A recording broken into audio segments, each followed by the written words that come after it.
21. Okay, so we should be back-ish. Welcome back, everybody. Apologies for the interruptions. Just making a note of the time and date.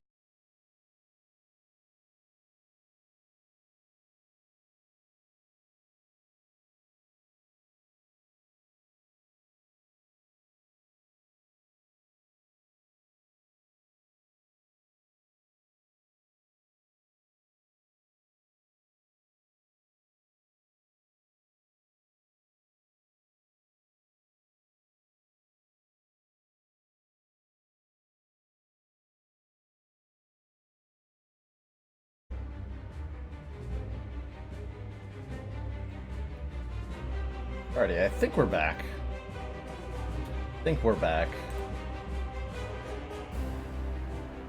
No, we're not back.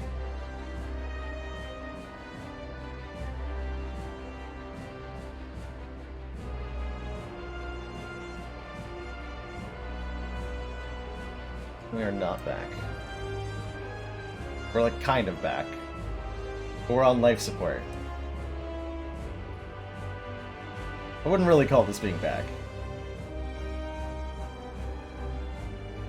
The bitrate, I'm just watching my bitrate meter go up and down like a roller coaster.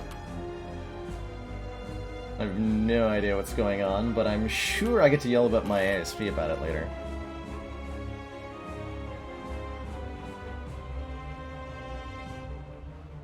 So this will probably make for a... Gonna be on, what, the third or fourth round of making support calls to them to try to see if they can figure out what is going on. Unfortunately, this is the sort of problem where there's not an easy fix in place. I wish I could tell everybody, like, hey, you know, I just have to do this easy thing, and this won't happen anymore. But ISP problems are, unfortunately, very difficult to get out of. Anyway, we seem to be doing okay for the moment. I'm going to keep an eye on the frames. My ISP is Cox Communications, is their name. I think I borked this, by the way. I totally did. Well, I can still strike signature, Flying Sleeves here. Get a transform at least. I had a strength up.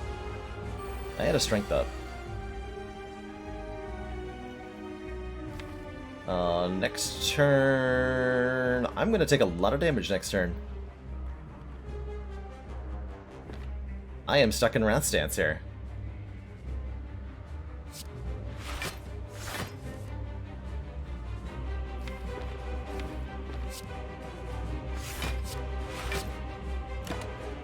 Or am I?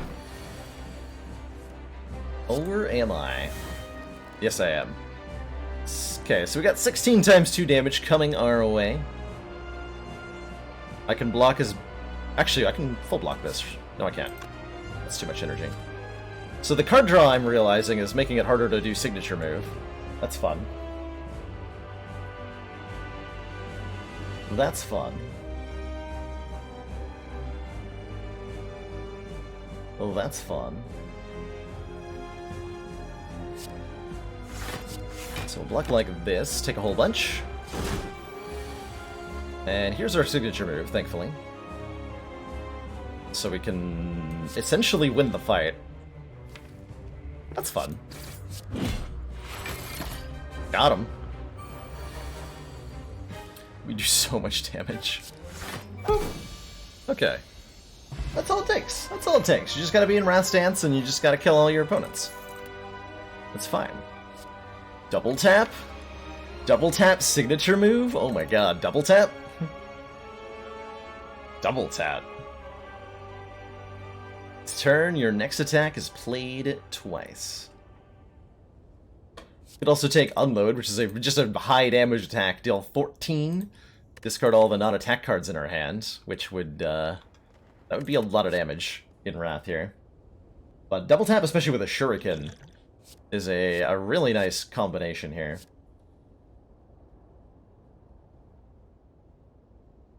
Snag that up. Come on. What do I want here? Energy? Our options: Cursed Key. Gain an energy at the start of our turn when we open a non-boss chest. Obtain a curse. Velvet Choker. Gain an energy at the start of our turn, but we can't play more than 6 cards per turn. Or Sacred Bark, doubling our potions, which would make these strength and flex potions very deadly. Very, very deadly.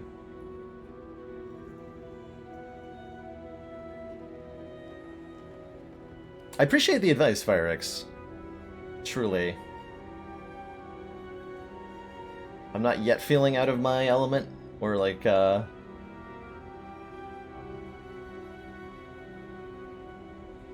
don't know. I don't know how to articulate what that thought was. I'm gonna let it go. I'm gonna let it go, and I'm gonna think about this choker. We're not... Well, the double tap does make the choker a lot worse. Like, upgrading double tap become... Well, it's gonna be upgraded. Upgraded double tap and the Evaluate are gonna make choker a little bit awkward, I think. A little bit too awkward. We do want a 4th energy, almost assuredly. Got some expensive stuff, and we're gonna have an upgraded double tap with Apotheosis. So that makes me lean towards the Curse Key, which is unfortunate because I don't really want any curses, but I think that's where we're headed here. So let's yoink that. Let's yoink that. I do have the Smiling Mask, I suppose. This is not part of the ladder run, no, we're doing a separate little thing before I jump on into the ladder challenge for today. I think I'm going to take advantage of our Smiling Mask and get a whole bunch of cards removed right away in this act. I think that's what I choose to do here.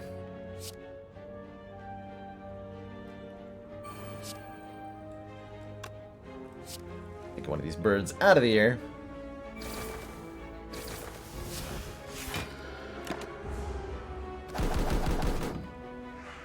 I've gotten a Shuriken proc, but I didn't feel like it was necessary. So I can land a signature move. Always juicy. Let's go strike signature move. Try to kill the guy in the air here. Set up a Wrath turn to do some murdering.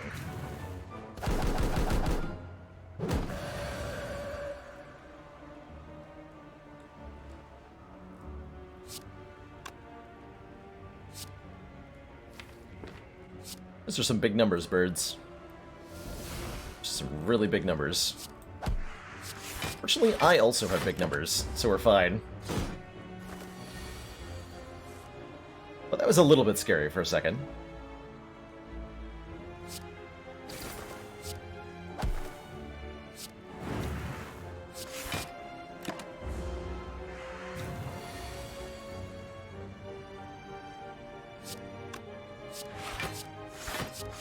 I haven't had a deck like this before that just, like, stayed in Rat stance and blocked. Didn't feel like it was reasonable. Apparently it is. Apparently it is. At least on this Ascension level. Oh man, Thunderclap is a AoE attack that does decent damage and applies vulnerable to all enemies, and it comes in upgraded. That's insane here. That's insane here.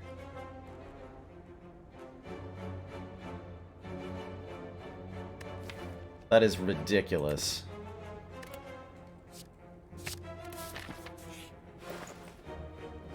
Please to give. There's Adaptation. Yeah, that's a lot less appealing to buy at 2 energy and 135 gold, huh? Still very good.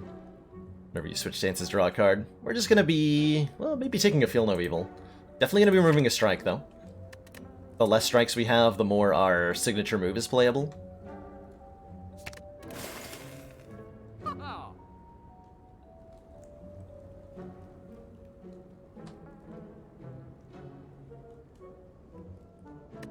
Do I want Fear No Evil? The enemy intends to attack, enter calm. It does give us a way to leave, you know, Wrath stance once we're in it. Rest in pieces, Kunai. Would have been definitely nice to have along with the Shuriken, huh?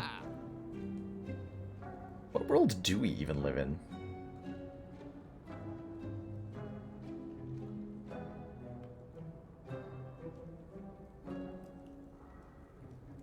This is the Bottled Miracle, by the way, our first time seeing this potion. Add 2 miracles to your hand. Kind of like an energy potion, but a little bit more flexible.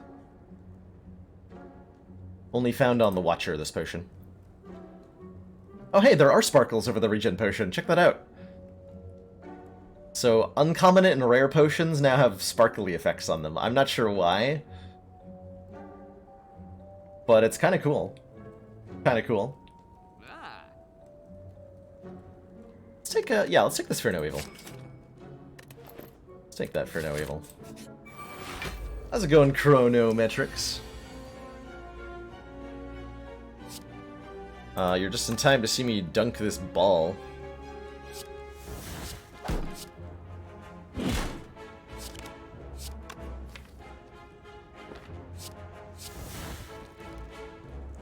Oh, get completely wrecked.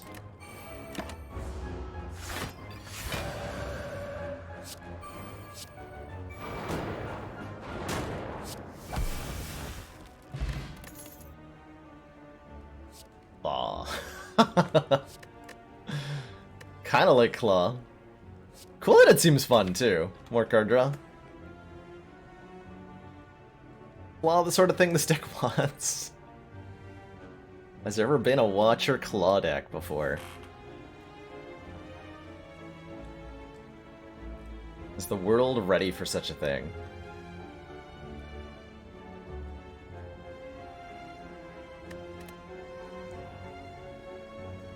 Possible the capacitor here? It is, Lamau. When you get the Prismatic Shard, you're given 1 orb slot when you buy this.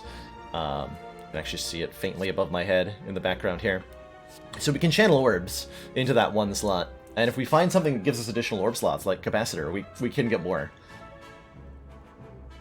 We can get more. Does Miracle work with the Strange Spoon? It does, yep. As does Apotheosis, which is maybe less appealing. I'm gonna take this Claw. Taking it. Taking it. Start of each turn, add a Smite to your hand. Pretty tempting. Pretty tempting.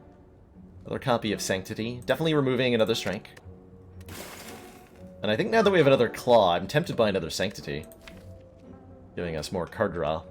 Although I feel like I'd prefer Evaluate.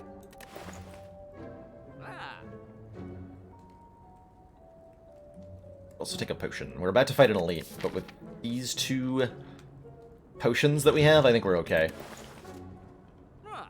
They changed Battle Hymn again, yes. They have indeed. But I cut through Fate. I'm gonna save my money.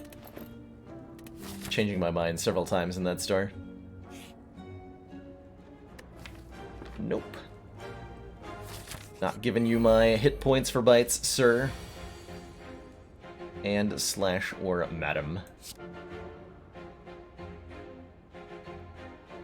So let's go evaluate Sanctity. Draw some cards. Oh my. So we go Apotheosis, Miracle, Lex Potion? Yeah. Double tap, Thunderclap. Okay, that was a pretty good turn 1. That's a pretty good turn 1.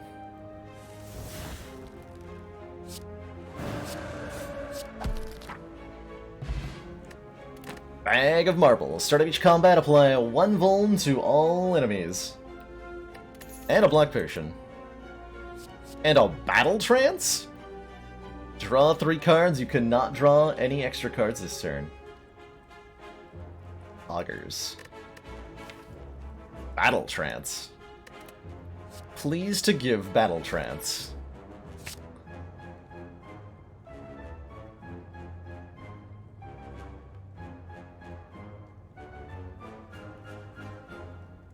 Please to give Battle Trance.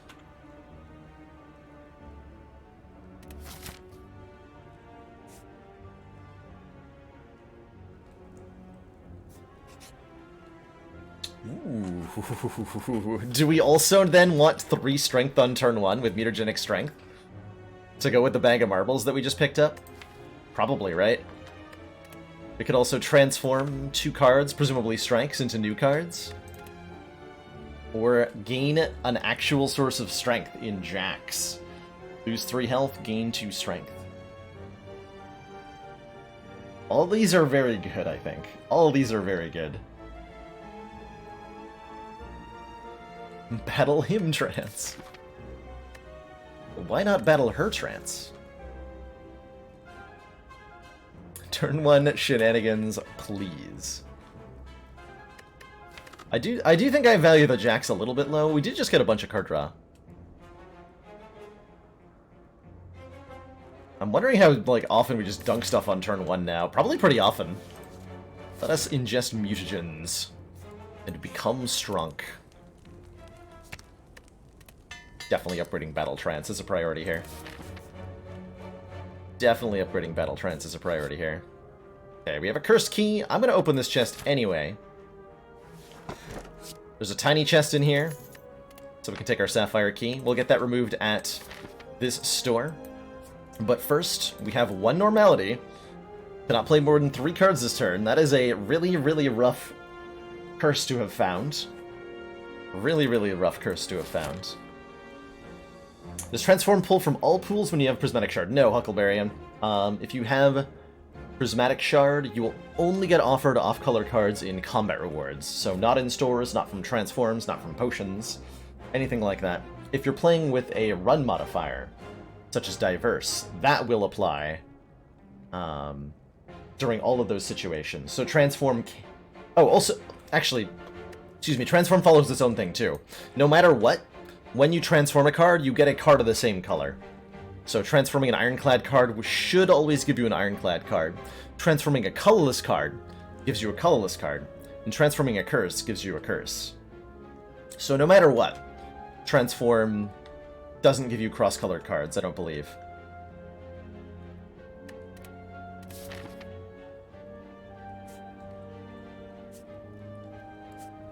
Do I want a fire or an event?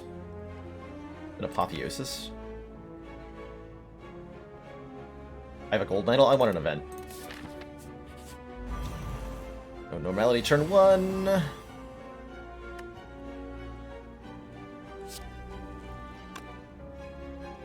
Pretty good. That's pretty good. It's the 2 slavers fight. Go figure. Excellent work, Commander. This council is pleased to see our continued support of this project has been worthwhile. 10 billion ducks! Thank you so much for those 2 months! Twitch Prime support. Greatly appreciate the continued council funding, and in return enjoy that renewed smug sense of superiority. Go defend Sanctity. Possibly going to use a block motion follow-up. Try to find that normality. There it is. Cool. That way I don't have to draw it again.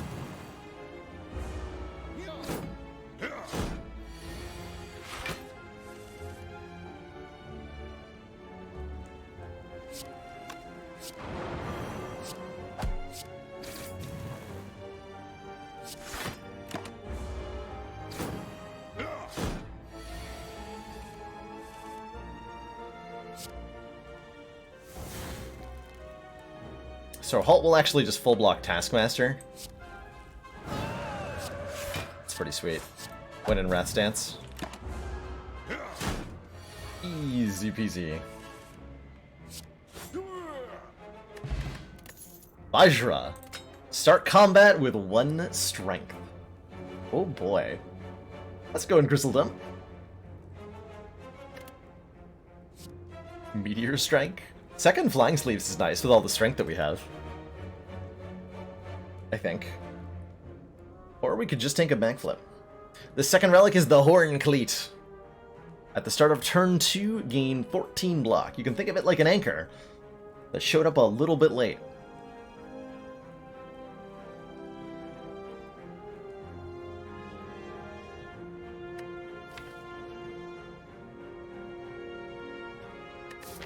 That elite was a lot easier than I thought it was going to be. We just perfected triple slavers with the normality in our deck.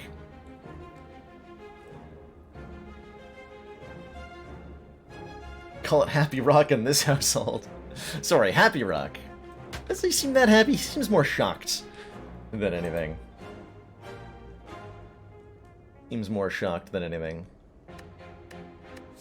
For Meteor is a net gain of 1 energy. If we can double tap it, it actually generates energy immediately.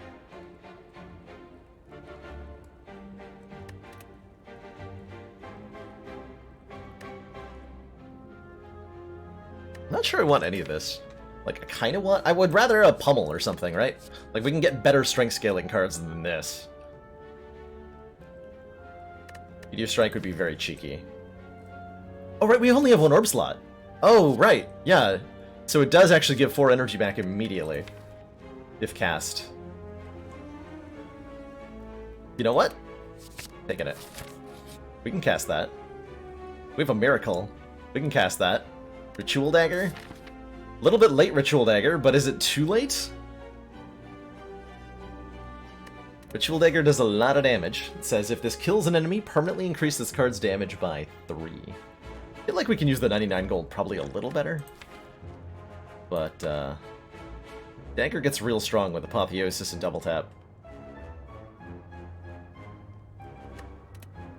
Take the money here. We'll take the money here. Okay, this is a little iffy. We only get to play 3 cards. Gotta be Apotheosis. Probably Fear No Evil. I could just kill this nerd, but then I'll be vulnerable. Probably worse than not. Doing squiddly.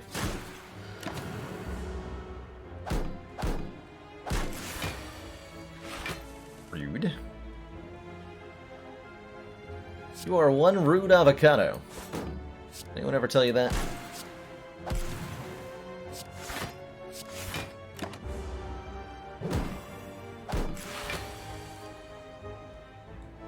Anyone ever told you you're a giant jerk?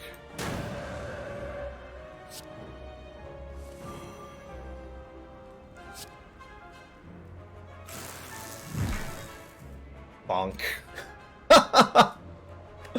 Oh, that was satisfying. 64 damage Meteor Strike. Yes, please. Oh, I like this deck already. I like this deck a lot. Dagger Spray?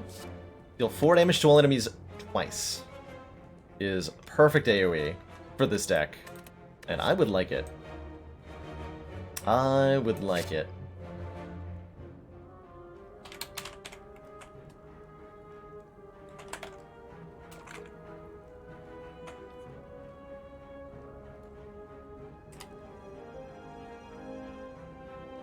Well, I appreciate the attempt at humor. I'd prefer we keep the vocabulary a little bit more respectful than that. Oops. Don't open Outlook. No! Misclicks. Misclicks. Let's upgrade our... What am I upgrading here? How long does it take for us to reach too many attacks? We're almost there. We probably shouldn't add too many more than what we have. I'd like more... I have no idea what I would like more of. Oh, we want to upgrade our blocks and card draw, actually. Is what we would want to upgrade now, probably. Let's upgrade Vigilance? So it's 12 block. Like, none of it matters once Apotheosis is in play, right? Oh, goodness gracious. So our turn 1's insane. How about we make it more insane with Bang of Preparation, drawing 2 extra cards on turn 1?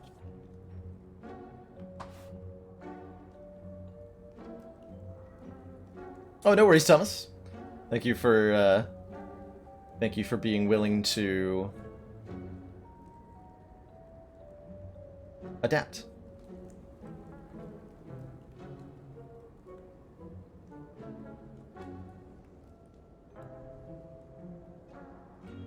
The best we can ever try to do is be is to be better than we were the previous day. It's what I strive to do every day. And having others hold us to standards and failing to meet those standards is one of the only ways to raise ourselves up, I think. Ori is very juicy, right? This should be prismatic shard cards that we're looking at. But I have to compete with Baggett preparation, though. Certainly we're removing normality. I do think we've moved past signature move. I don't want another copy of it. I really wish I could buy both of these. What silliness could we get with Ori? What like one card is... What are we looking for? Well, laid plans would be frickin' sweet.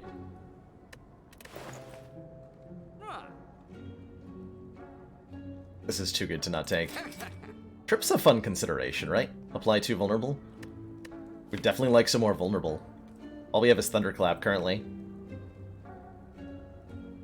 Yeah, you know what? I like that trip a lot. Let's do that. Let's do that. Let's do that. Okay, the claw? No. Upgrade, let's upgrade double tap.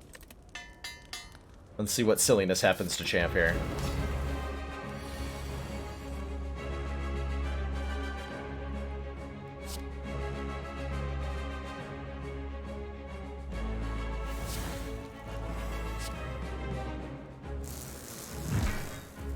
Let's see what silliness happens to champ here.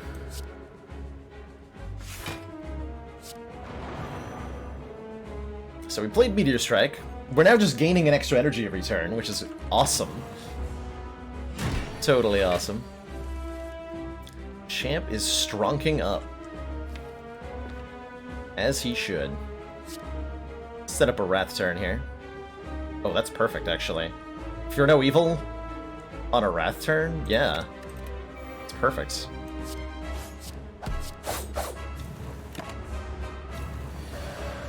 That's totally perfect. Beautiful.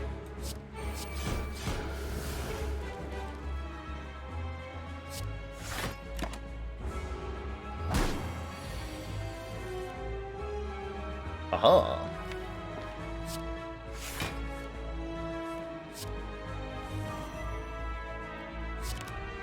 No. So if I go all in here,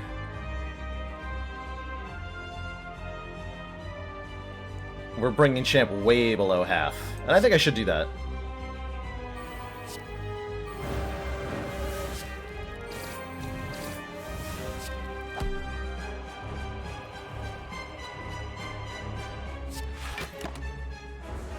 I think I should do that, and we just kill him.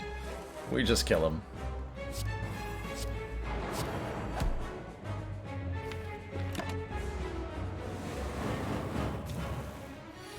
Or he kills us. That is also a possibility. Hello? That number's very big, champ. That number's very big. A claw.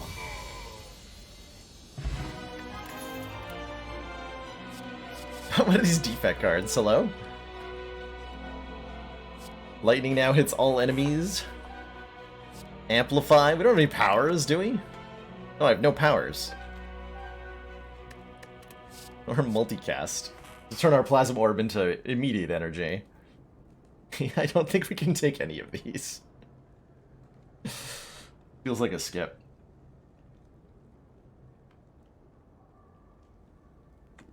Defect confirmed for worst class. It's true.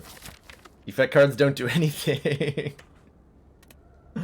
Yeah, multicast kind of like a double energy. It'll be a double energy if we draw it after we've played a Meteor Strike. But that if is kind of a big if. If we're going to have a double energy card, we would really like it to be something that lets us play the Meteor Strike in the first place. And so that's kind of a catch-22, right? We want the energy generating card to play the Meteor Strike, but we need to play the Meteor Strike to play the energy generating card. That's not going to work out too well, I don't think. That's not going to work out too well. Oh, but we do have a Snecko Eye available. if we want to just have Meteor Strike Snecko Eye be a thing in our deck now. Oh god, that's fun. We could also tank the Slaver's Collar, during boss and elite combats, gain an extra energy at the start of our turn, or Tiny House, gain a bunch of stuff, including crippling mortgage payments. We do have a fairly low-ish cost on average deck. We've got Claw, Battle Trance, Trip, Halt. Got like Vigilance, Protect, Signature Move, and the silliness we can do from here with the Snecko Eye sounds amazing. We just take the most powerful card we're offered at every card award. Let's do it. I'm gonna do Snecko Eye. It gives us a 9-card opening turn, too. With Vajra Bega Prep. Can continue to really leverage this Smiling Mask to get a whole bunch of removals, which I think is really interesting. That can let me purge the 0-cost cards that are worst here. Like Claw is unfortunately now worse than Strike is, so we're going to remove Claw at the first available opportunity.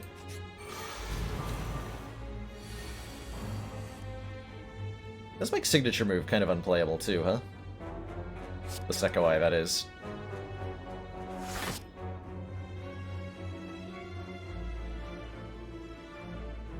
I want to pay 2 to draw 2. I have to block, so you know what? Yeah, I'm gonna do that.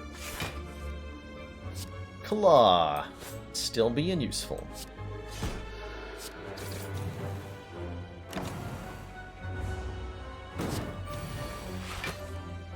Horn Cleat also still being useful.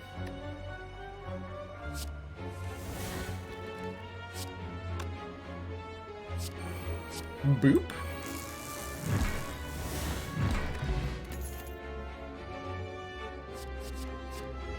Really? Rupture Plus and a Bandage Up and Halt are my Snecko Eye. The cards offered to me with Snecko Eye. How about no thank you to all of those? How about yes thank you to fighting a boss for a rare relic? We don't need upgrade all, we have an Apotheosis. We could take, oh hold on, we could take 999 gold, hold on. Because we can remove those normalities real easy with the Smiling Mask. But it means not removing 2 other cards. And not getting a rare relic. But it's 999 gold.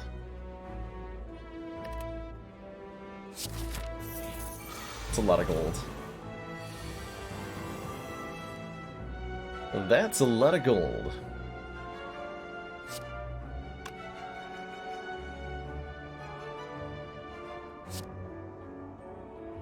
It's almost 1,000 gold. Very astutely observed, Ryan.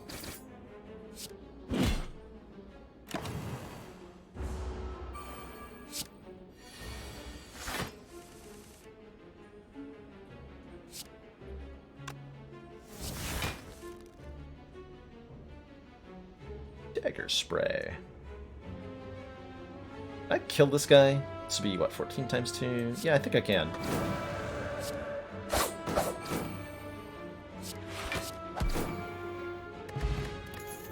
The WAP. Oh, Shockwave. Apply 3 weak and vulnerable to all enemies. Letter challenge still ongoing, Bayola. We're taking a short break from it this morning just to check out the current state of the Watcher. And we've got a ridiculous prismatic shard run going. Give me that Shockwave. Give me that Shockwave. It's time to spin the wheel. Spin the wheel! Oh, I get 4 hit points. It's better than a curse. Watcher Justin Shane Shard character? She might be? I think Jury's still a little bit out. But not that much out. Okay. So, notable things in this store include Blue Candle letting me play curse cards. That's probably not that useful. Meal Ticket, heal 15 when I enter a shop. We're going to do that shortly, but I'm at full health, so to both of these. A new Shiny Gambler's Brew, which is pretty good with the Snecko Eye.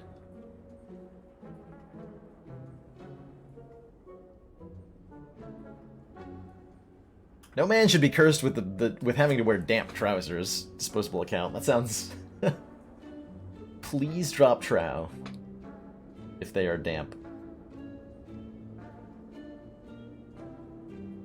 Toolbox seems nice. The, that'll give us one final card, a full 10-card hand on turn 1. And since this is added to your hand, not drawn, the colorless card generated by Toolbox will not be random cost. It'll be normal cost. So if we get something like a Flash of Steel, it'll be normally priced. Of, like, extra money. I'm not buying these relics, so I should buy the Toolbox. Feels like. Do I want any of these cards? Not hugely, right? Not hugely. I think I will take the Gambler's Brew. Oh, Miracle! Oh, shit. I actually forgot about that, yeah. Well, I just cost myself 1 draw on turn 1. Maybe this will still be useful. But I totally forgot that we are already adding a 10th card to our hand on turn 1. Whoops. Whoops. That means we're going to get a Toolbox card instead of one of our normal 8 card draw. Or 9 cards that we draw, unfortunately. Whoopsie daisy. Definitely upgrade that Shockwave.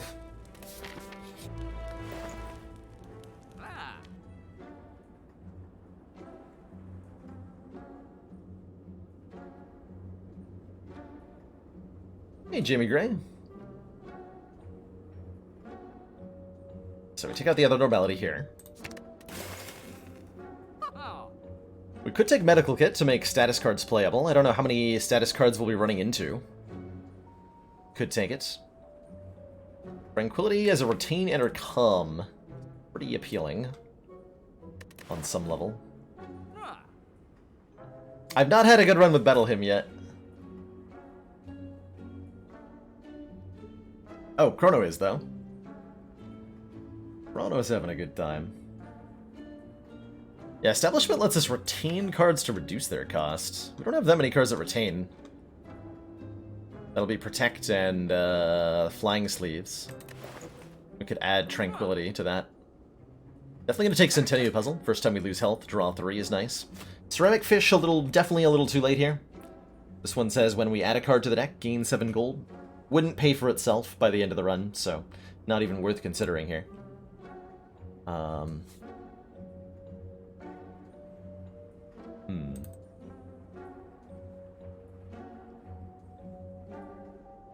How does Establishment work with Pyramid? Pyramid is not considered retaining. I don't think Well-Laid Plans or what's it called? Equilibrium currently count as retain either. It's likely that some of those will be patched in the future, but currently Establishment only works with cards that say retain on them, I think. Like on the card itself that you're retaining. Cards or relics that retain other cards don't seem to count. We buy 5 cards here. Well, then we get 35 gold off. Wondering about Discovery. I think with Snecko Eye Discovery, it's pretty fitting for the deck, too. Let's take it. Discovery lets us add one of 3 random cards into our hand and making it free.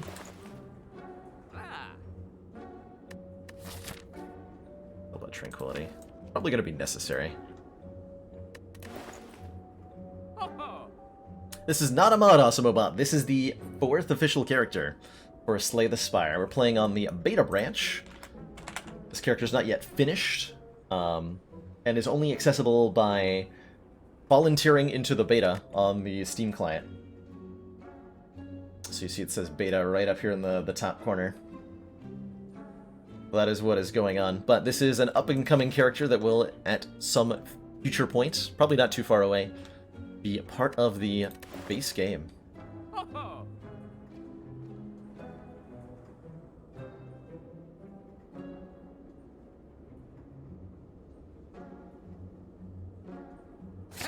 Quality. That's all I'm taking here. Alright. A bomb. You know what? Toolbox. I like you. You get to stay. See, I could land a signature move here, which is more damage than the bomb, if I use my Miracle. So I should probably do that. Go Miracle, Strike, Fear No Evil, signature move. Deal 66 damage immediately. And get a point of strength. And get a point of strength.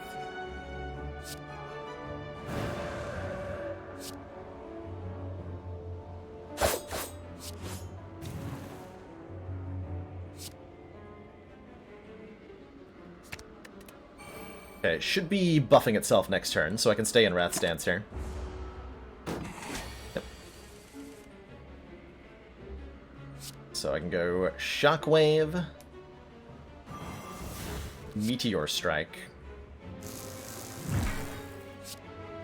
Apotheosis, Flying Sleeves, draw some cards, T-Clap. Got him. Tranquility got upgraded, so it went down to 0 cost, which is awesome.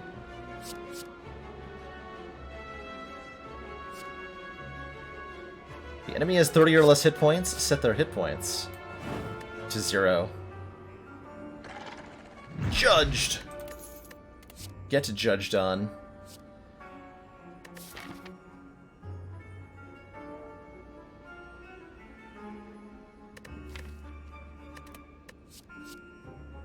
It goes to what? 21,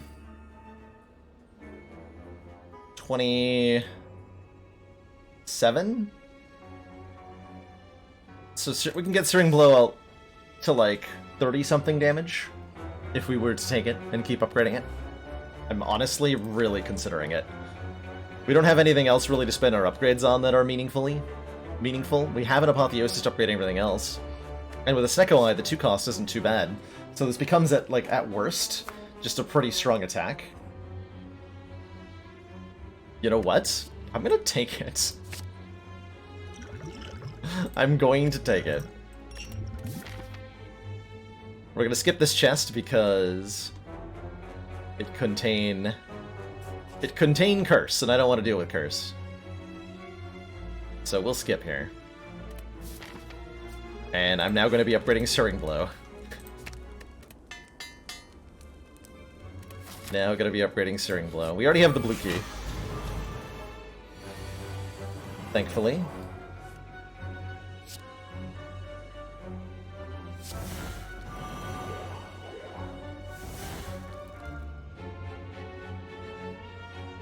Can't really double tap like Dramatic Entrance like I would like to here because of the Spiker. Although, wait, hold on. By Protect.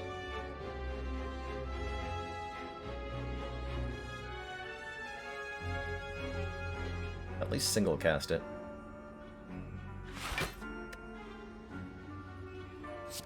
Let's see, we'll take 6, so I can take up to... I'll take 1 damage. Let's take an Essence of Steel. That works out.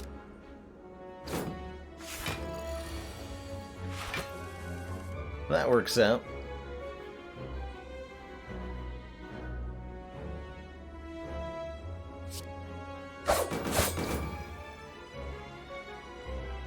Get spiked upon.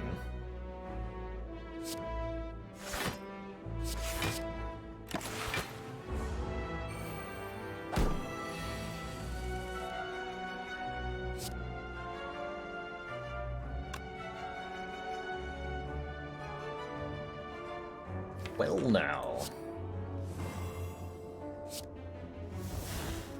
Well now.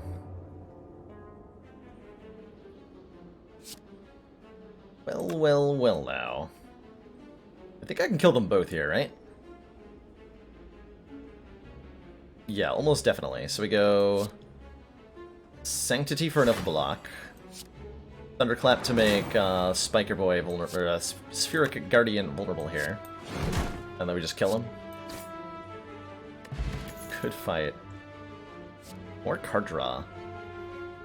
More card draw. Battle Hymn's kind of interesting, too. Adding a smite into our hand every turn is probably useful. So I'm at the moment looking for better ways to block. Cutting Time Eater. Uncertain. Uncertain what I want to do. I'm gonna skip. I think I'm gonna skip. Is Battle Hymn just straight up better Infinite Blades? No, Kika, because the smites cost 1 energy. So they're not free like Shivs are.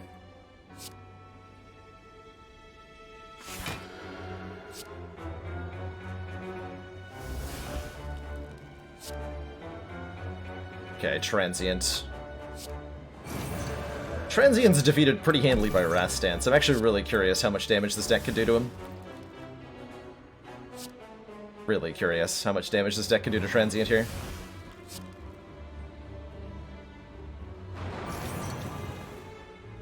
We did 91 on turn 1. Transient's an enemy that sticks around for only 5 turns. They have a huge health pool, but you don't actually need to kill them. Whenever Transient takes damage, they reduce their damage by an amount equal to how much you dealt to them.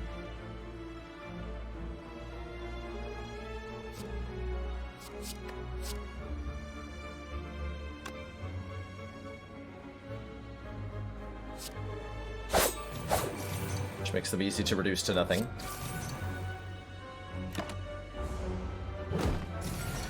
Especially if you're in Wrath Stance. Oh boy. 96 damage Meteor Strike. 96 damage Meteor Strike. Have I ever killed Transient? I have many a time. We've even fed on Transient before. Gaining max health from the Devouring.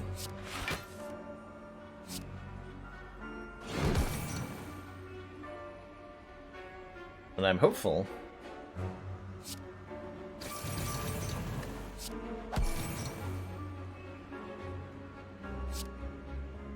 So let's enter Calm, enter Wrath at the start of the next turn.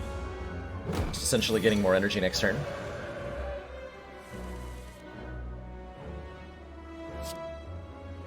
Oh, Sands of Time rolled 0 cost? Oh my.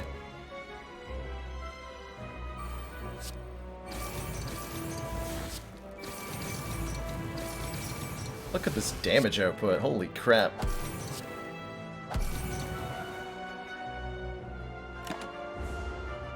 That's a lot of damage. I think we got there. Yeah, we definitely got there. Searing Blow plus 3 for 96. Bonk! Got him. Got him has been called. Ooh, Piercing Wail. This is a very effective block card, even when in Wrath Stance. So it's very appealing here.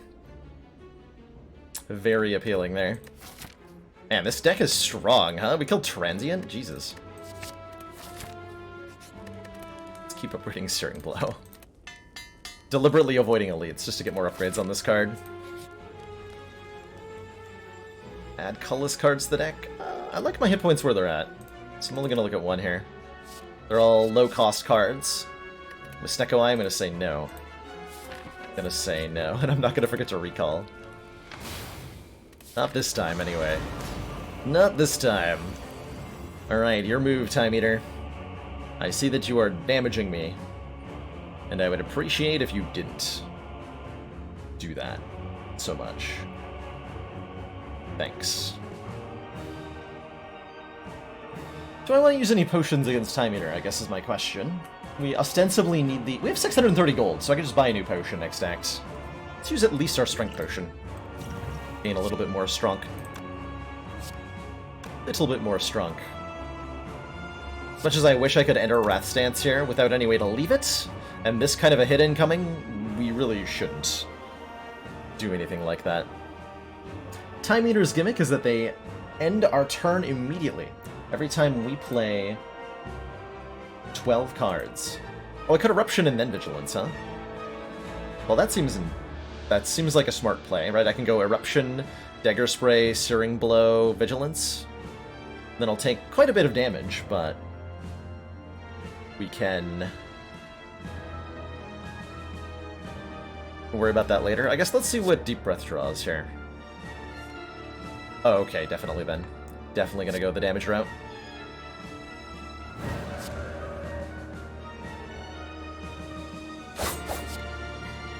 99 damage.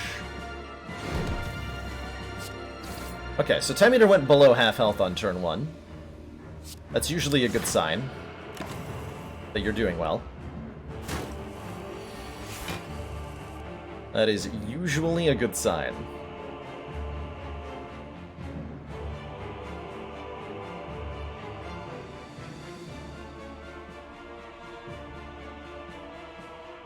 I don't think I can kill him here. I can play Meteor Strike and Apotheosis. I could do what? Double tap Meteor Strike? There's no reason to, right? Well, I want to play 6 cards, so we have a fresh timer next turn. Okay, so I will.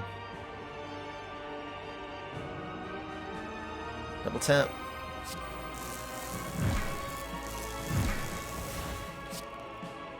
Then play Apotheosis. And then he's going to purge the vulnerable and move it to inflict, but we'll get a Shuriken proc.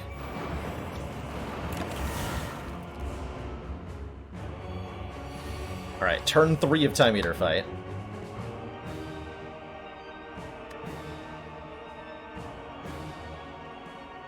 We can just block.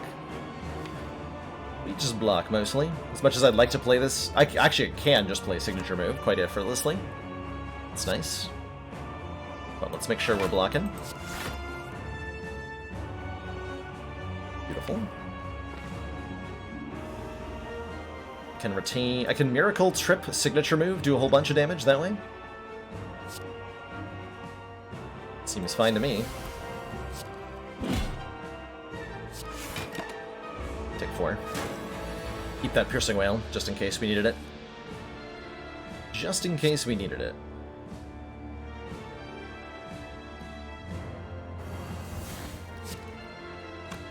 15 times 4. That'll put us on 9, so I don't think I want to enter Wrath Stance next turn. Unless I can think I can kill him in 2 hits, which, you know, probably I can, actually. Doing it.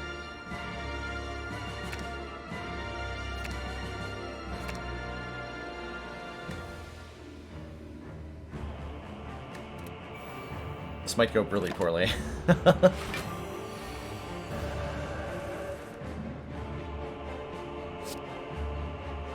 78. Signature move.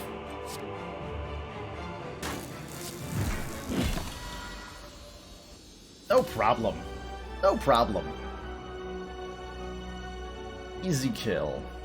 All you gotta do is like 500 damage per turn. And you just kill everything. Two thump, two thump. A deep pulsing dread that can be felt throughout the room. Is this the heart of the Spire? Is this an overpowered prismatic shard? Jury is still out. But this is an upgraded Searing Blow +4. That's for sure. Ooh, a lot of stuff I like here.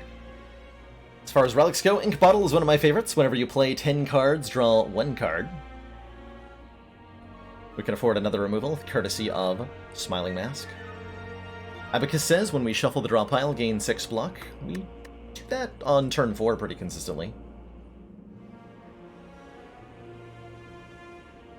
Yeah, gain 2 artifacts. If we can draw this on turn 1, it would be nice.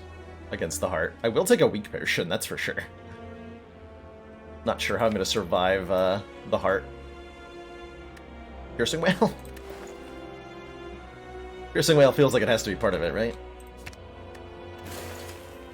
Certainly you take those.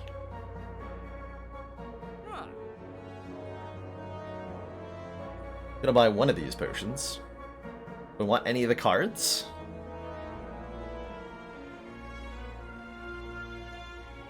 Fasting is unfortunately useless if we don't draw it on turn 1, but we have a huge chance to do that with Gambler's Brew. Maybe that's our plan. Let's make that our plan. Let's make that our plan. Maybe a Dex Potion is worthwhile. More than a weak potion. And then might as well buy these other relics. Art of War, if we don't play any attacks during our turn, we gain an extra energy the next turn. Is fine and dandy. Some of the time it is. Some of the time it is. Ooh, reduce the cost of all cards in your hand to 1 this turn. This might be the best Enlightenment I've ever seen. I'm not even kidding. This might be the best Enlightenment I've ever pulled. Wow. That was very helpful. That was ridiculously helpful. I can do... Fear No Evil, Strike, Signature Move.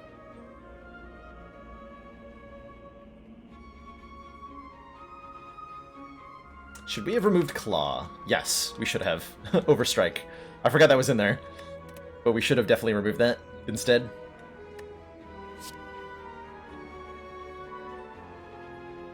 So this is not going to kill him.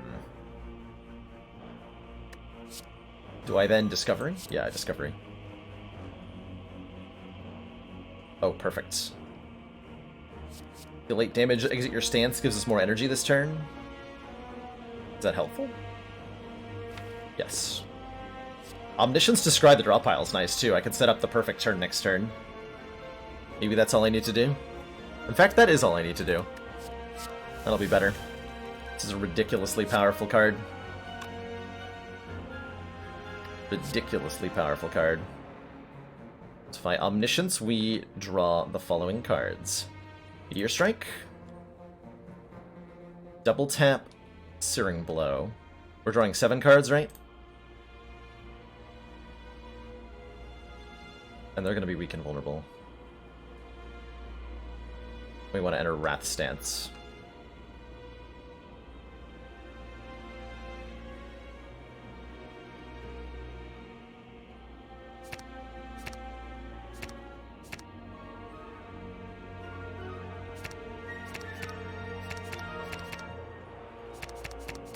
Okay, so we want 7 cards. Actually, 8 cards. We don't want to shuffle the deck, so... I think bottle. So 1, 2, 3, 4, 5, 6, 7, 8. Okay. That works.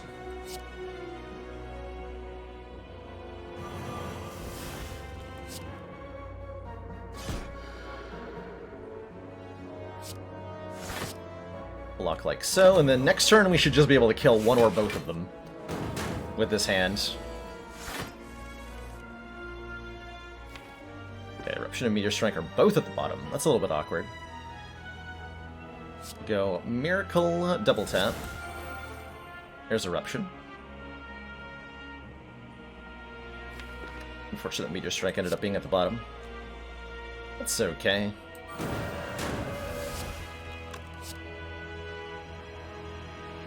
That's okay.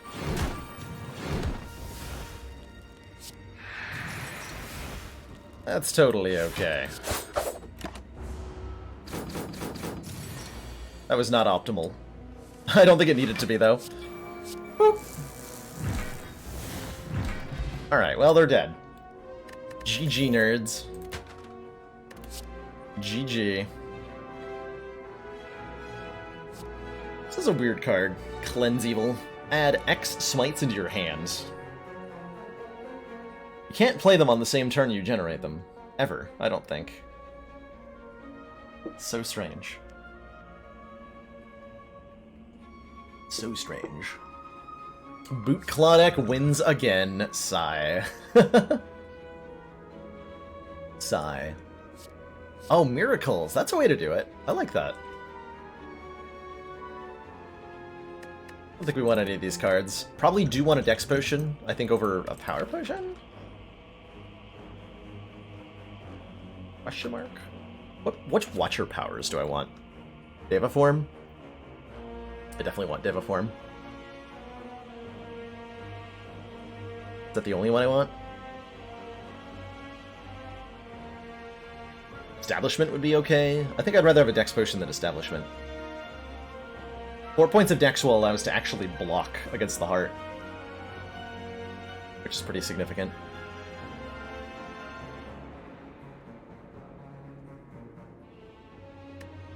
Scry one is okay.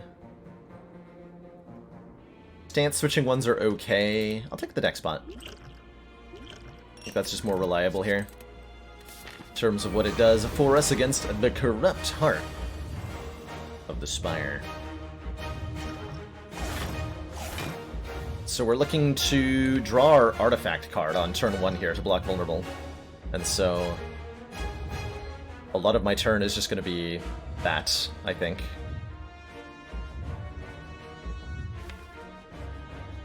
Making sure I draw that. We can Secret Technique for Apotheosis here, which is kind of a big deal. Also, every time we play a card, we're going to take a little bit of damage.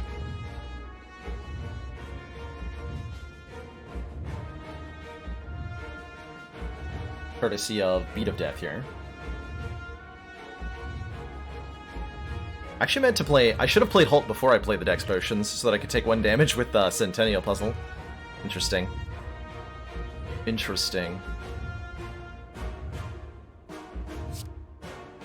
So I'm gonna go Halt. Secret Technique for Apotheosis. And then we're gonna Gambling Chip. All this stuff, I guess. Try to draw that card. Which we have so far failed to do.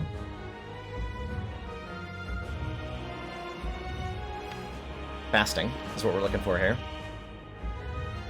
It's not looking good. Could just Shockwave Discovery or something. Instead of continually trying to draw into it, but give it a chance. Let's give it a chance.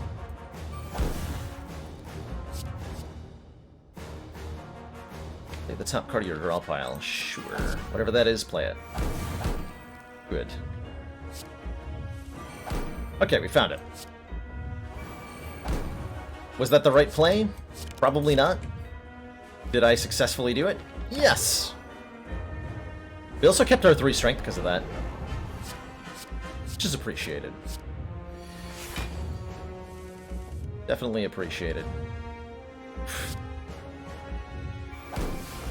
Well, that's an oof.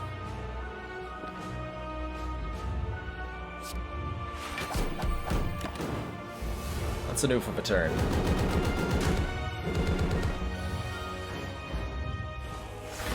Abacus coming in clutch. We have Shockwave to make this thing weak. And then we can go to town with Searing Blow. Horncleat is beautiful, and I love it. Horncleat is definitely beautiful. Sure would be nice to have 1 extra energy here, huh? Thanks. I'm gonna go double tap. Let's go to town here.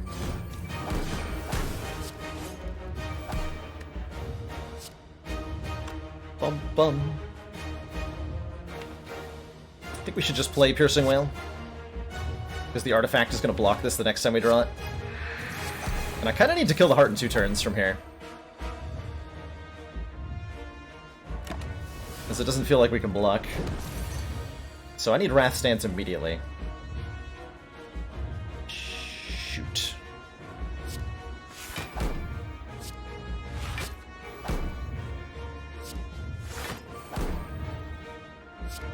Uh-oh. Uh-oh.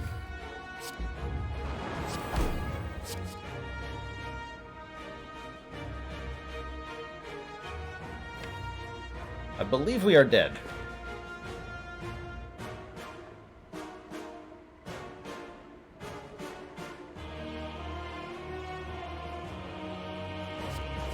Could play a Dagger Spray. It's 3-cost retain stuff.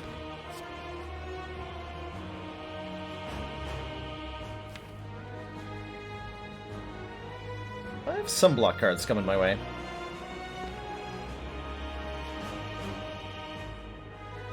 Brute Violence will give us a beefy damage card, but it's going to be into the draw pile, so it'll be random cost when we draw it.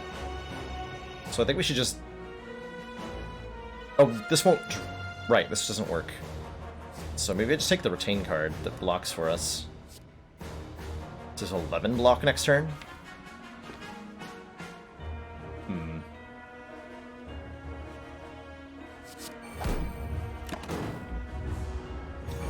Try that.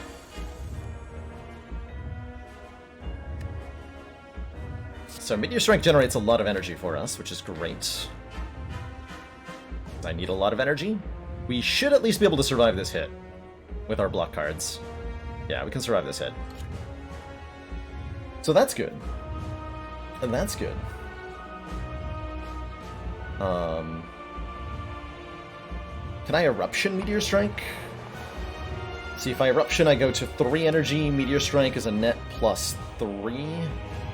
So that'll leave me at 6 energy.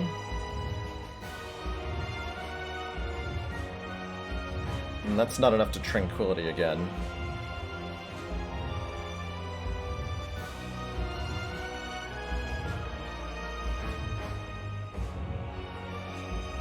No, that's not going to work out.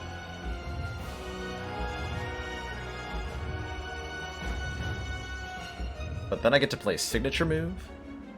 Well, I just can't... I can't survive, right, if I Eruption. It's that simple.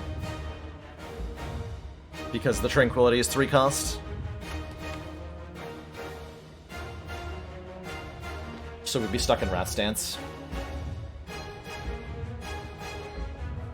So that doesn't seem like it's an option.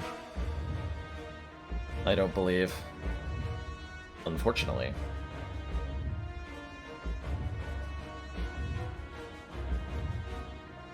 Meteor Strike gets us energy, yep, but not enough. Not quite enough of it. Should be, Can I draw into a solution? Not... well... maybe. Maybe. Problem is I don't know ahead of time.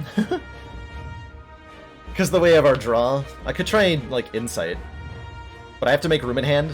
The way the card ordering works, I have to commit to the Eruption before I know what I'm going to draw, or if I'm going to draw at all.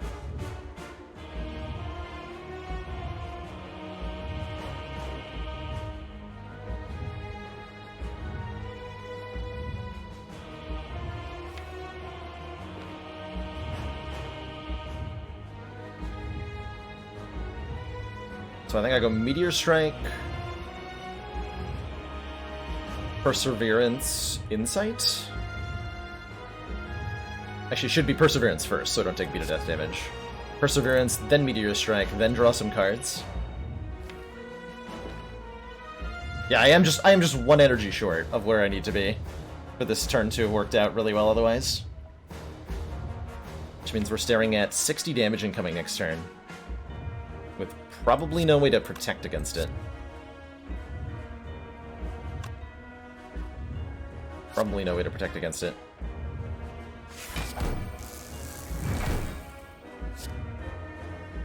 Straw's 3. No, the straw's 4. I won't have room. So I should play another card first.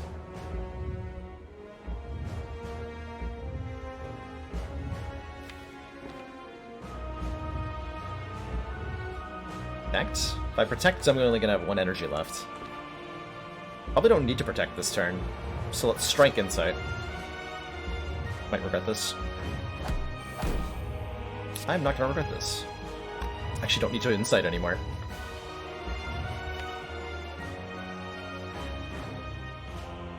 Well, that's convenient. I do not, under any circumstances, want to enter Wrath at the start of the next turn. Need to set up a turn where I can live. Insight anyway, possibly just because it retains. Ooh, this Eruption signature move is not fun. I might be able to Eruption... Let's see what Battle Trance draws. I actually want to exactly draw these 3. Rude.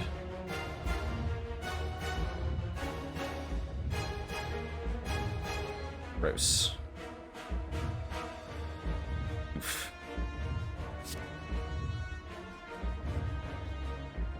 I need to be able to redraw this.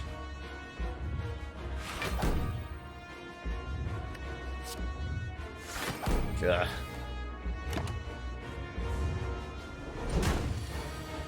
Oh, it's only 45 damage. Unfortunately, we didn't draw a block, so we are DED dead on this turn. Unless, like, Simmering Fury Insight pulls off something insane.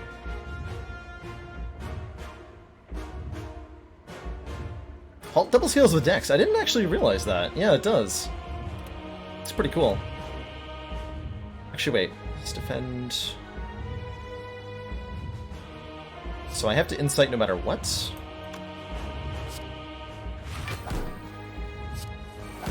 Okay, we're dead.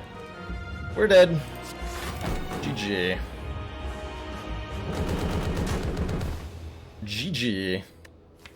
That was rough. I think we always needed the card order to go right for that heart fight to go well. We just didn't quite get it. That was a fun run, though. I really liked what the deck was doing, and I'm not at all disappointed that it lost to the heart. The way it obliterated Time Eater was so satisfying. So satisfying, and I'm happy to be up another Ascension level on the Watcher, so awesome run. Awesome run. Yeah, plus we killed Transient on that run. Easy peasy. Alrighty, well, we're going to switch over to the ladder challenge now, which is currently sitting at Ascension 15. Our last run was an Ironclad Ascension 14 victory that involved some nonsense. Some nonsense was involved. And that means that up next is the Ascension 15 Silent Run.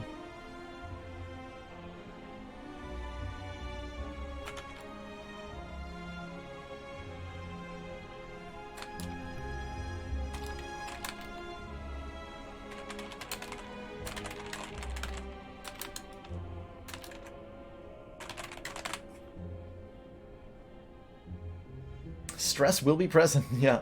Before we jump into this run, I'm going to take a short break, refill my water, stretch my legs, blink my eyeballs, and when I return, more Spire action. See y'all in just a couple moments.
Alrighty. I have returned.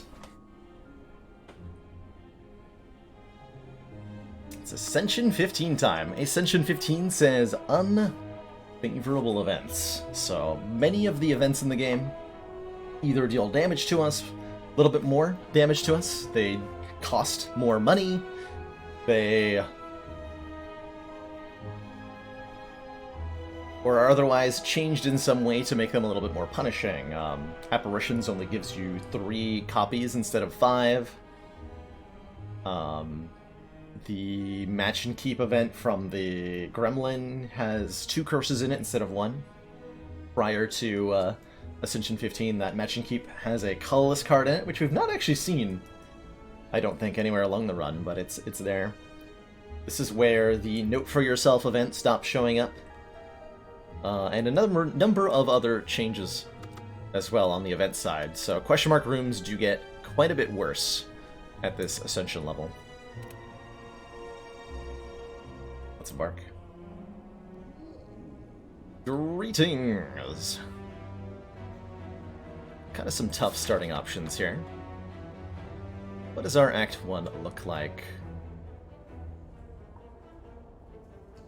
What does Act 1 look like?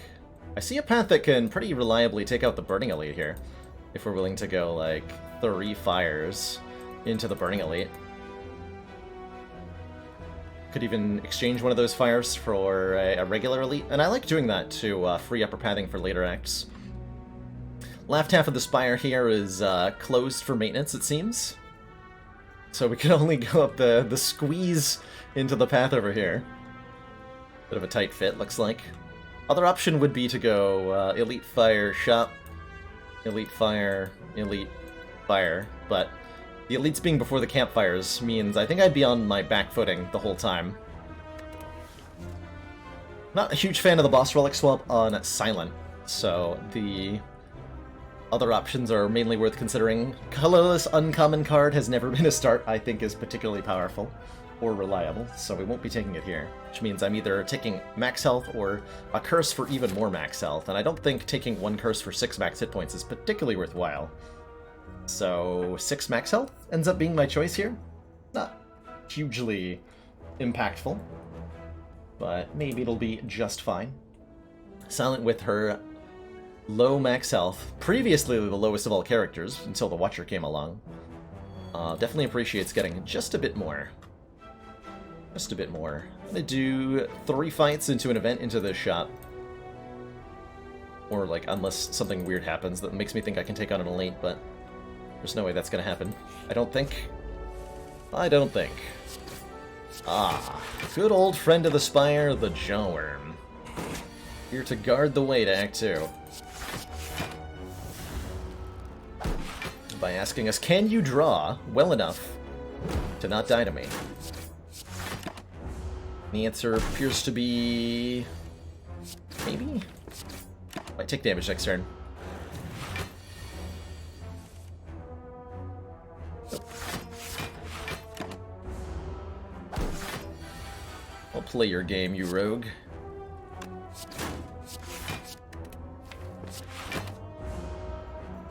Buff. No! Not quite. Not quite. Alright, skipping 2 damage is not too bad, though, from Jawworm. And we get ourselves a potion, along with some excellent early cards. I think both a Dagger Throw and a Deadly Poison are perfectly amazing floor 1 picks. Who's our boss? We're fighting Hexaghost. Poison is exceptionally effective against Hexaghost, in particular if we can upgrade this card. I tend to think of poison cards... And when I try to consider how much damage a poison card does, I usually look at 3 turns as a good rule of thumb. So over 3 turns, Deadly Poison is doing 7 plus 5, plus 6, plus 5, for a total of, what is that, 18 damage. 18 damage for 1 energy is pretty dang good, compared to an upgraded Ball Lightning. And you got a pretty decent comparison. Our starting bonus was 6 max health. Not a whole lot. But not a little either. The Dagger Throw would make me probably better against a Gremlin Knob, although I think Deadly Poison with a Weak Potion's fine against Gremlin Knob too. Dagger Throw would make us better against Triple Sentries, whereas because the artifact they have, a Deadly Poison's not good against Triple Sentries. Although again, with a Weak Potion, also mitigates that, because we can strip an artifact with it, so I think all the reasons to not take a Deadly Poison are no longer in play. So we take the Deadly Poison. Take the Deadly Poison. I'm gonna go for the Green Louse, because they hit harder. The damage values that a Louse does on one turn are going to be the damage value they do on every turn. Assuming they don't buff in some way.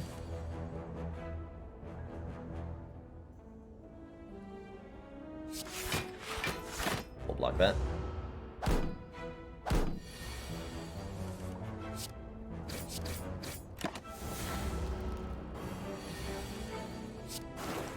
Okay, perfect. Potion. No? Ooh. High-cost attacks of 3 different varieties. Riddle with Holes, deal 3 damage 5 times. Scales really well with Strength, but otherwise pretty mediocre. Skewer, deal 7 damage X times. Pretty good if you have Retain or Energy Generation. And Choke, deal 12 whenever you play a card this turn. The enemy loses 3 health. Scales really well as you play more and more cards, so pairs well with 0-cost cards. Or anything that, like, generates shivs or something. I'm gonna be taking one of these to add more damage to the deck. I'm just not sure which one. I think I'm gonna rule out Riddle with Holes. If I had any source of strength, like a Flex Potion even, I would pick it up, but without that, I'm gonna take one of the other two. And I'm not sure which one it should be. I do like Choke quite a bit.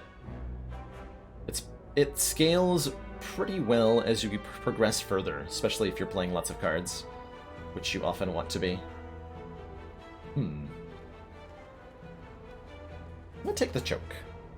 It also strips Artifact, which is relevant in some situations.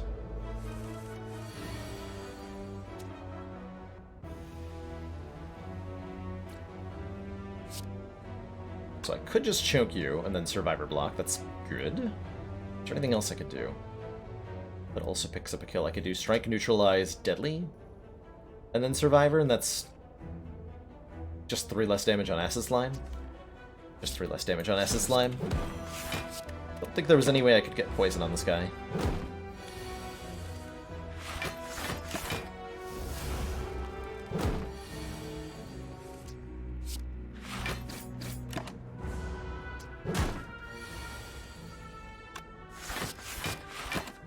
Would you like to debuff me, sir?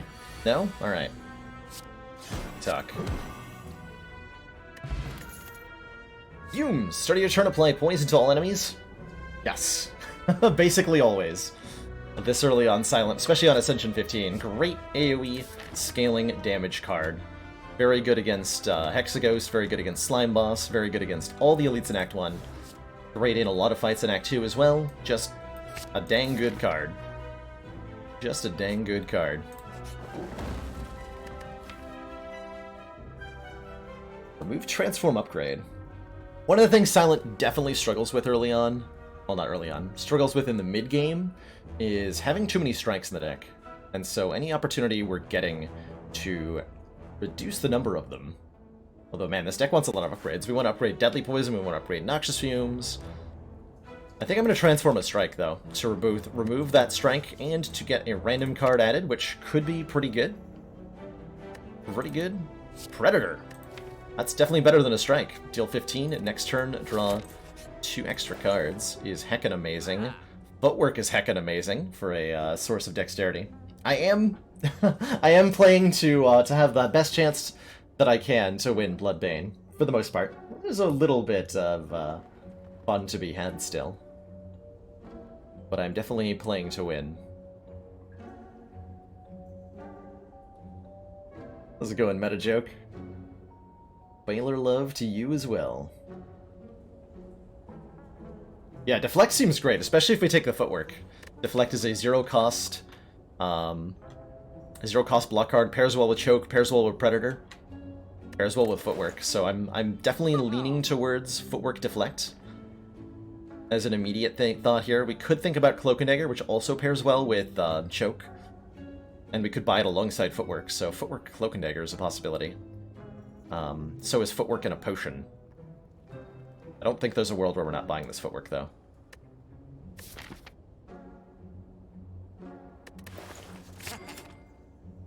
I like the Deflect more than the Cloak and Dagger currently. Mostly because of the Predator. So let's snag that up as well. And we're going to start upgrading powers. Probably upgrade Footwork, upgrade Noxious Fumes, upgrade Deadly Poison. And then with those upgraded, we should be fine no matter what elite this is. Even if it's a Gremlin Knob, we should beat it. I don't think we're in shape to fight an elite before that. We could, actually. We could trade one of our upgrades for an elite fight and a relic. How do I feel about that? This deck really wants some upgrades, right? 1, 2, 3 at the minimum.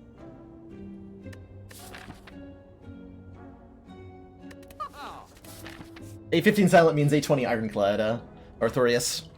That's been the plan from the beginning. Let's take the upgrades.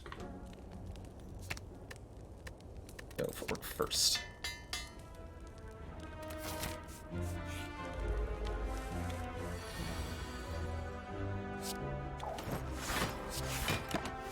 Going block heavy here might punish me.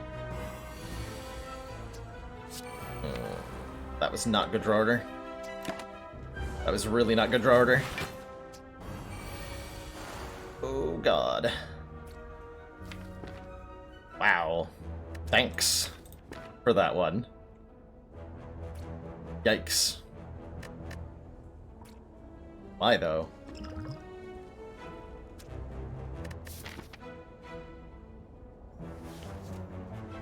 Losing more than 10 health here? Yikes. I think we don't use the potion, much as I want to. It's really unfortunate neutralizes the last card here. Truly unfortunate.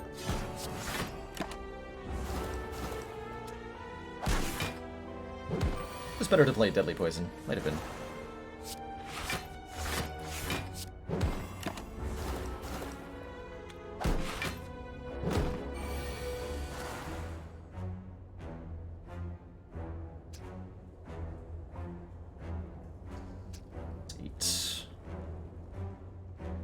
Use 2 energy to kill Acid Slime here. So this looks like Choke Survivor. Take 5 more.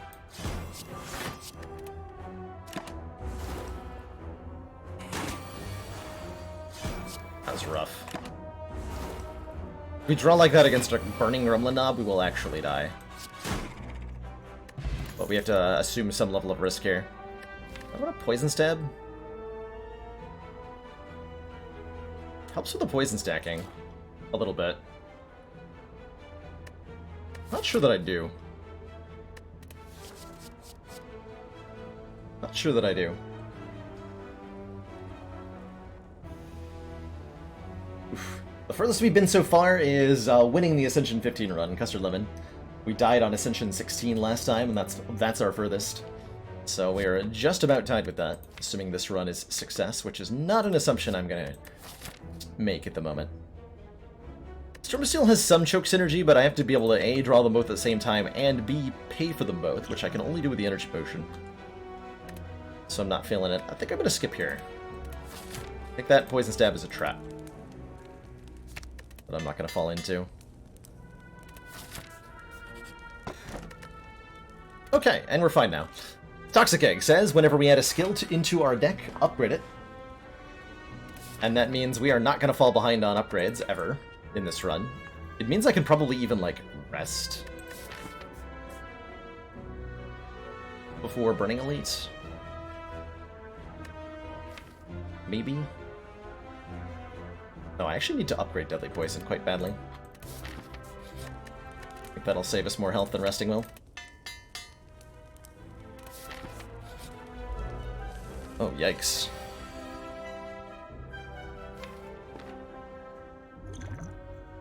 Man, these hallway fights, though.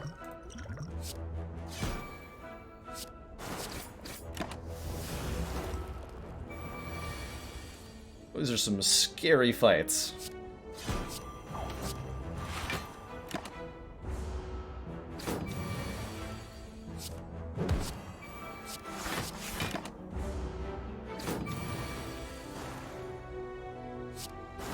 Blocking real well now.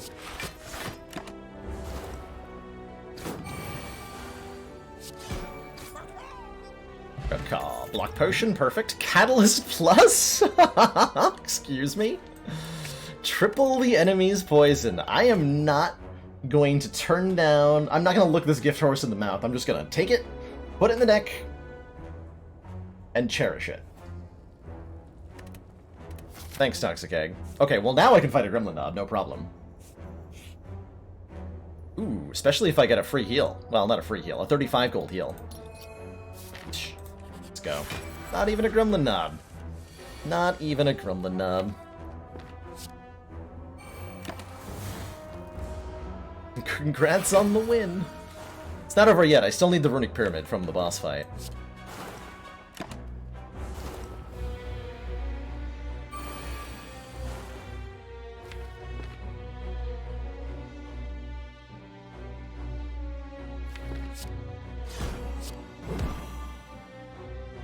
And some damage here, too.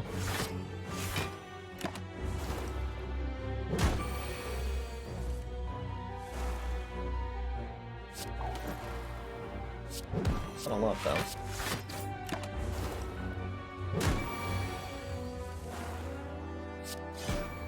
Strawberry Catalyst.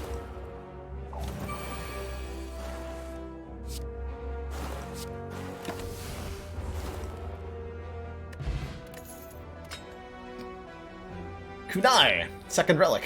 Toxic Egg Kunai. Yes, these are the relics that a Silent wants in Act Frickin' 1.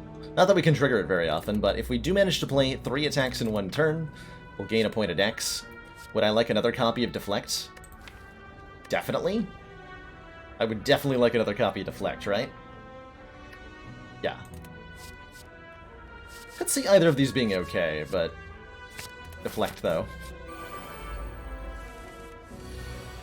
But Deflect, though.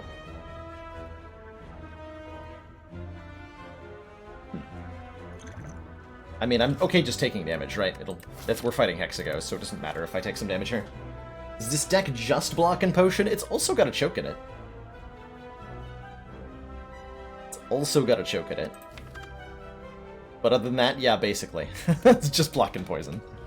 And that's all we need to do to beat Hexagos, no problem.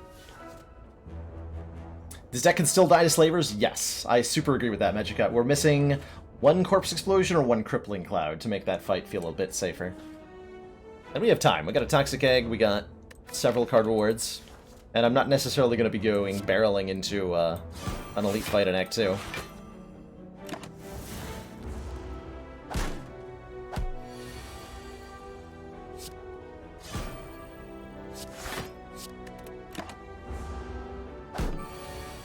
See, 44 is a pretty good damage value, or a pretty good health value for the Hexaghost fight.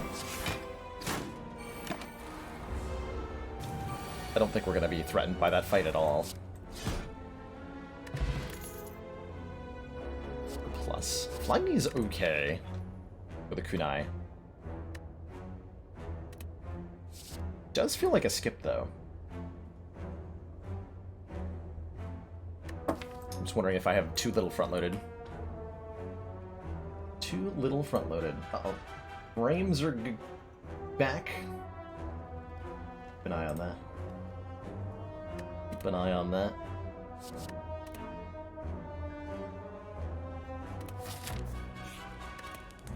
Hexaghost, more like Hexatoast. Think about upgrading Survivor. Upgrading Choke, Neutralize, or Predator is also fine. Make our attacks hit a little bit harder.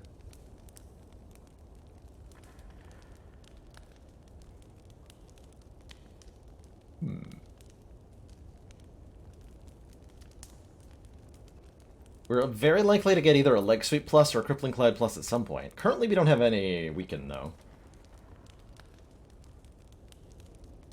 Or a Malaise Plus. I'm gonna wait until after the at least boss card reward to upgrade Neutralize. Because I think we're really likely to incorporate additional weakened sources. So I'm gonna upgrade Predator.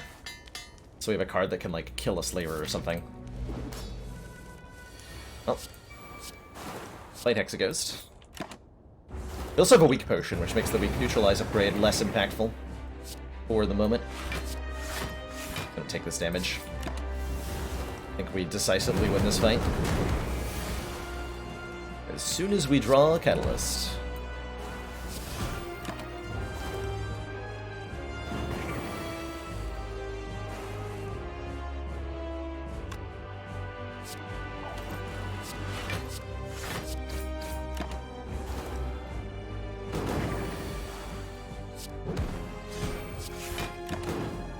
Yeah, good fight.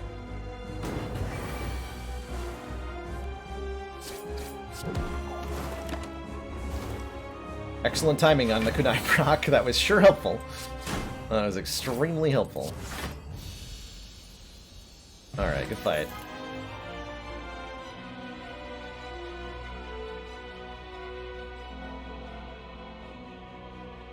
These are not the rare cards I was looking for. I do think Glass Knife kind of is the ultimate answer to what the deck is lacking, which is the ability to kill, like, an enemy on turn 1 or 2. Also gives us a little bit more reliability in rocking Kunai. Could also take 1,000 cuts. More Catalyst is the answer? I mean, yeah, well, none of these cards say Catalyst on them, Chrono. If there was a Nightmare, I would have already clicked on it. Because that card says, make more Catalysts. None of them say Corpse Explosion, none of them say Malaise, none of them say Adrenaline.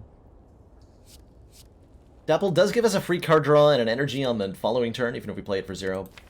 But we're looking for stuff that does stuff on the turn we draw it. Got plenty of stuff that doesn't.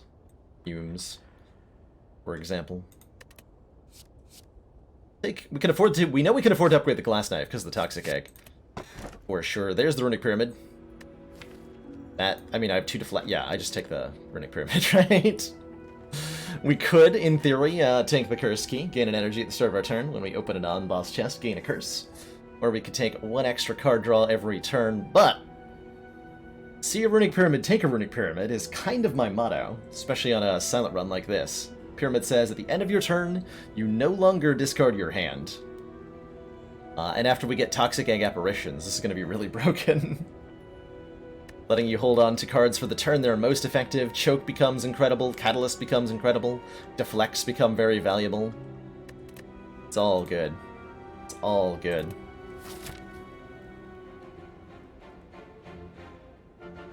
Let's see. So I don't think I need to be barging into elite fights just yet. We don't have a Corpse Explosion or anything. Unfortunately, the act layout kind of begs to differ. And says, you have to. Yeah, I'm forced into an early elite. Forced. I could go to a shop first, which is pretty valuable. And we can get a lot of question marks first, which is also pretty valuable. Bad at building Act 1 decks that take Pyramid. It does require a different eye. The first thing to realize with a Pyramid deck is that you need less block density, because you're no longer required to draw blocks on every single turn that you're being attacked. You can just have the blocks and keep them if you draw them on the wrong turn. So you need less of these. And you want more, like, energy generation and hand manipulation cards, to some extent. Like, stuff like Headbutt becomes way more valuable.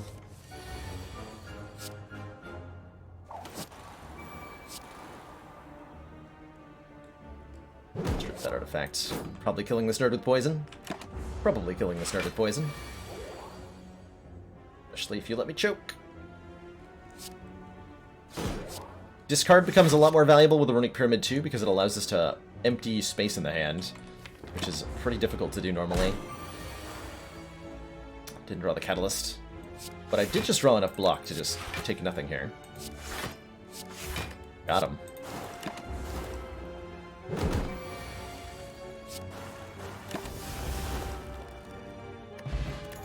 Hack potion's definitely helpful. Oh my lordy.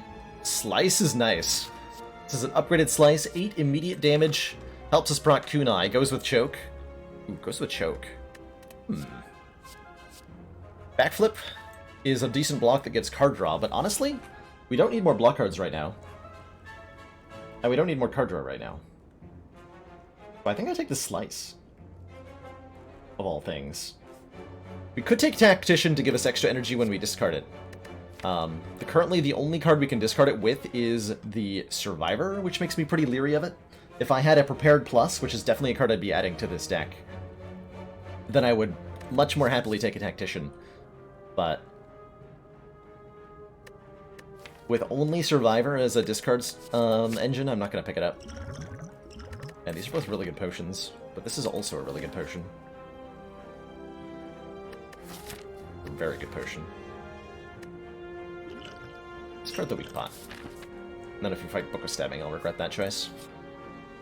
Choose 1 of 20, probably upgraded cards to add to the deck. That's the one. Cool. We have a second Catalyst now. Good times. Good times. To the store. To the store.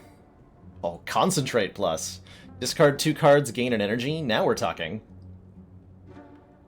That is a card we want with Pyramid, probably. And I could take an Acrobatics to go with it. Concentrate Acrobatics is fun. Although I could also just go Concentrate card removal. Well, the Concentrate itself is not that great without the card draw to go with. So I really like these 2 cards. Enlightenment's fun too, right? Reduce all of our cards to 1 cost. Makes Choke and Predator cheaper, but that's it. But that's it. I think I go Concentrate Acrobatics. Concentrate also lets us get, like, wounds out of our hand. That's huge. Yeah, these are huge together. Those are too big. I might end up fighting, like, 3 elites, depending on how this turns out. Gain a relic for a curse. Yeah.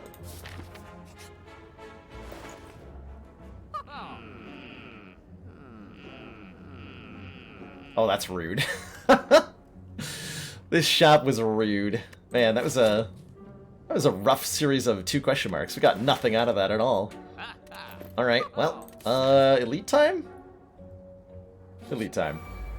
And it's a Book of Stabbing. Because of course it is. Because of course it is. Fortunately, I think we're fine against the Book of Stabbing. Like, totally, completely fine.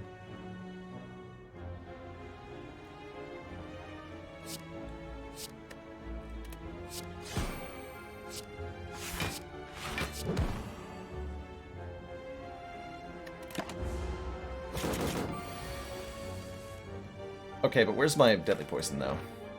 Hello? Hello?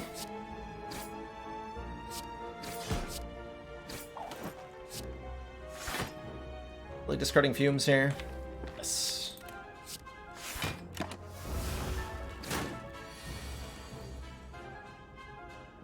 Okay, I think we've run into a slight problem.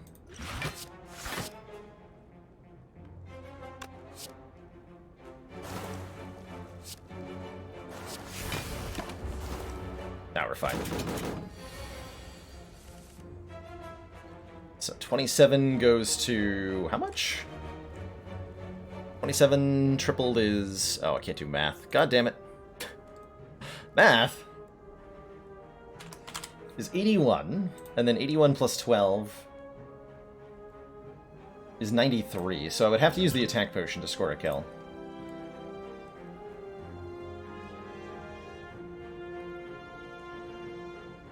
Which seems worth it. So let's go ahead and do that. Take that book out entirely. We got the boot! We would deal 4 or less unblocked attack damage, up it to 5, and 3 mediocre cards that I do not really want. Nah. Nah. We'll take a Dagger Spray right about now. Okay, so after that series of events, do I feel like I can take another elite now? Probably not. I think Gremlin Leader has a serious chance of killing me. I could also just dunk Gremlin Leader immediately. Kind of iffy on that. Not sure how it goes.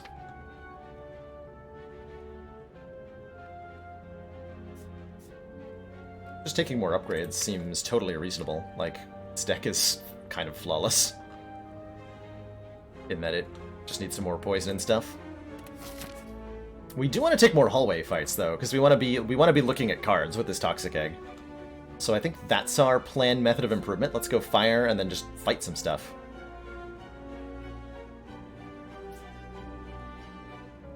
Instead of trying to get events. Apparitions would be nice. We don't need them though. Don't need them though. Hello, jerks.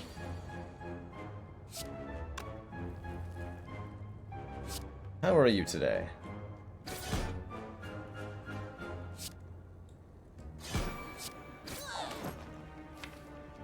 Could save some health with deflect, or either deflect or concentrate, or neutralize. So there's quite a few hits off this potion to save health here. Let's do that.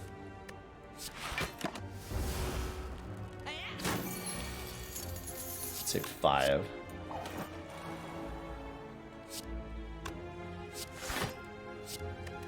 Probably could have done better.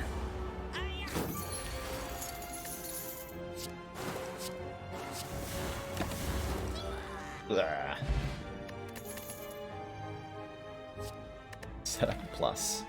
Honestly, not bad in this deck. Setup plus takes a card from our hand, puts it on top of the draw pile, and then makes it cost 0 until we play it. Which can set up a pretty good choke turn. Can let us get Predator sneakily played. It's probably not the best source of energy, but it does work. We'd want to pair that with, like, backflips. We want to have more card draw to make setup particularly good. But you know what? I think it's got potential. I'm actually going to try it here. Ooh, I will definitely take Vajra. Giving us +1 strength makes our Glass Knife Slice... just gives us a little bit more front load, which patches, like, the one weakness the deck has. So we'll pick it up. We're still missing Piercing Wail. Unfortunately. See, like, here setting up Choke can do some silly things. Setting up Choke can do some very silly things. Next turn might hurt.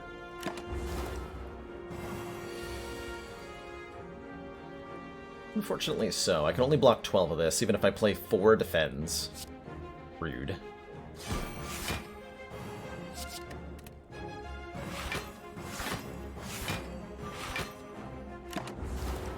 Very rude. Hello, Footwork, are you there?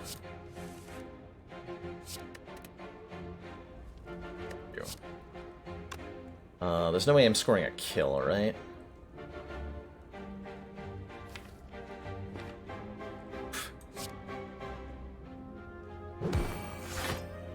Poop was definitely helpful there. Go 15 poison, this would be 18 damage. 18 plus 18 is not enough. Actually, what if I strike? This would be 5, putting him at 32. 4 block. Then we would do 5 plus 9. So we're doing 19 plus 15. Which is 34. Not enough to kill. 3 damage short. Okay, so we block. Which is unfortunate, because we take a fair bit of damage. Ow.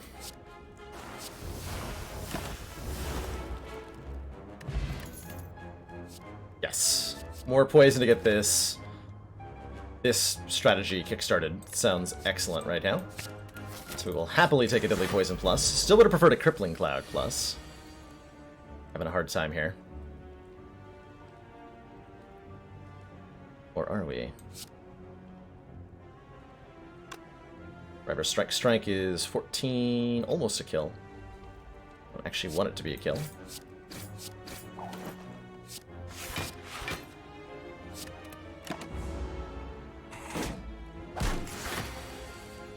Be content taking one.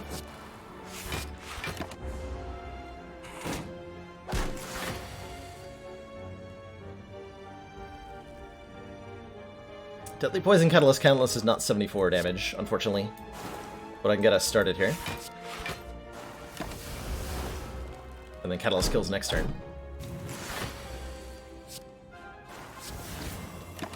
Smooth. I've said it before, and I will continue to say it. If you have a Runic Pyramid, take every Piercing Whale that you see. Even with a Cloak and Dagger and a Kunai, I'm taking the Piercing Whale here. The defensive utility of this card is so massively important. But there's no question that I just have to take it. No question in my mind. Every single one. I'm gonna play Predator here so that the Mystic is forced to heal the Centurion next turn, instead of attacking me. If you deal on Ascension 15, the Mystic is forced to heal if there are at least 16 hit points missing between herself and her lab partner here. That's what I'm going to describe Centurion as.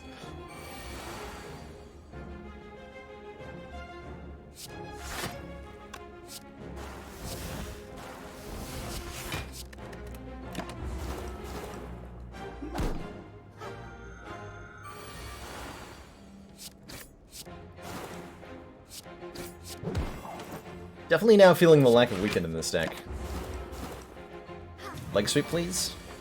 Hello?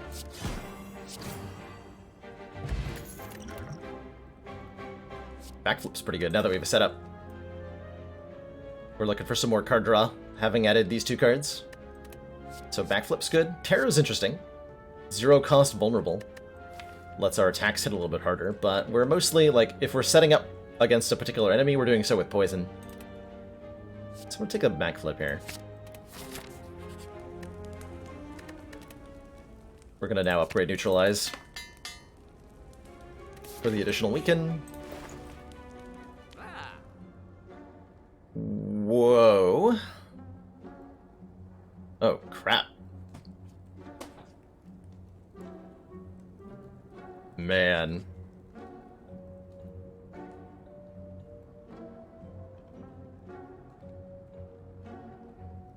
Wow. So, there's a Cloak and Dagger on sale. There's a Dark Shackles Plus, and this card is ridiculous. This card is ridiculously good. 15, minimum 15 block for 0 energy. There's also a Burst Plus, which we can use with, oh, I don't know, our 2 copies of Catalyst to do extremely broken things with this Runic Pyramid. And all we have to do is survive long enough to get that in play. It does mean we can't remove a card. It's kind of painful. But, like, the burst. It's very good. It's very good. I'm just trying to compare mentally to Dark Shackles Cloak and Dagger.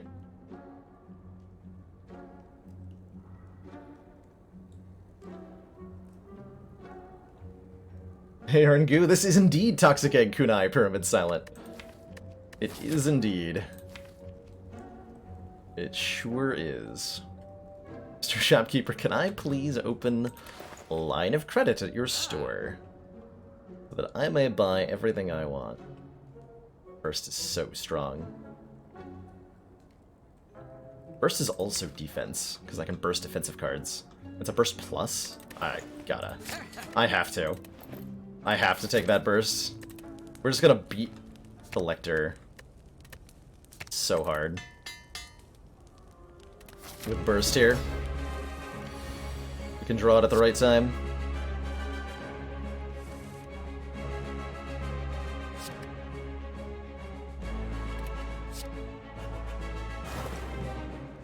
Don't have an Art of War. Just double checking with myself about that. We might find ourselves in... I'm gonna use this Power Potion.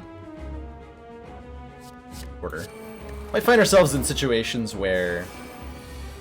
Oh, we're fine. Okay. Never mind, we are fine.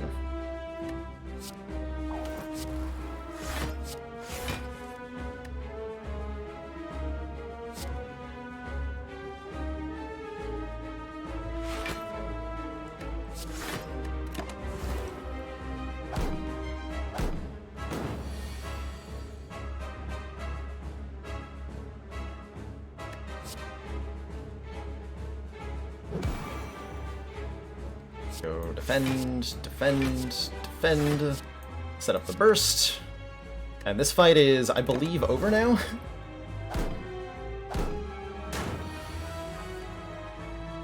More or less.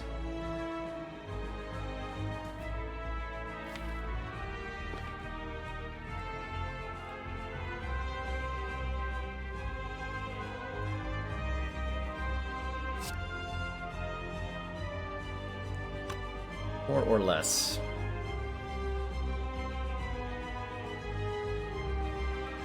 So if I burst Deadly Catalyst, how much poison is that? That's already more than enough. And we just actually immediately win? Okay. We discard the... oh shit. Order. It's fine. So we put Collector on 171 poison, and then full block. And we win.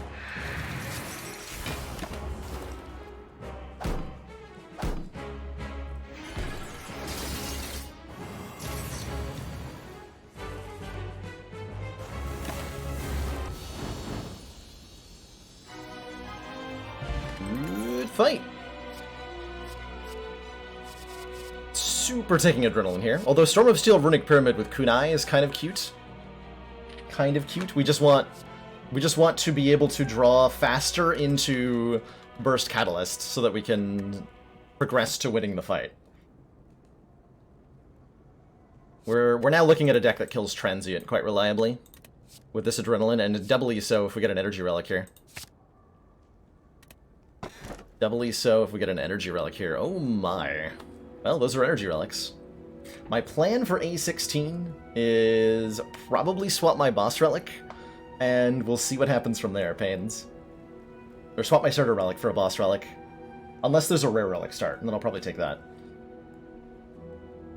Crown for sure.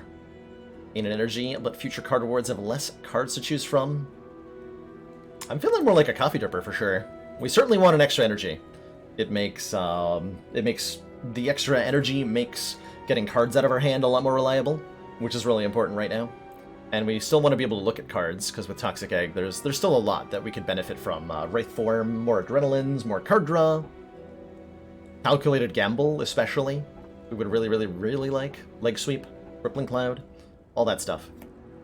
There's an argument for Astrolabe just to get 3 strikes out of the deck. But I'm going to happily take a Coffee Dripper. Can no longer rest. But we still get to look at all the cards in the world. We're fighting Donu and Deka, which is going to be a little bit awkward. I could take a 4 Elite Path, I'm just not sure that I need to. Just not sure that I need to. This deck is a fascinating one.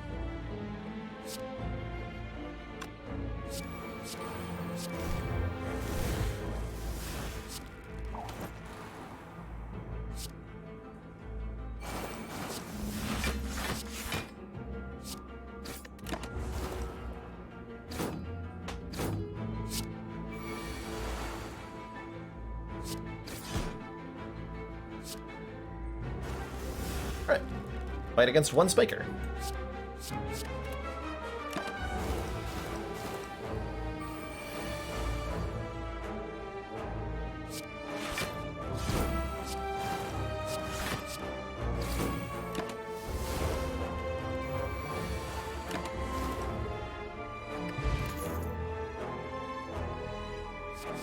Backstab Plus is a 0-cost 16 damage card on turn 1 that helps proc Kunai. That's okay. I think we want more still hand manipulation, and Prepared Plus helps us get there. Draw 2, discard 2, lets us chug through the deck a little bit faster, get cards out of our hand, get cards into our hand. Happy to take it, especially if we find some more backflips or something. I feel about spending 89 gold to make all of our enemies weak on turn 1. That strips an artifact off of everybody, which is quite relevant, I'm going to pay 89 gold for this, just for the artifact removal. Turn 1 blocking is helpful too, right? Loose Strike, Loose Choke. You know what? Choke. You served us well, but your time in this deck is at an end. I'm not willing to lose my footwork or a deflect here. Under no circumstances.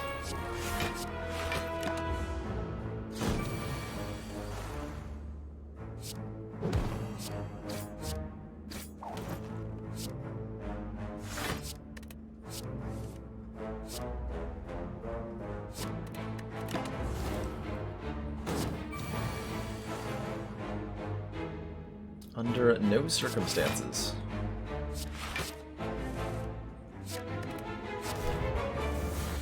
There we go.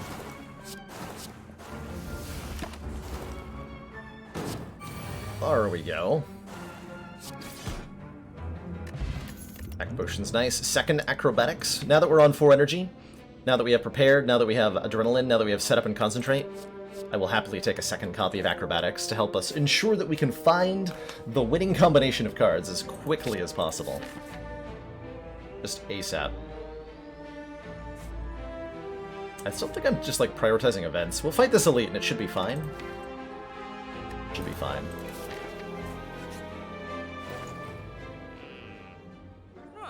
Man, these merchant timings have not been kind to me this run.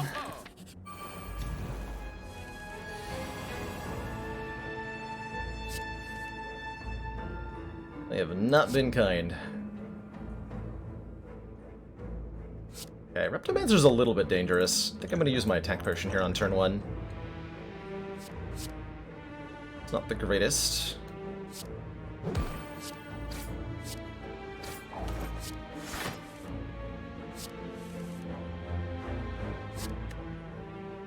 This card Sender's Bane. Setup footwork. Fumes in play. Let's block this hit. Okay.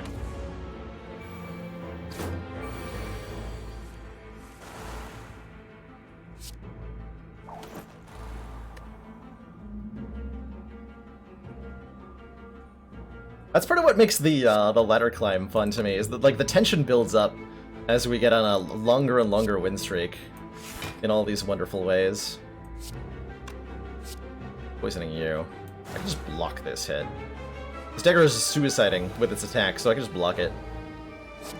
No prob. No prob.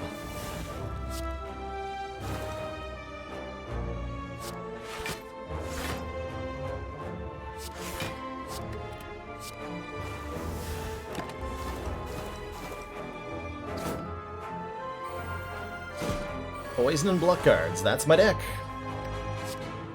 That's my deck.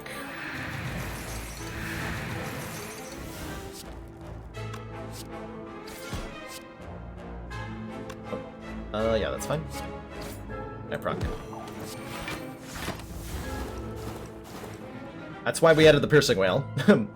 Was for that turn. We'll have a couple other situations where the Piercing Wail does something equally disgusting. Hair is 10 more max health and a regen potion to help us heal, so this coffee dripper no longer feeling as bad. Third copy of Catalyst, if we want one. Which I think we do, right? I am on 815 winning since Ascension 1. That's right, Thormenth. The goal of the Ladder Streak Challenge is to defeat the Heart on every single Ascension level back-to-back. Starting at 0, going all the way up to A20, and we are on Ascension 15 right now. Which is ridiculous. Give me that. There's a Mind Bloom. We could upgrade all cards, and honestly, I think that'd be okay. No, we have a Toxic Egg. That would not be that helpful. I don't need a full heal, so we're fighting a Act 1 boss for a rare relic. Gives us 100 gold, too. So the next time we run to a store, we can actually afford to get a card removed or something. Sure, give me a rare relic. And make it a good one. Make it a good one.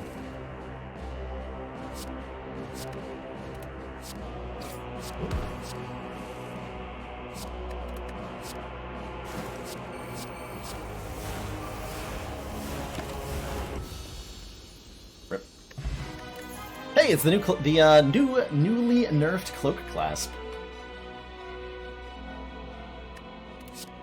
Check that out. Where's the boss, by the way? Got him. So yeah, that's why we added the Burst. Burst Catalyst. It's a special brand of stupid. So Cloak Clasp gives us 1 block for every card in our hand at the end of our turn. That's a lot of free block in a deck that has a Runic Pyramid and a lot of card draw. Like, this is frequently 9 or 10 block. Just got nerfed from 2 to 1. Still gonna be good here. Still gonna be very good here. Honestly, I think we don't need any more block cards now that we have a Cloak Clasp. Dodge and Roll's okay, but we mostly want to just keep the deck small enough to do what it just did more reliably. That's all we need to do. Grab our Recall here, grab our blue key here, rip Oddly Smoothstone. So now we have all 3 keys, which means we're going to Act 4. And I can upgrade... These are my upgrade options. Oh, that's funny. What do I upgrade here in my starting deck?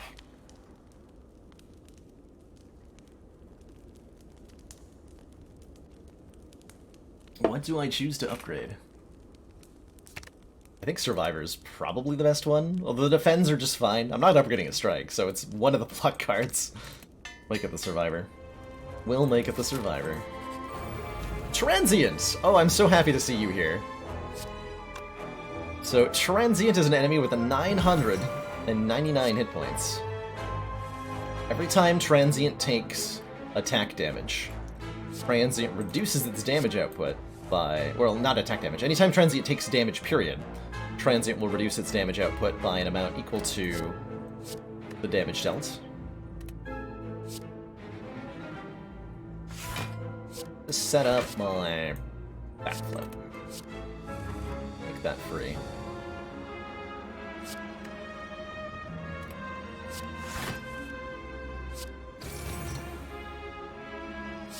Can I proc? This will apply poison every turn.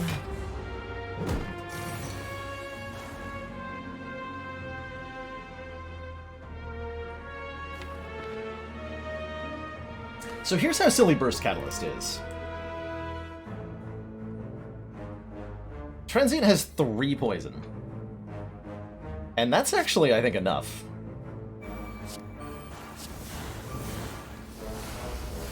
Yeah, because 3 becomes 243 after Burst Catalyst Catalyst. And now Transient takes 243 damage at the end of its turn.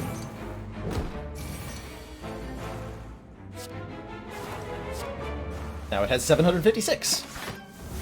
Now it's dead. Now it's dead. Ooh.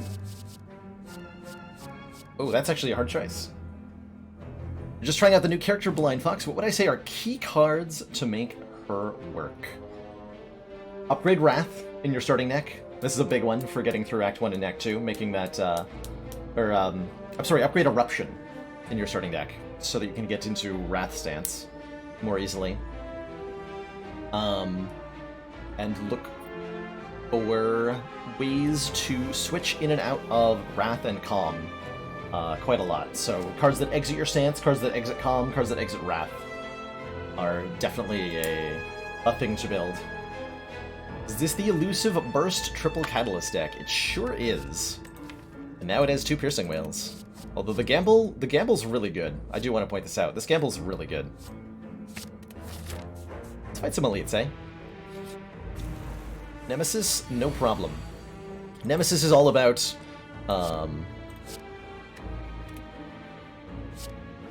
turn consistency, and with a Runic Pyramid, you have turn consistency. So if you have a Runic Pyramid, you kind of beat Nemesis.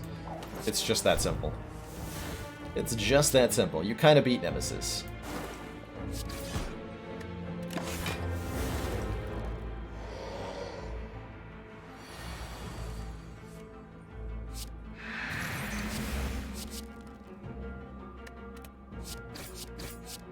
Plus, I got the boot.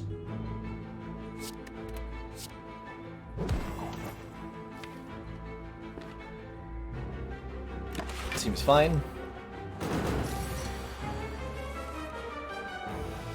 First, Catalyst, Catalyst, Catalyst. Enjoy your 1,000 poison, Nemesis. Got him. Oh my god, a duplication potion. This turn, your next card is played twice. And Potion Belt says, upon pickup, gain 2 potion slots. That's another footwork. I think we could use 1 more footwork, right? Cloak and Dagger and Blade Dance are nice with Kunai. But footwork. I think the footwork. Still lacking the AoE. So fights like this are actually a little bit scary.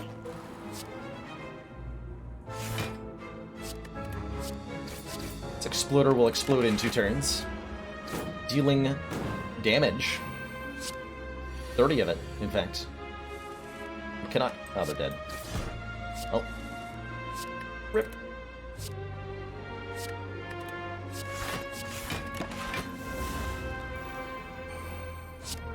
Welcome back, Firex. We are indeed on the ladder. Although the ladder is not letting me play poison cards right now. How much block is this? 15, so I need 12 more block? Okay, we got 12 more block with the Cloak Clasp blocking for me here. Guess I could have played Fumes. I guess I could have played Fumes.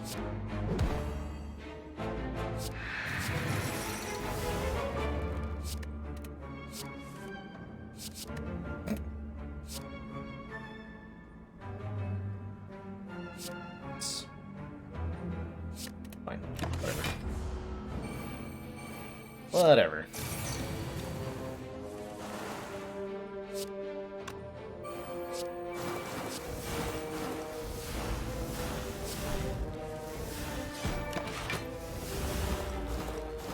Is that relic before the belt? This is the Cloak Clasp. At the end of our turn, Cloak Clasp gives us 1 block for each card in our hand. Oh, now we can take a Cloak and Dagger if we would like one.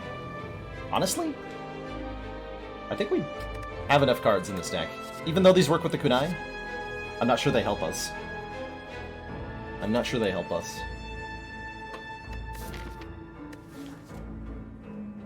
Yeah, this used to be 2 per per card a couple days ago, but it has been changed. Just gonna not take anything. Giant Head is super giant dead. Just like the most dead any head has ever been. Assuming I can find my poison cards. We're looking pretty dead there, head.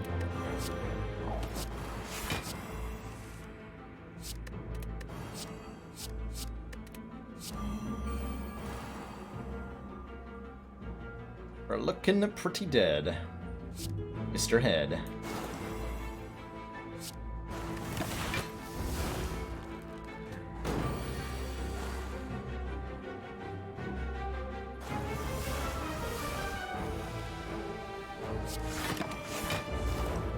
Do I think it's still a good relic? Definitely. Definitely still a good relic.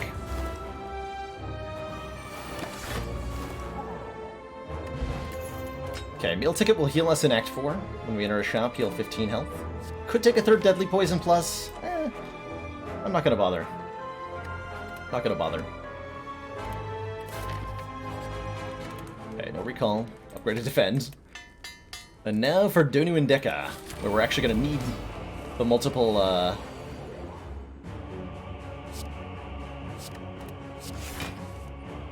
Oh, good. Fumes on turn 1. Good. Good.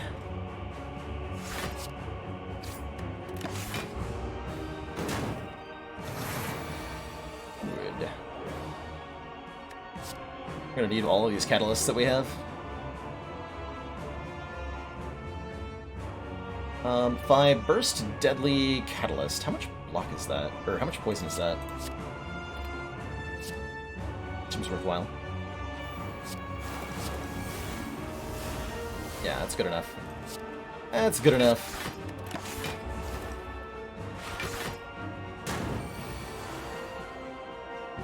That's extremely good enough.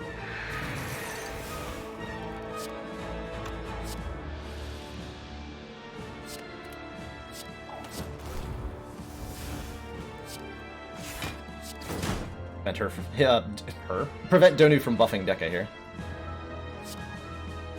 Get that poison started too. Cloak Clasp is pretty reliably giving us like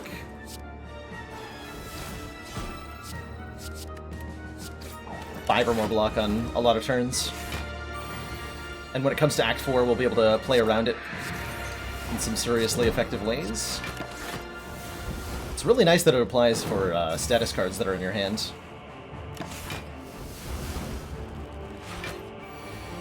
Oh, this deck would be way weaker without a Pyramid. That's for dang sure. That's for dang sure. We would struggle to get out our damage because we would draw catalysts that we couldn't use on earlier turns. The Pyramid is definitely making this whole thing work in a way that it would not without it, for sure. For sure, Streptifier. Upgrade one more defend. No reason to rest, because we're going to get healed to full by the meal ticket. Otherwise, oh, I can't. I also can't rest, so there's that, too. Oh, hey. Paper Crane. Slash... We don't need orange pelts, because we have an ancient potion already. This is disgusting. So, considerations here that are all very good. Footwork is great, Gamble's great, Backflip's great, card removal's great, Thorn's Potion's fine.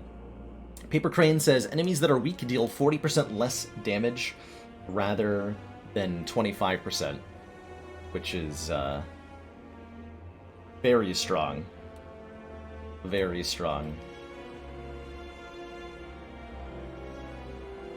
I wouldn't say that, Zenka.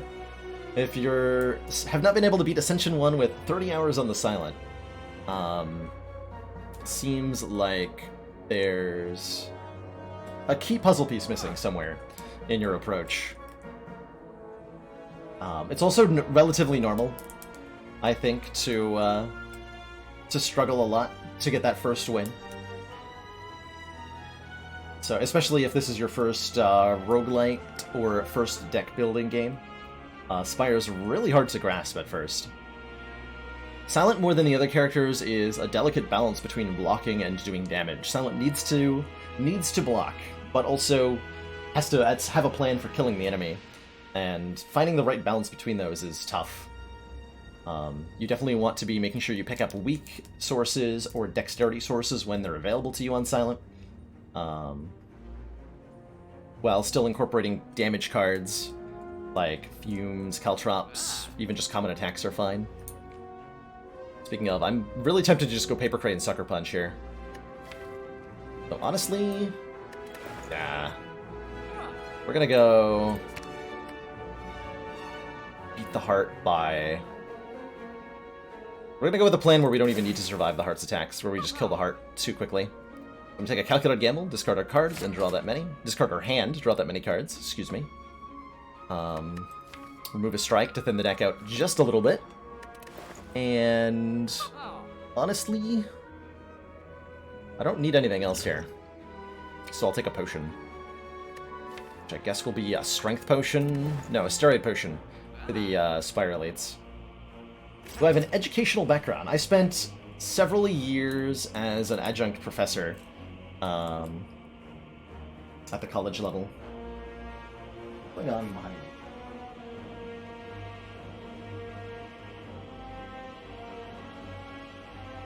Something is with my green screen. Huh? Fix that. Anyway, I taught chemistry. Introductory college level chemistry is what I've got, like 3 or 4 years of teaching. And that was fun. That was really fun. I kind of jumped into that like almost straight out of my bachelor's degree. And it was a really enjoyable experience. Did I teach you some chemistry? The mitochondria is the powerhouse of the cell. Wait, no, that's the wrong thing. That's the wrong thing. Oh, for some reason I thought this guy was attacking me. Whatever. Whatever.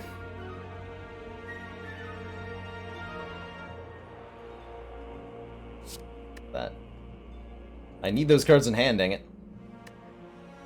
If I Deadly Catalyst, we can kill Spire Shield next turn. How does that save me from Spire Spear, though? Doesn't.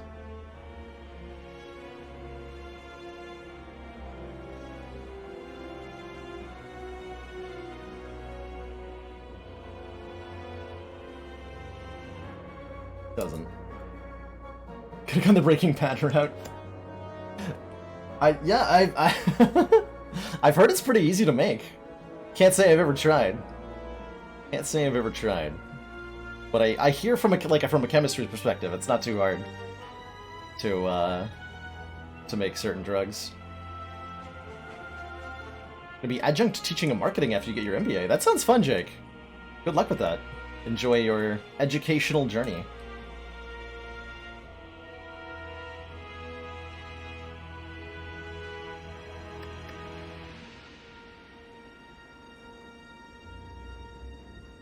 Just trying to figure out how to dunk these guys most effectively. Deadly Catalyst is 2163. That really will only kill this guy. Okay, we'll kill you then. Just to make sure. Do that.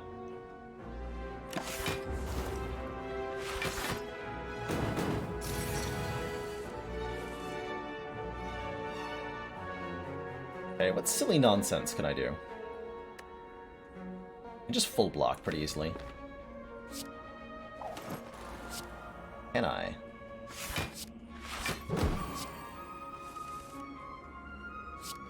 Yes. She didn't need to play that deflect. It's alright.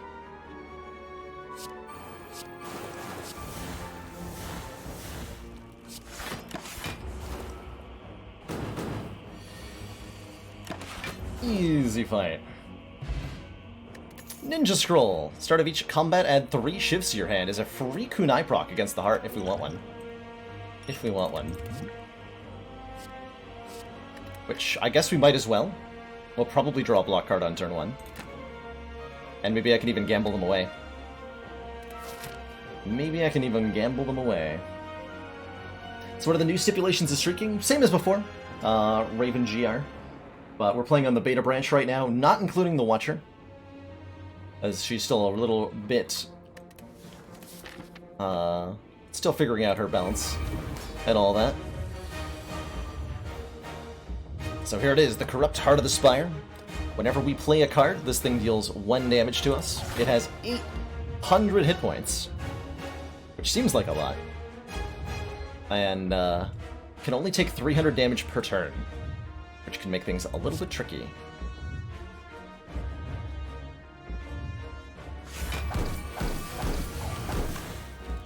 Little bit tricky.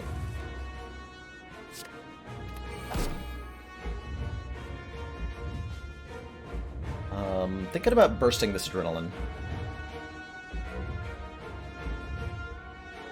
What, defend, burst adrenaline? I can also dupe the adrenaline. We want to play this Ancient Potion to block the vulnerable. Do I still start from Ascension 0? Nope. Yes, sorry. Yes. We've been starting from Ascension 0 every time. So this is a 15-run win streak at the moment. But what if we dupe the burst? Then it should be our next 4 skills get played twice. I think I want to. Go save that burst.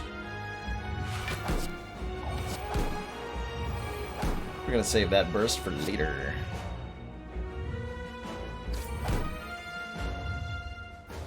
Yeah, a little unfortunate. We didn't get our poison started on turn 1, like I was hoping we would. That's okay.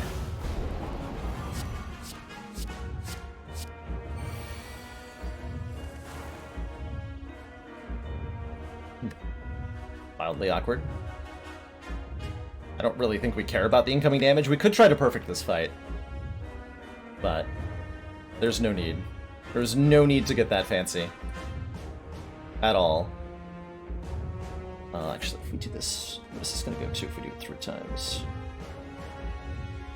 So we start at 7, 21, 60, 180. Okay, so we need to burst the Deadly too. So I'm taking the full 45. Is that really what I'm willing to do here? I mean, I might as well, right? Because then we just win. Yeah, we just win.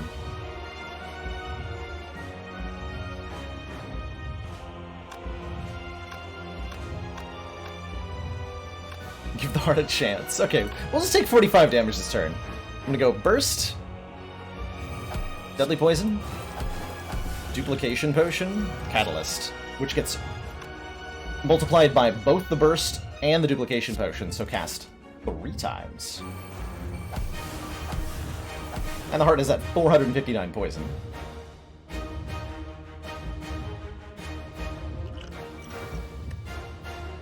And then I get 6 block.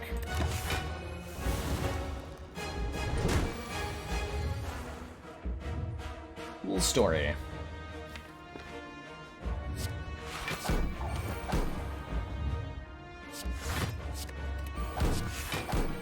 Good fight, Mr. Hart.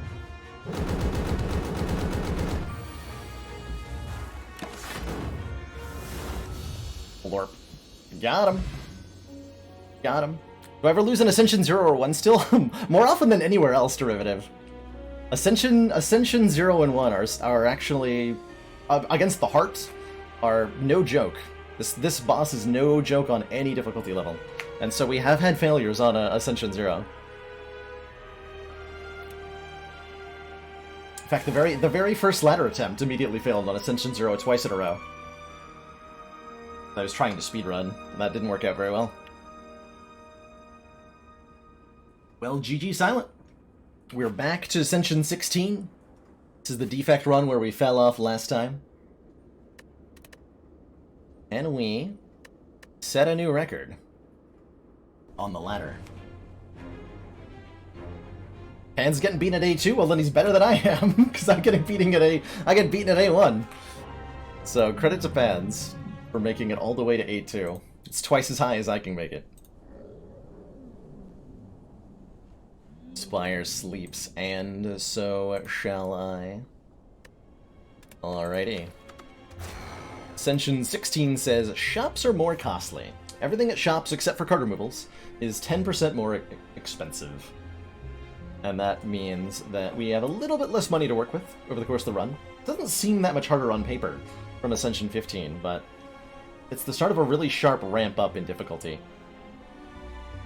I'm also, I think, weaker, at least on high Ascensions, with my defect play, than I am with the other characters, and that makes this especially frightening. A16 is indeed one of the only levels that was nerfed. I think like 3 times.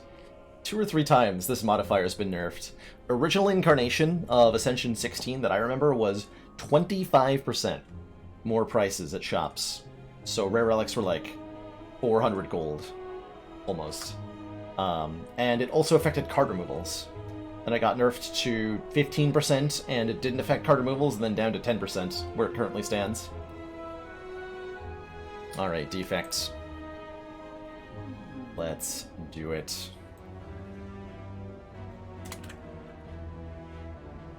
Let's do it.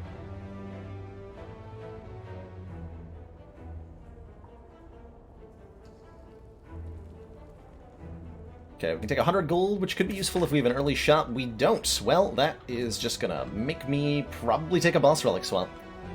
Almost assuredly. Almost assuredly. The defect starting relic of Cracked Core it's nice. Gives you an extra lightning right away, but I think this is among the weakest of the starting relics for the 3 characters. And so swapping our starting relic for a boss relic has, for me, traditionally proven quite effective on defect. I could still get a shot before the first elite. That's true if we go this way. Or this way. Go, like, have a really juicy store here, and then get, like, 3 fires and a burning elite done in Act 1. That's pretty good. It's pretty good. What would be a good boss relic? Almost any energy relic. Runic Pyramid, Snecko Eye, Pandora's Box, Astrolabe. Most of them are good now that, like, all the bad ones have pretty much been taken out. Like, White Bee Statue, Eternal Feather are gone from the pool. Dome is tough. Dome is what we got last time. What are burning elites? If you have unlocked Act 4, so you'll see this symbol up here in the top left. If you're brand new to the game, you won't have seen this yet. This only unlocks when you've beaten the game once with each of the 3 characters. But once you have gotten that unlock done, then you have access to Act 4, which requires you to gather 3 keys that go in these slots here. One of those keys is acquired by defeating an elite that is more powerful than the other elites, indicated by a flaming marker on the map. And this elite has a random buff of either regeneration, metallicize, plus strength, plus max health, and drops the emerald key, one of the 3 keys needed to get to the 4th act.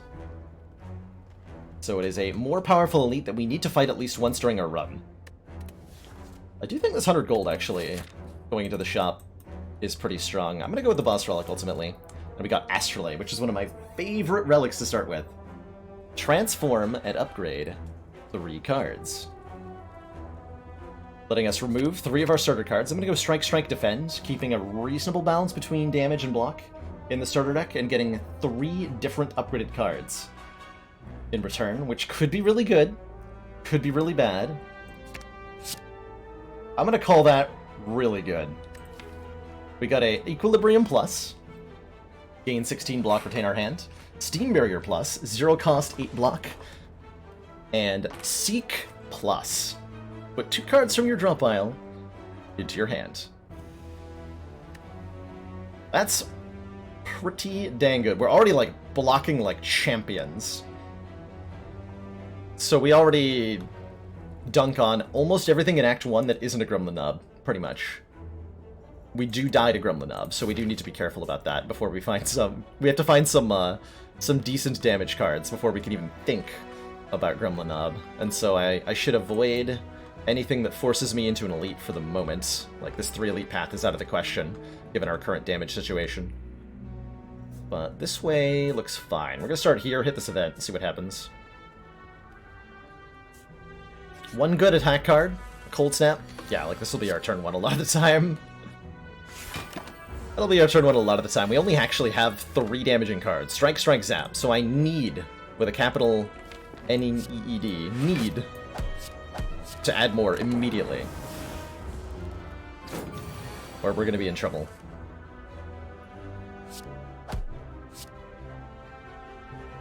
We're going to be in big-time trouble.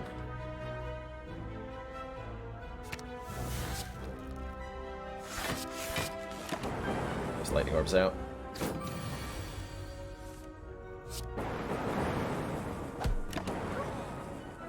There we go. Energy potion's definitely a little bit helpful. Honestly, Melter. Melter's an attack card. It deals 10 damage. That's lots of damage. That's what we want. It's not a Ball Lightning. It's not a Doom and Gloom. But it is a damage card. And so I think I need it more than another block card, or a card that, while Storm does channel Lightning Orbs, it only does so when we play power cards, which we don't have any. So, a card that currently does literally nothing, a card that blocks, or a card that does damage. I'm going to choose the card that does damage. And I am definitely taking Golden Idol this early. Do I want to take the damage here? Golden Idol gives us 25% more gold, but in order to acquire it, we need to take one of 3 penalties, either immediate lots of damage, minus max health, or taking a curse. If I can go this way. Don't think so. I think I am going to fight this Burning Elite. Actually, maybe I'm going... Oh, hold on. Oh, no, I'm going to go this way. We're going to fight this elite. Yeah, I'm going to fight that elite. So if I want to do that, I would like to lose the max health, I think.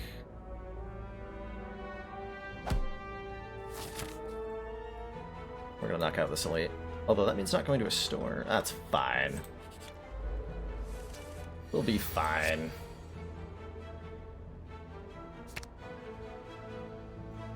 $16 plus 5 is enough. So Equilibrium Defend is a full block. Give that a Center Span then.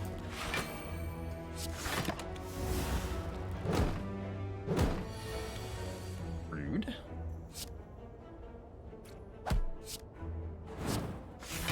But this deck blocks, so I'm not afraid here.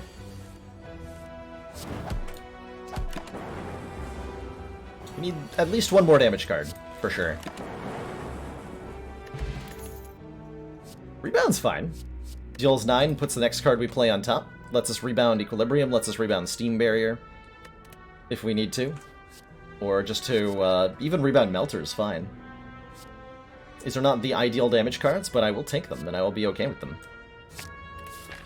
Now I'm feeling like we can take on an elite without it being too terrifying. One, so I get two, so we can just rebound Melter.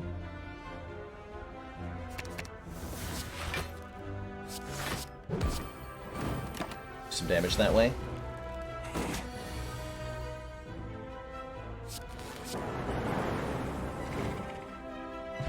Is the streak 1 to 20 on each class separately? No. It's, the streak switches, it's, just all 20 Ascensions consecutively, and then we're swapping characters each time. So we started, Ascension 0 Silent, Ascension 1 Defect, Ascension 2 Ironclad, so on and so forth. 21 total runs for a successful streak here. Turbo's pretty good for letting us get more stuff played. I think we're thinking about upgrading Zap pretty soon. Although the Melter upgrade for +4 damage is very significant too here. Leap for even more block is kind of appealing. What am I going to do if I actually manage it? Celebrate. Celebrate it and come up with something new to try. A derivative. I'll probably, like, if I succeed at the challenge, we'll probably do A20 runs for a little bit, especially once Watcher is officially released. Yeah, bask in my own glory. Based in my own juices. Wait, no. Not that. I really want this leap, actually.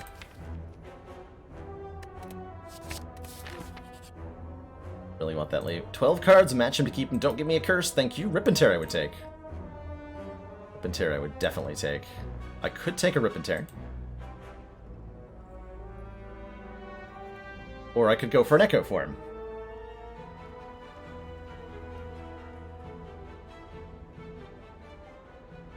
It's what, a 1 in 4 chance that we get an Echo Form, or a guaranteed chance? Like, Rip and Tear is here and here, I believe, right?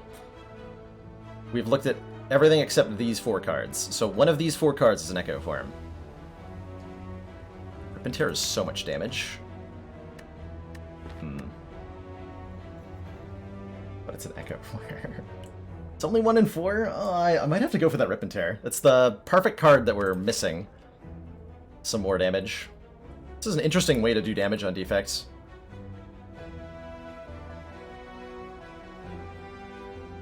And it'll make us a knob way safer.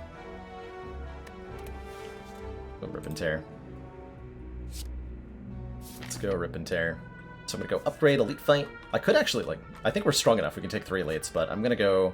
I want to take this Burning Elite out so our pathing is more unrestricted next act. I'm gonna upgrade our... either Rip and Tear or Melter. Both are +4 damage, but the Melter is targeted, the Rip and Tear is not, so we're gonna upgrade Melter first. Melter first. It's gonna work out pretty well here, probably.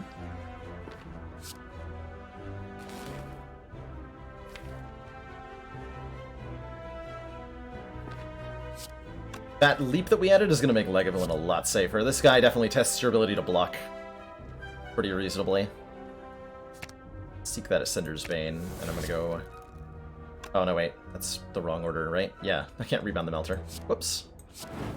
Should have saw Rip and Tear then. This is fine. This is fine. Check out my block. You ain't got nothing on this block.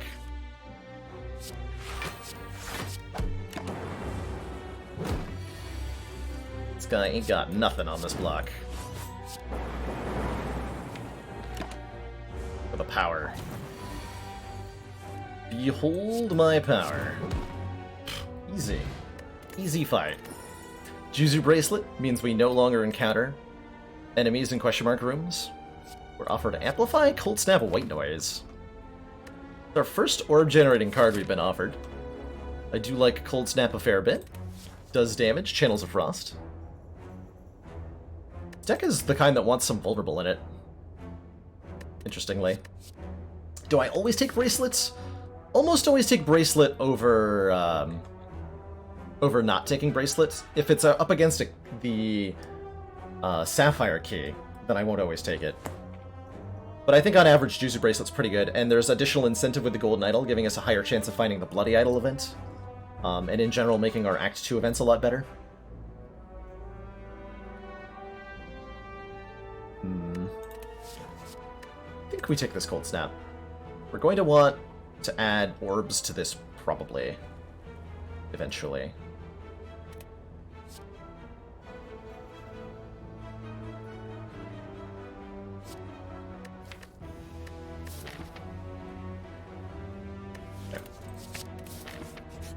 Take an event. Upgrade 2 random cards? Yes. Rebound Defend is fine. Plus 3 damage, plus 3 block makes these cards just a little bit higher quality. Come on, like Smooth Stone. Ink Bottle. Whenever you play 10 cards, draw 1 card. One of my favorite common relics right now. Very, very powerful. Generating additional card draw on a pretty frequent basis. Good stuff. We're saving money to get an upgrade in. Yeah, we have enough removals. So let's continue to upgrade our cards. I like upgrading Rip and Tear for more damage. I like upgrading Leap for a 12 block. I like upgrading Zap so that it's free. And I can do all 3 of those. I think we go Rip and Tear first.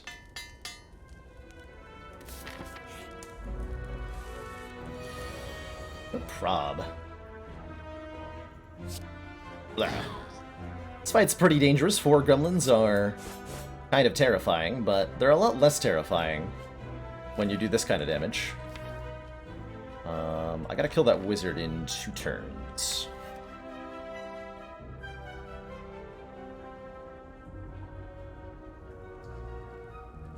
And we're gonna be weak next turn. I'm drawing just these cards. So 9, 4, 4. I think I have to strike here and take 5 to ensure that we kill the wizard before it hits me with the ultimate blast.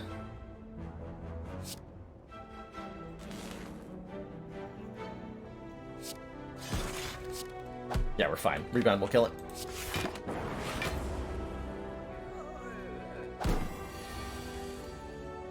Almost nobody liked the ink bottle? That's crazy talk. That's crazy talk. This is so strong.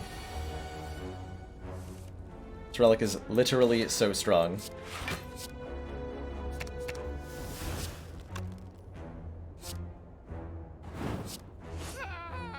Played that turn the way that I did so that ink bottle would leave on a higher number. By the way, there's a ball lightning if we want a lightning orb. Or a turbo. Turbo is pretty good too, especially now that we draw more cards thanks to ink bottle.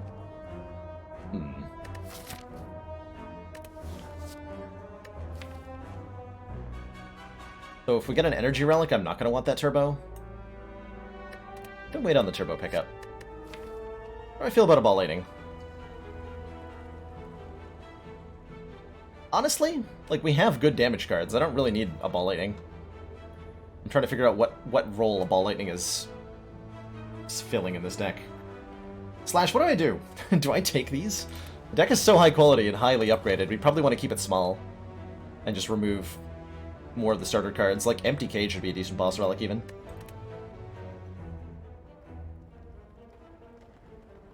Point of discussion was, Ink Bottle draws your most powerful card when you have no energy left. That is a potential downside to it. There's ways to play around that, though. There's definitely ways to play around that.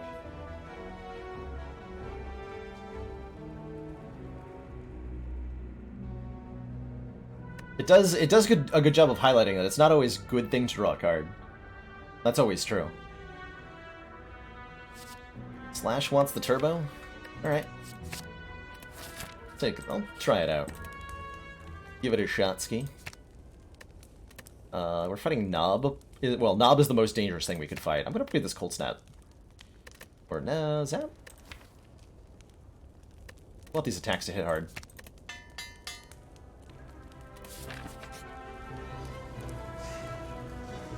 Start of your turn, upgrade a random card in your hand for the rest of combat. Warp Tongue's pretty good.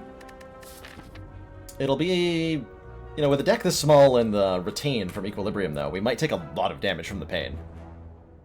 Could potentially take a lot of damage from the pain. We might draw into it with Ink Bottle, too. But upgrading a card every turn is very strong. Especially with the deck already as upgraded as it is.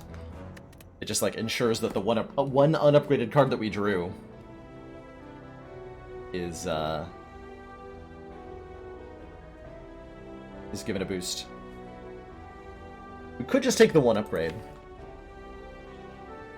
which is definitely less good than the Warp Tongues. But then I don't have to have a curse.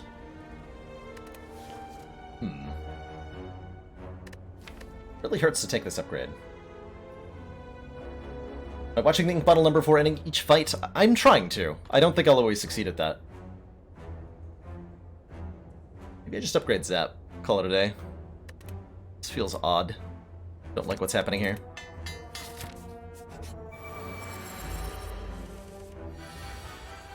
Not like.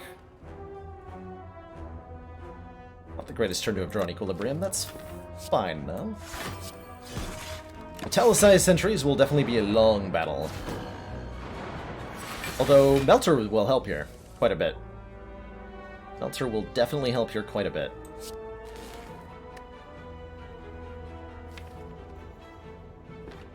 I'm going to seek Melter Turbo.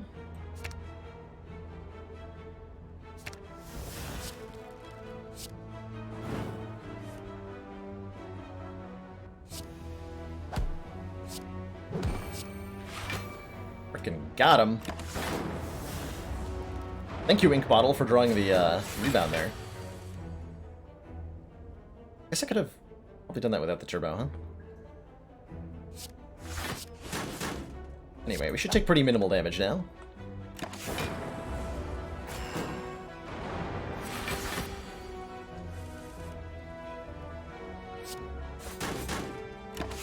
Never mind.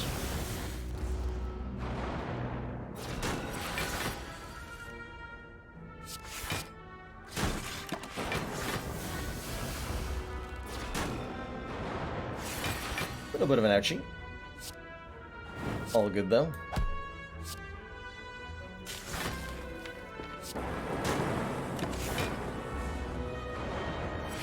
All good. Ultimately, a very low-cost act in terms of the, like, it's, like, we fought 2 elites and we took almost no damage. Duvu Doll gives us strength for every curse in the deck, which is awesome, because that's, with our Sender's Bane plus 1 strength, Melter, Rebound, Rip and Tear, Cold Snap, all just got significantly better in terms of damage output. Very better. Ooh, I think Hologram is probably our take here. Hologram is gain block, put a card from your discard pile into your hand. Goes really well with Turbo. Goes really, really well with Turbo. Lets us pull the Void out of the discard pile, or just get Turbo back.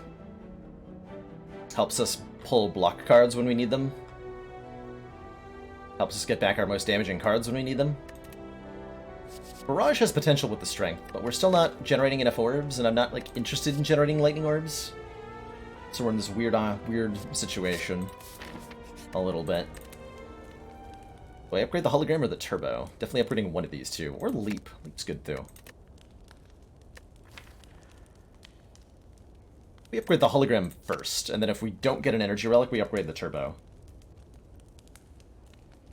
Like, we need more energy. We have 2 energy potions, too. His 4th relic is the Ink Bottle. Every 10th card we play gives us 1 additional energy. Or, draws us 1 additional card, excuse me.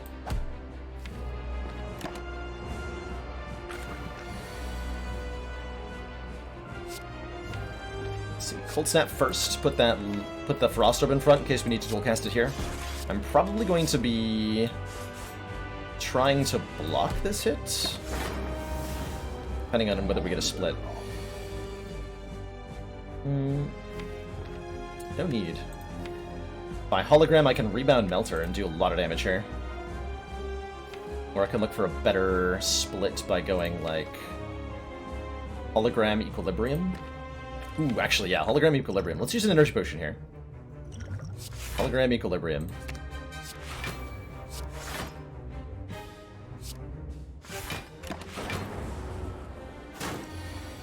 set up a better split on this turn. Yeah, that's what I'm talking about. That's what I'm talking about. So Turbo, Rebound the Melter, Rip and Tear. Cold Snap.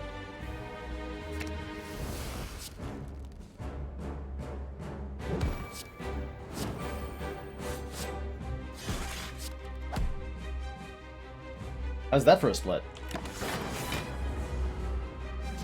How's that for a split?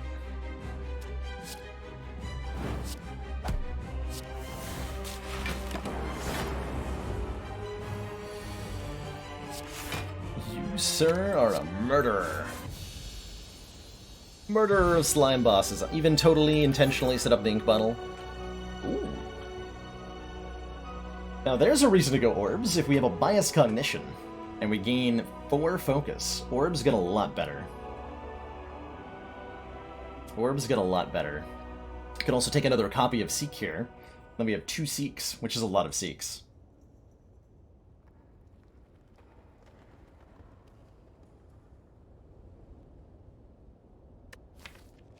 Could try Hyper Beam, right? We could the other option is take Hyper Beam and be like, who needs orbs? Question mark.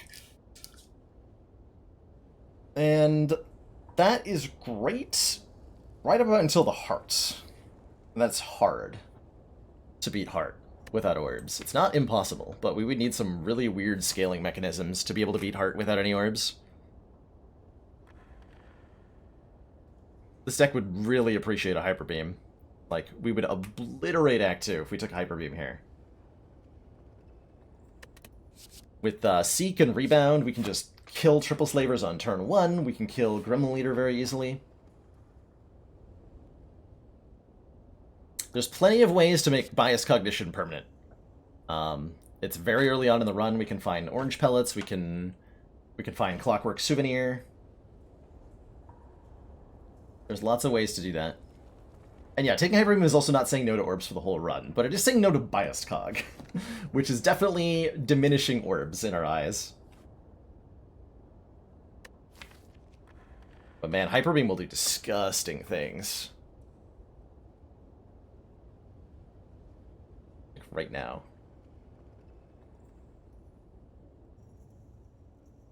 That's actually a really tough call. That's a really tough call. What is our... If we take Hyper Beam and then win the heart fight, what does that look like? Do we, like, add orbs on top of the Hyper Beam and just, like, have a good Hyper Beam that we use to win certain fights? And get a bunch of relics in Act 2? Or something else going on? I think I'm going to end up taking the Bias Cog. It's just such a reliable way. I'm much more comfortable in how to build the deck after taking a Bias Cog than I am in how to build this deck after taking a Hyper Beam. And I would actually, I'm really curious as to where this run goes with a Hyper Beam. But I'm not confident in my ability to navigate it like I am if I take the Bias Cog. Take the Bias Cog. My Coffee Dripper. So, options here. Busted Crown. Gain energy at the start of our turn. Future card rewards have 2 less cards to choose from. Coffee Dripper. Gain an energy at the start of your turn. You can no longer rest at rest sites. Or Tiny House. Obtain a potion, 50 gold, 5 max health, 1 upgrade, and 1 random card. I think I'm in agreement that it's definitely too early to take Crown, especially after we've just picked up Bias Cog. We need to add orbs, and we would like to find more ways to scale the orbs than just the Bias Cog. We would like a Defragment, a Glacier, an Electrodynamics, and a Loop. Those are the 4 cards I would like to add next.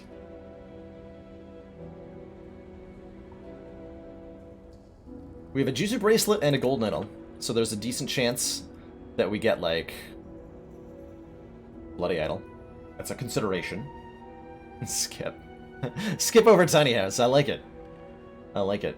I do think we could take Tiny House and win the run.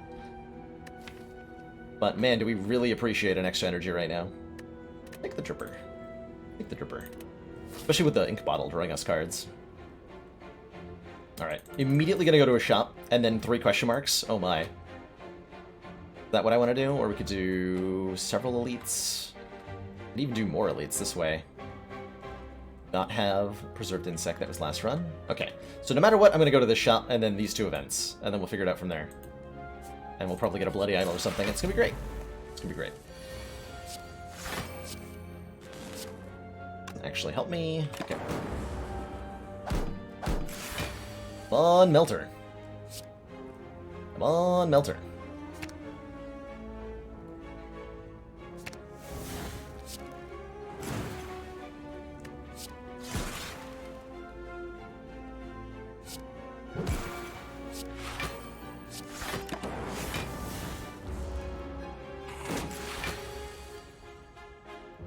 Come on, Melter. Oh my gosh, we do so much damage with this thing. Holy moly. That's a lot of damage. You know what's also a lot of damage? A Sweeping Beam. Gives us AoE damage, which we're currently lacking. That'll help us a lot against the elites of this act. And it scales well with our strength and draws a card. So makes use of our additional energy. I like that more than I like this Tempest, legitimately. Legitimately like it more than I like the Tempest. Commander, one of our most valued supporters, says continued support of the XCOM project. Thank you so much for that ridiculously long-standing support. Greatly appreciate the 9 months. Enjoy your new Watcher energy badge. What do I think of the Watcher? I think she's a really cool character. A little bit... she's getting a little bit less complicated as the updates come in. My initial reaction was she's a little bit too complicated. But as I play her more, get more familiar with her cards, and revisions have come in, that's come down a bit. So I think the devs have so far been doing a really good job of refining her into what'll be a really cool character. I'm very much looking forward to seeing how she ends up. If I'm looking for orbs, what cards do I want? Glacier number 1, Cool-Headed number 2, Electrodynamics number 3. That's about it. Heatsinks and sweep upgrades to +3 more to all enemies. Heatsinks upgrades to draw 2 cards.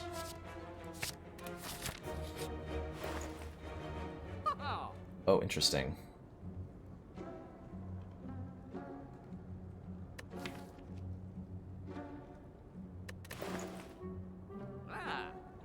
Interesting.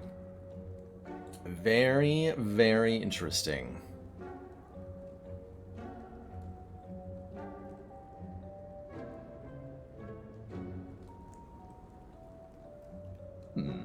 Actually, a lot of decent options here.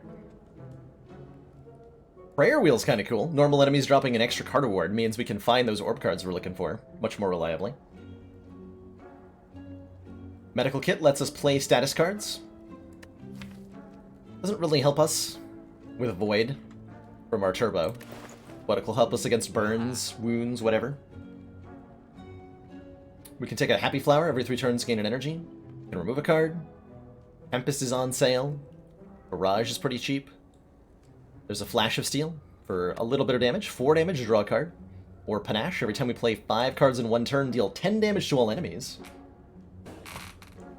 And I'm actually quite fond of that Panache, I think. Are we all in on finding Bloody Idol or Self-Repair? Nope, we don't need to be all in on it. They are very nice, but there are certainly ways to win. Even if we find 0 healing, we can totally just win by not taking damage. So that is an option. That is an option. And you're thinking save money over removing right now, really? Fascinating. I don't expect... We're gonna go to this store? I might go to that store, actually. I do like Panache a lot. And I do like card removal a lot. So it could be just Panache card removal. Get rid of a Strike. We have so many better attack cards than Strike.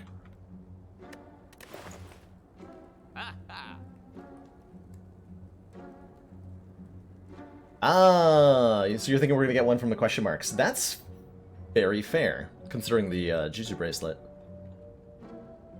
I definitely want to make sure I keep at least 150, well, 160 gold, 165 gold. Because if we run into a shop, we need to be able to afford orange pellets.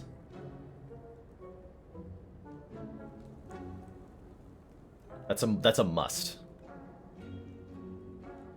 So if I'm taking panache, then maybe I don't remove a card. This question mark cannot be a store.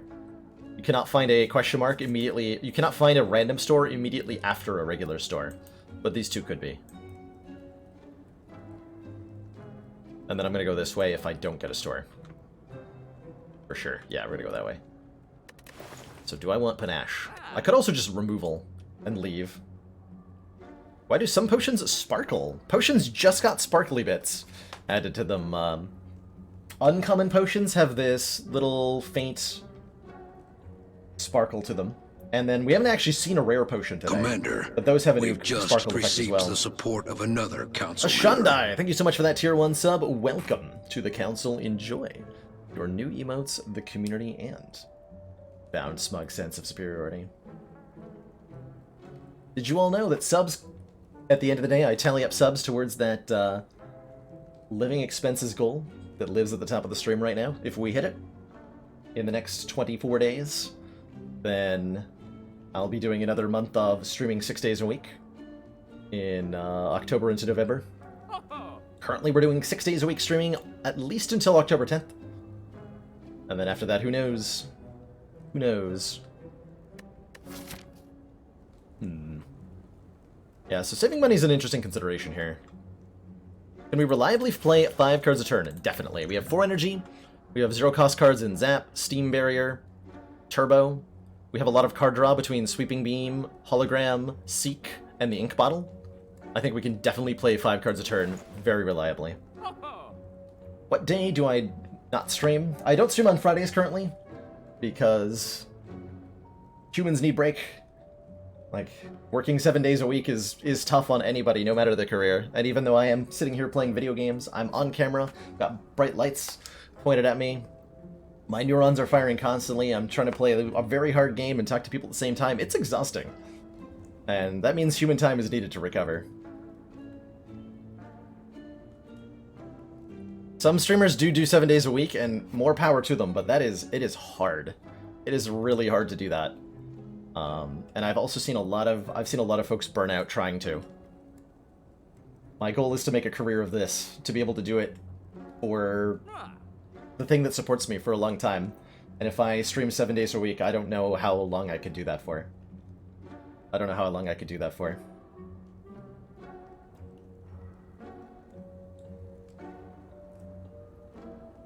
I don't even know if I can take this panache. I want it, though. Alright. Okay, we're not gonna buy the removal. That's my compromise.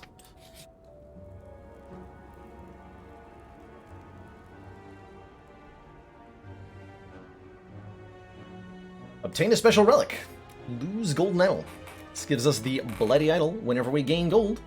Heal 5 hit points, and that means this coffee dripper feels really good right about now. This is basically a free energy relic. We should never need to rest, because our golden idol dulls in color and begins bleeding from its eyes. The bleeding never ceases. Upgrade our panache. Make that 14 damage to all enemies. I think I still do want events, right? What would we get? Upgrade all strikes defends. I might actually remove a strike. Get apparitions would be pretty good. Lights I would say no to. Lights I would say no to. Obviously should have taken the curse for the Doo doll. Got me. You got me. I'm wondering if I meant to do fights now. We found the event we wanted. We cannot get thwacked here. Thwack only appears in the second half of the act now. I believe you can only find it after the mid-act chest. So this question mark could be thwack. These could be thwack. This cannot be thwack. This is like store or like apparitions or like... Man, apparitions would be really good. Do we go here just for the chance of apparitions? Maybe. Could also be a book. That's true. And the book would be middling. Could be Knowing Skull, which would be game-breaking. Like, game-breakingly good. Like, Knowing Skull is ridiculous. So maybe I go for just for the chance of Knowing Skull.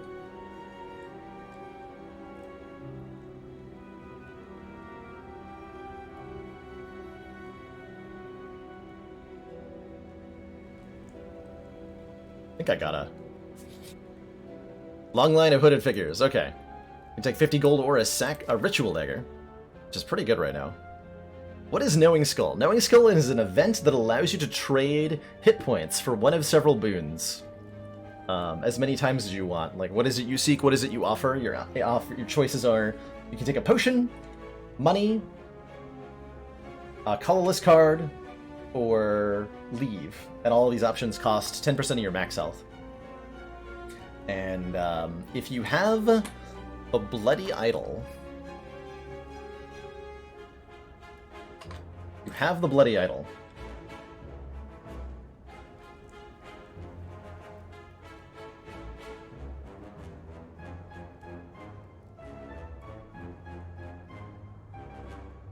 Then this will happen.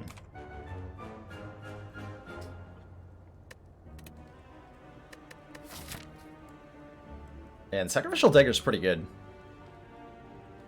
This does a lot of damage. This kills an enemy, permanently increases this card's damage by 3. An excellent card for busting through tougher enemies.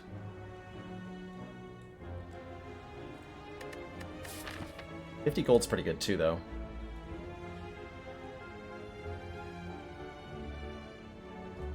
This is a tough choice. I'm not sure which is better here. Let's see, we can upgrade the Ritual Dagger immediately. Ooh, that's pretty good. So it'd be +5. So we, what, 25, 30, 35. Have like a 40 damage Ritual Dagger by the end of the act.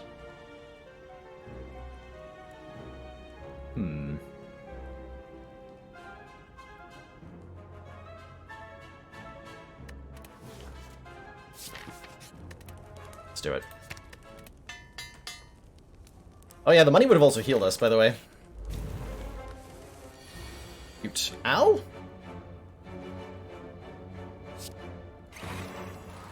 Ow.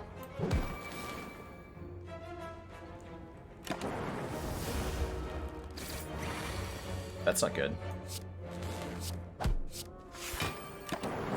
That's definitely not good.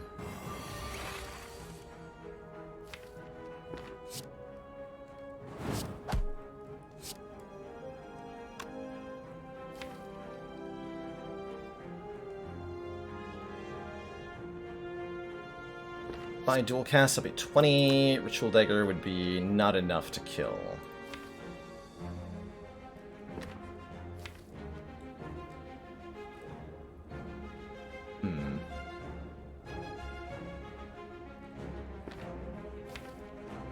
This is awkward.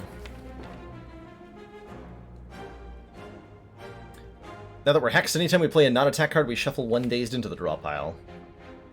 So I want to hologram into Ritual Dagger next turn. I'm just not sure that I can guarantee that I can do that.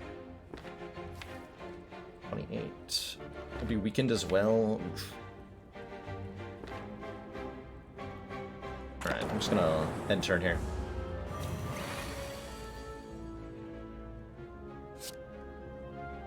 So I'm gonna draw 2 cards, so I have a 66% chance of pulling this off now.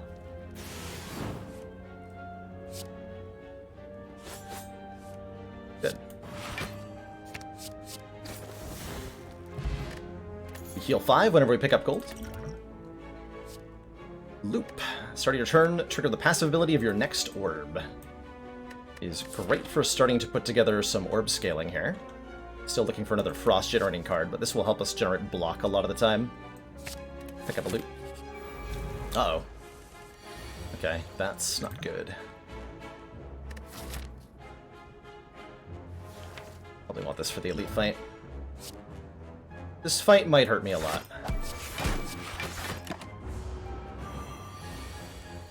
Not too bad so far. Seek for equilibrium. Snap. Or like a biased cog Cold Snap? Actually, yeah.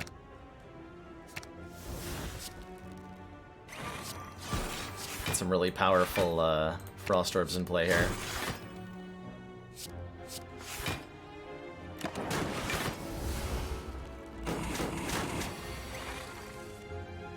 Blocking on this turn a lot more manageable. Order.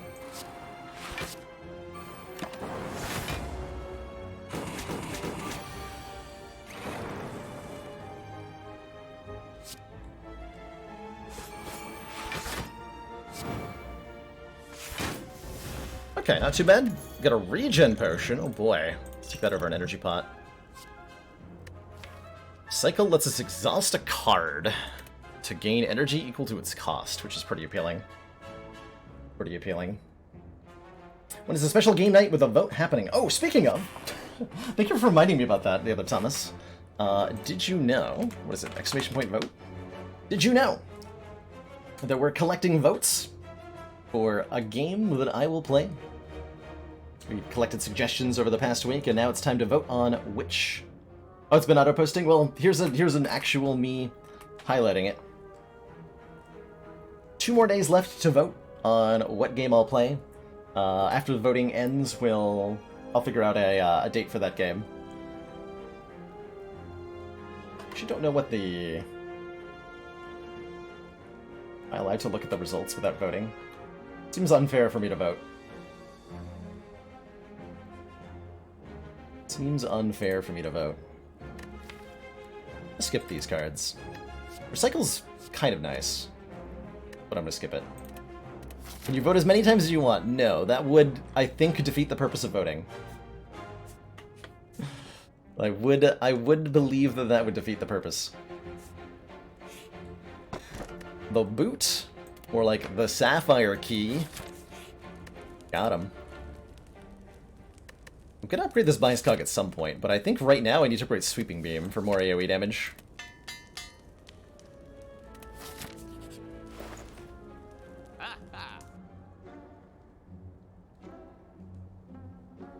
Well. We're offered more focus, no more Frost Orbs still. There's a membership card here, which says 50% discount on all products, which is very nice. Are there any preferences I have? I would love to be forced to play Battletech. I am a huge Battletech nerd, by the way. I don't think I've ever really mentioned that on stream, but I am a giant Battletech nerd. I have played a lot of tabletop Battletech in my day.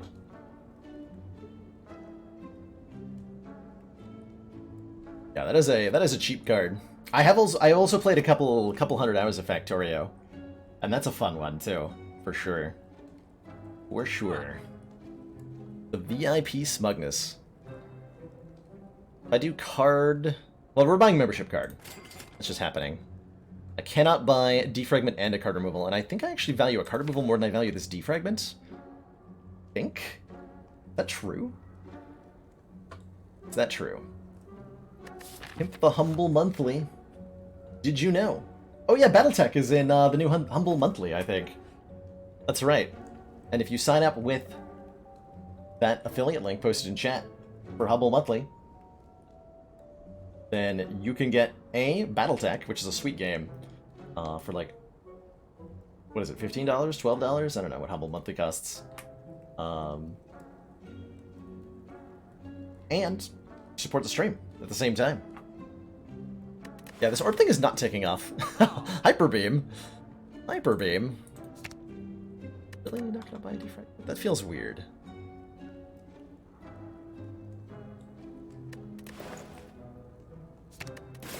Remove a strike.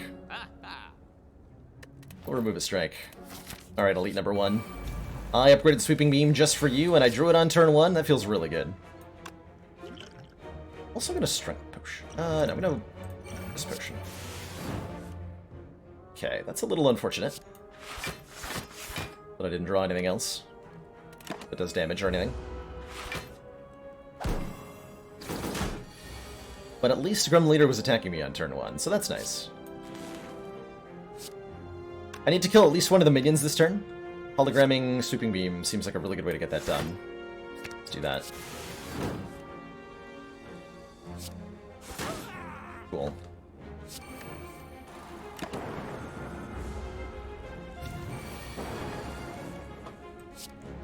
Panache will definitely help a lot.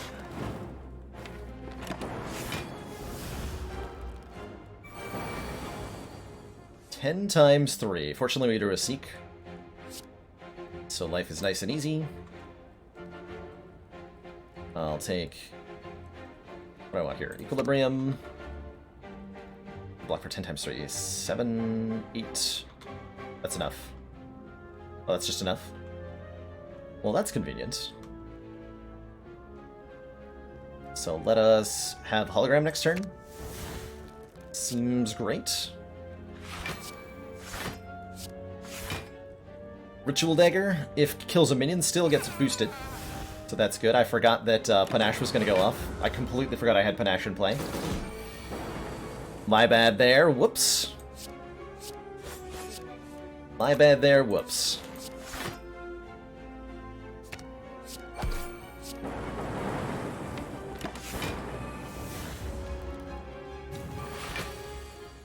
Okay, really easy the Grim Leader fight. Really easy. We get an Ornamental Fan every time we play 3 attacks in one turn, which we do a lot. We gain 4 block. And there's a free copy of Defragment. That I'm probably going to take. Don't have to pay money for that one. So it seems pretty okay. And our upgrades now are, I think, Loop and Bias Cog. No, Loop and Defragment are the next 2 upgrades. Certainly Loop first. Panache is this colorless power that we have in the deck. This one. Every time we play 5 cards in one turn, deal 14 damage to all enemies. That is what Panache does. Let's get some Frost Orbs out.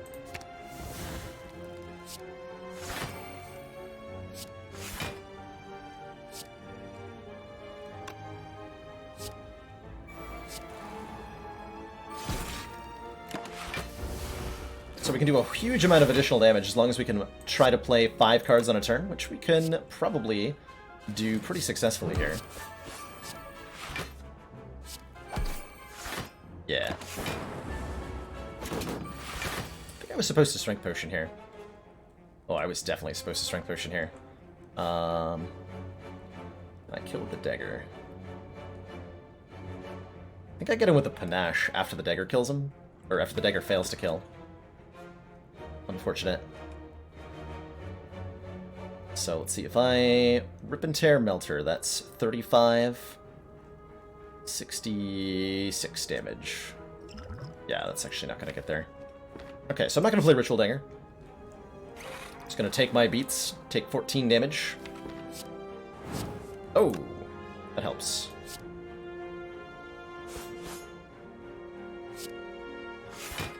Take a little bit less than 14 damage. We get to hologram it next turn, and that'll get me a kill. We'll play this, though. I think it's well worth getting the dagger upgraded. Well worth getting the dagger upgraded.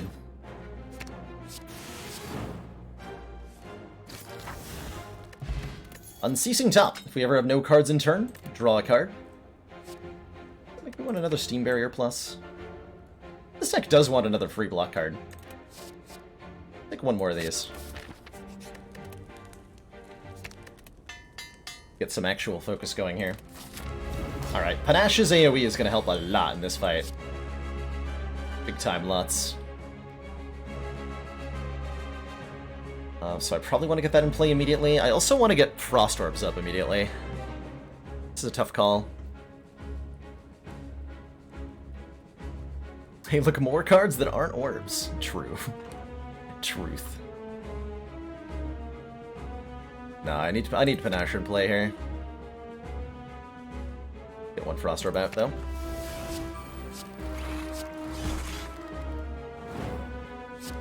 Play that just for the Ink Bottle. I'm not going to play this because it'll lose one block. Any idea what the interaction between Unceasing Top and the Ink Bottle is? If Ink Bottle triggers, like, it kind of just negates each other, right? Because if Ink Bottle draws you a card, then the Unceasing Top shouldn't. I don't believe. I'm not sure if you can draw 2 cards if you line them up, but you might be able to. Might be able to. Boop.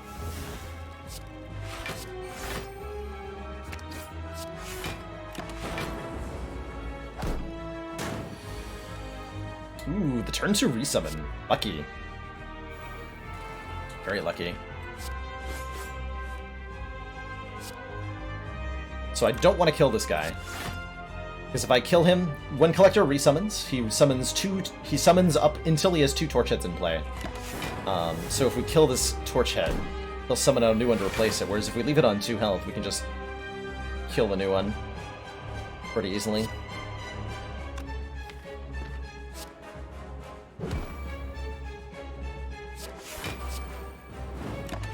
It's kind of weird like that.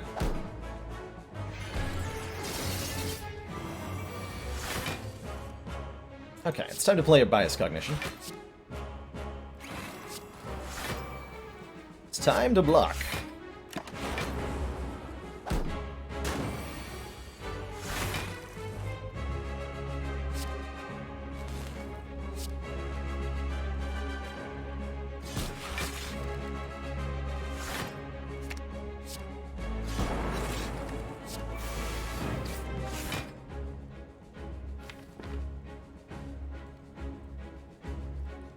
Not convinced I want to play this turbo. Do some damage here. All I have to do is survive this turn, and then we're through the debuffs. And this fight is way less terrifying.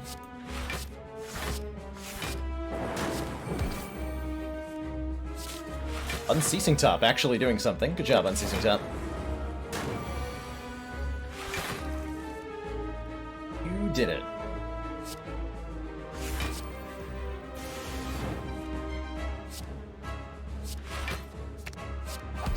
Letting me trigger Panache that way. Struggling a little bit from the later game damage, it looks like.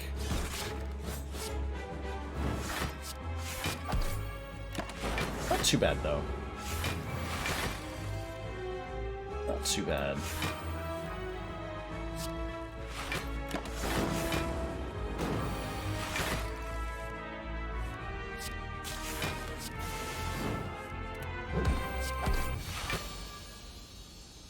Here we go.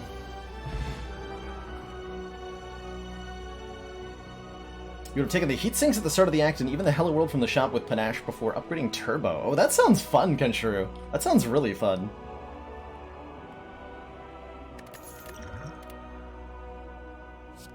Second Bias Cog? Orbs? Hello, Orbs. Man, this deck is like so close to being something incredible, but also so close to being something terrible. Maybe just take another Seek. Second Seek seems fine. Lets us do what we're doing, but faster. Lets us trigger Panache more reliably. If we're going to get a Orange Pellets, then Bias Cog is the greatest thing, but we're not guaranteed for that. Yeah, we gotta find some real scaling for next act. Dagger's gonna help a lot. Seek also lets Dagger happen? Okay, we're gonna take a Seek here. Come on, good relics. Good relics. Those are good. So our options are Snecko Eye, start of our turn, draw 2 extra cards. Start combat confused. Nuclear Battery, start of each combat channel a plasma. Or Inserter, every 2 turns, gain 1 orb slot.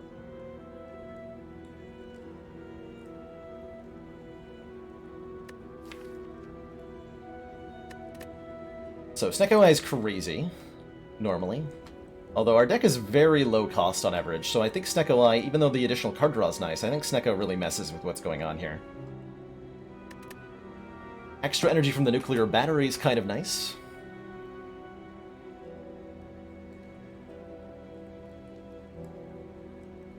We have 1 extra energy on at least turn 1, and then when we evoke this orb, we get 2 extra energy. There's also the Inserter here. Every 2 turns gain an orb slot. This lets us increase our power. We still need more orb generation, but the orb slot generation is pretty strong. As long as we can find some orbs, everything will be good. It's gives us a way to scale up for longer fights, which, as Collector just showed, we have some trouble in. And so maybe Inserter is what we need to take. We're already very good at the front-loaded part. We have 2 Seeks, we have a Ritual Dagger, we have a Sweeping Beam. Like, we could just dunk our way through a lot of early fights. And this gives us the power we need for the sustained battles. Let's try that. If we find a Consume, this will be amazing. We only really need 1 Glacier for it to be amazing. And I think looking at 2 shops with a membership card and 150 gold is a really, very, extremely good idea right now.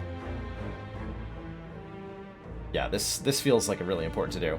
We're looking for Orange Pellets, we're looking for Glacier, we're looking for Cool-Headed.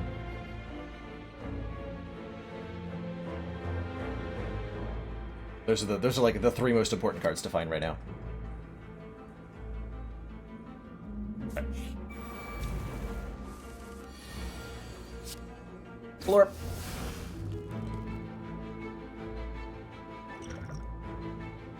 I'm not going to take that much because of, Oh, actually, I can Unceasing Top here. Hold on. Oh, my.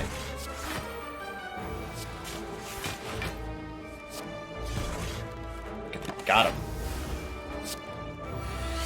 Thank you, Unceasing Top. I can't believe I remembered you existed.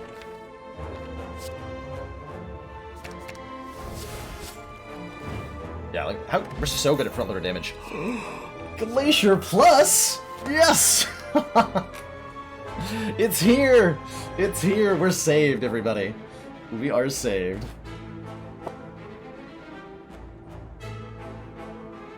Is this the run that beats Ascension 16?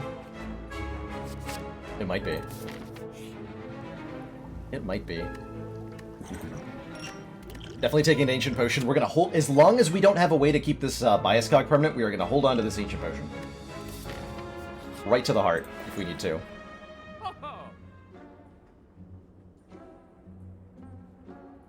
Oh my, this is a pretty good store too.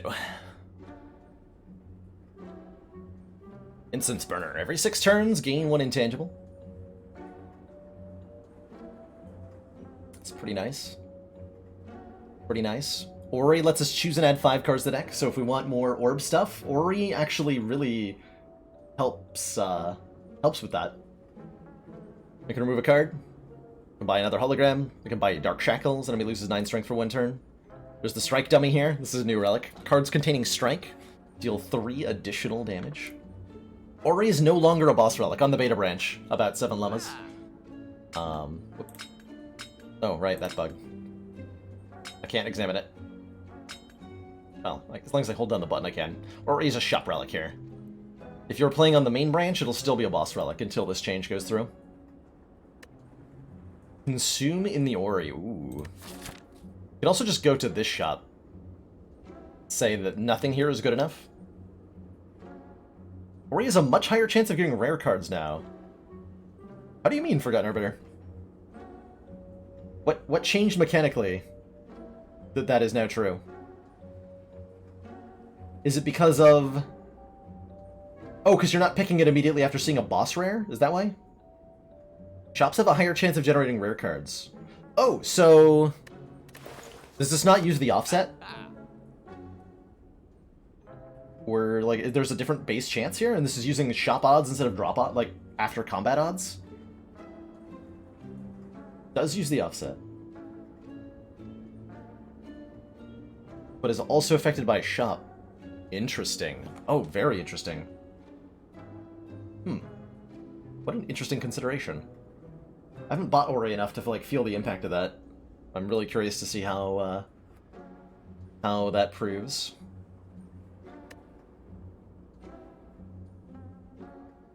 Give it my word that Ori will give me a Core Surge. Core Surge. Surge is pretty good.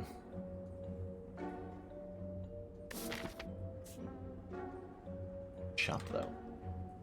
Go to that shop. The shop.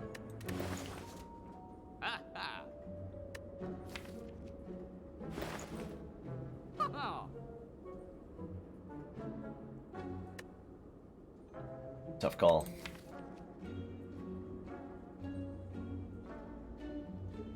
We're mostly just looking for, like, consume or Cool-headed. Second Glacier would be fine. 13 gold holograms, hard to argue with. Really hard to argue with.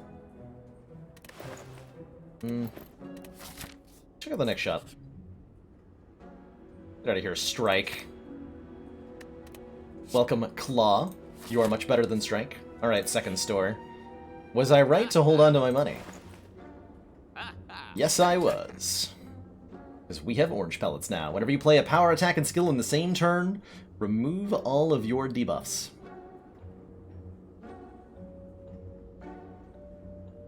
The high roll. The high roll! Claw and orange pellets? Amazing. Not calipers, not over orange pellets, no way. Not over orange pellets. In this, with a bias cognition, it's gotta be taking this. I think we now replace our ancient potion with a focus potion too. Or maybe a weak potion's actually better. Weak potion's pretty good here too. For the heart fight. Better than a focus pot? Maybe.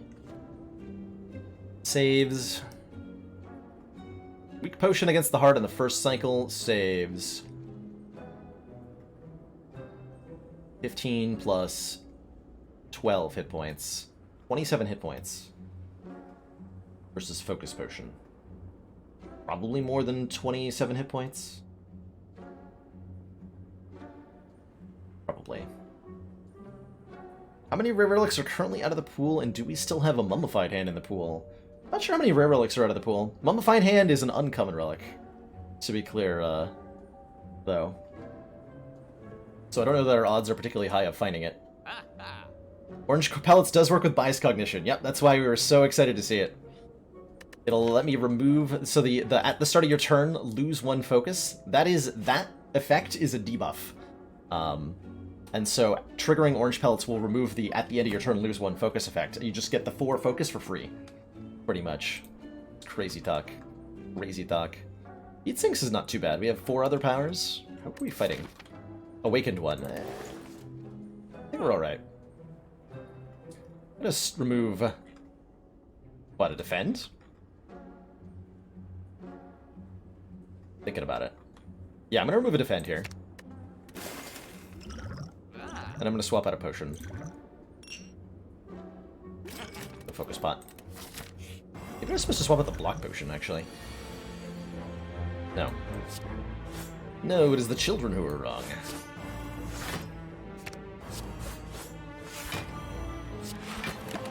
Alright, Giant Head's gonna give us plenty of time to set up. It's really unfortunate for him.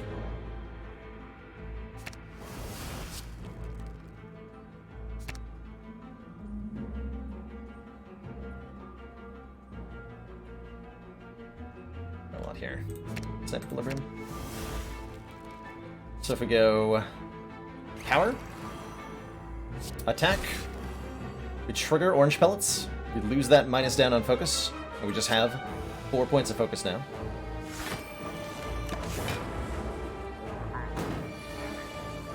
Good times.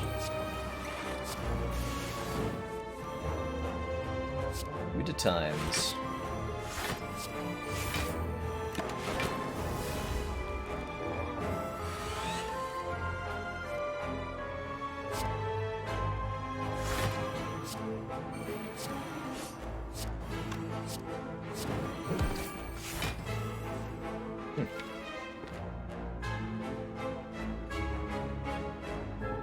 Go back on top and I draw it again immediately.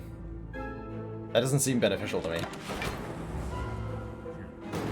Alright, so after the setup turns, Giant Hand starts attacking us every single turn. Which is unfortunate for him because I have a lot of Frost Orbs and I don't really care. And this is where we start leaning on the inserter. Is fights like this one. Fights just like this one.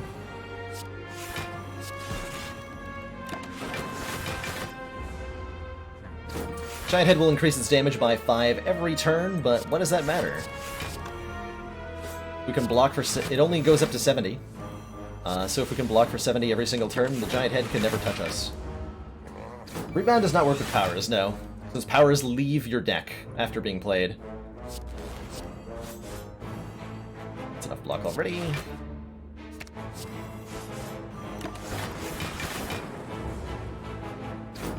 Just slowly and carefully take this fight.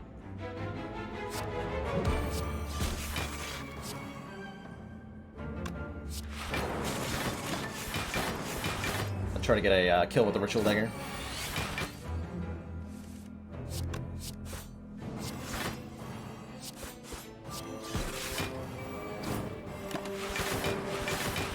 Okay, I might have actually screwed that up. Nope. Wait. Oh. The draw pile. Well, excuse me. Well, excuse me, giant head.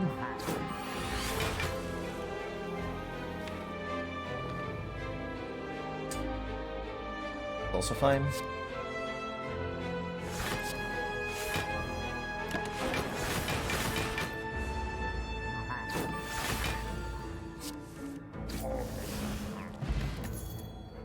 Bottle lightning. Choose a— oh!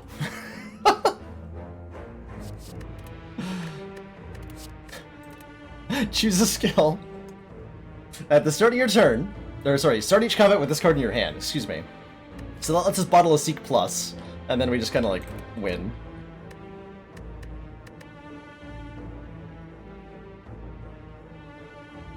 We just kind of win. So the base rare card chance in a store is 9%. Ooh, so we can calculate the average odds of a average number of rare cards from a shop ori then, right? I'm really curious to know that. So definitely bottle a Seek Plus, and definitely take a Consume. Gain 2 focus, lose an orb slot. Combined with the Inserter, which says every 2 turns gain an orb slot, we can translate that into every 2 turns gain 3 focus, essentially. And that is very good. That is very good.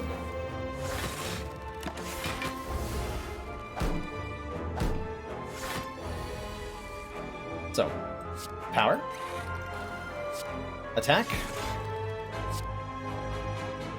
Wait, I gotta power again.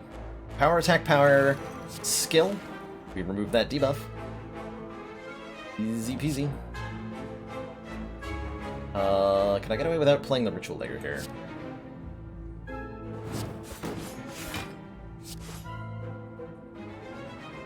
think I'm gonna take some damage here. No need to. No need.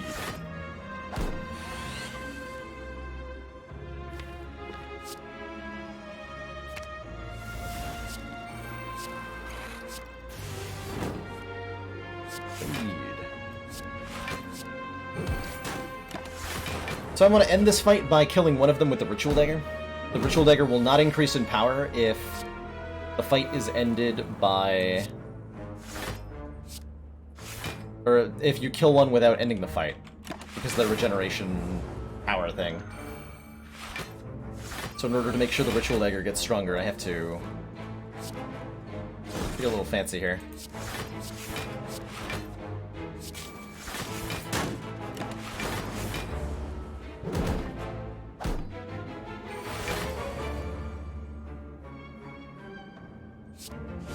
Like so. Flex Potion. We can gain permanent strength off this with the orange pellets. It's actually a very powerful potion for us. I want to charge battery. Ah, this deck is perfect, actually. We need almost nothing added to this. Especially not unupgraded cards. There's very little I would change here. Just hit a bunch of events, try to get Mind Bloom, try to get maybe another shop. Get some more upgrades in. Grab our recall now. So we have more options for what we upgrade. Bag of Prep. Start with 2 extra cards is definitely not what we needed, because that is too overpowered. But sure, I'll take it. Preserved Insect makes our elites have less hit points, which means this Reptomancer is all tiny-like. How unfortunate for her. How unfortunate for her. Power. Let's get, Bias Cog. Old Snap. Power. Skill. Attack. Turbo. Zap. Well, that's a turn 1. Oh my god. That's a turn 1. See you later, Chrono. Enjoy your board games. Try not to get too bored of them.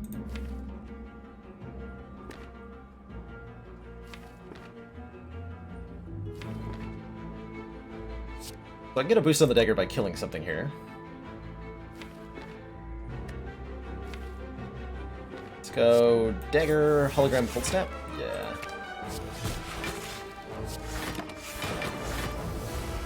And we're just invincible now. Basically.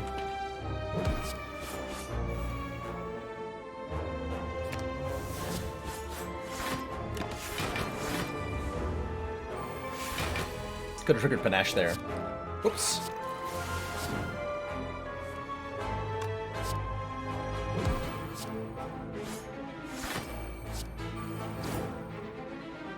Kaboom. Smiling Mask makes our removals always 50 gold. That's almost useless here, unfortunately. Almost completely useless. Was Steam Barrier the third Astrolabe card? Yes. Our cards were Equilibrium, Steam Barrier, and Seek from the Astrolabe start, which has been very powerful. This Astrolabe start was very good for us.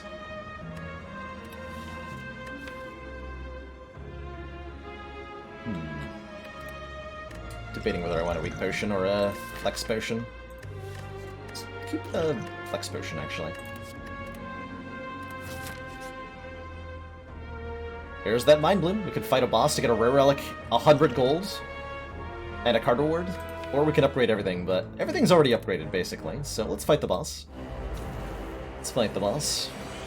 Shouldn't be too hard.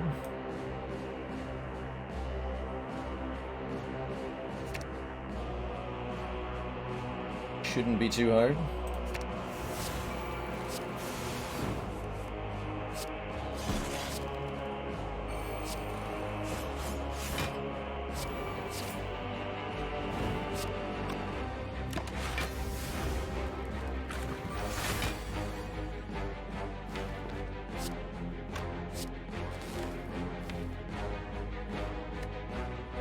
Can't quite get a Ritual Lighter kill here. No way that I want to. That's okay.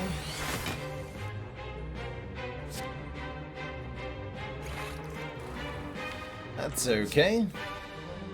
So Slime Boss is splitting here no matter what. I don't really care.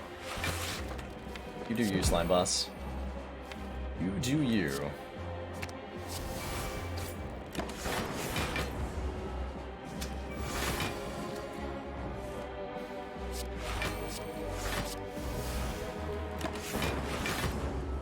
Pretty untouchable. Sure there was a more optimal way to play this? Doesn't matter.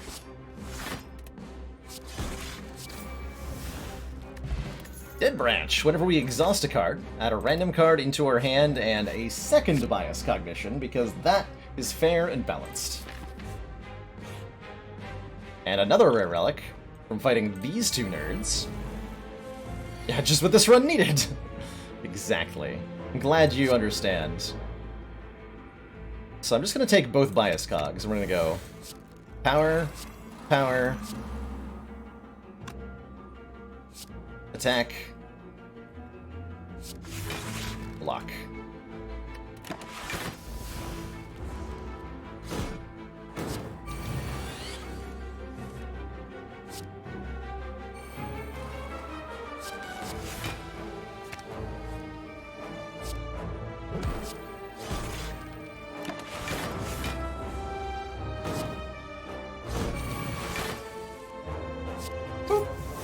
Just delete one of them entirely?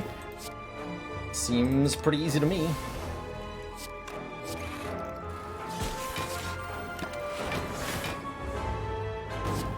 And while the Orb Walker does scale up in strength every turn, we scale up in strength by getting more orb slots, so this guy will actually never deal more damage than we can block.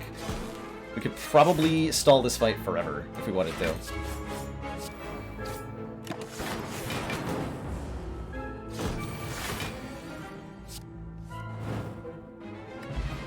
The Red Needle. Start combat with 4 plated armor. Totally necessary. Hyper Beam returns. I think I'll take a cool-headed, though. Just a little bit more frost generation sounds perfect. One more elite fight. Let's go. One more elite fight. Just go.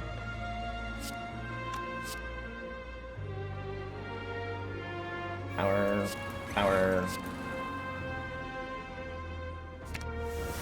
Power. The turbo. I need an attack. Let's snap. Times 2.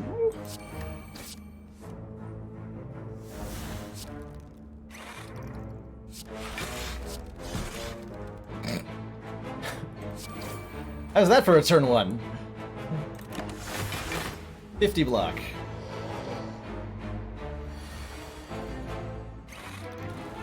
How's that for a turn 1?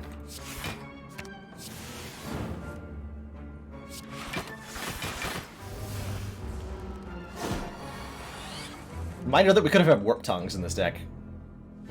We just chose not to. I want that Ritual Dagger right now. No, it won't kill right now. Yes, it will. Draw it. Uh-oh.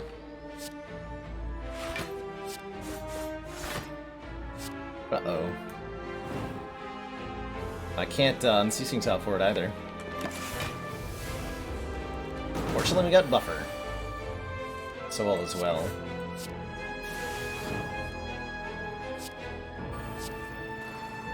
But I mean, really? Making me go through all this again? Okay, we're fine. Boop. Singing Bowl! We can get 2 hit points instead of this card. Hooray!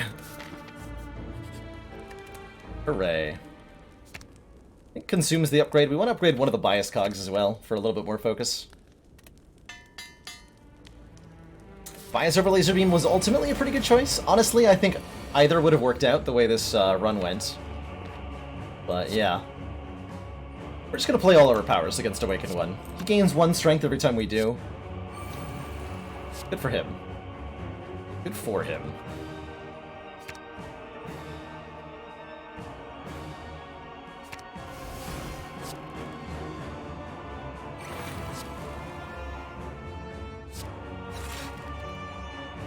Recall? Recall. That's a full block already.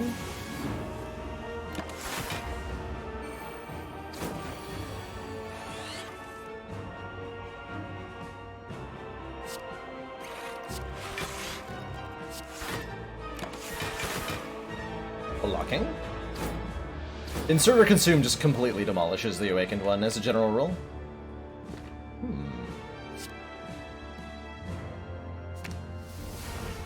Ah, Recursion, that'll help.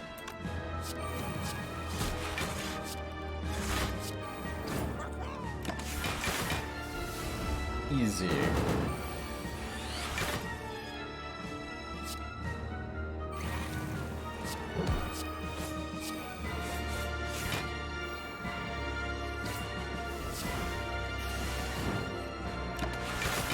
Rest in pieces, Echo Form.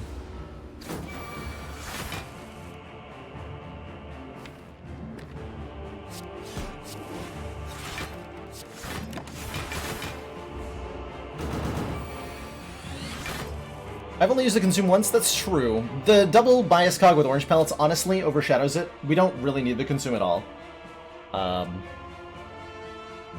Yeah. We don't need it. We just don't need it.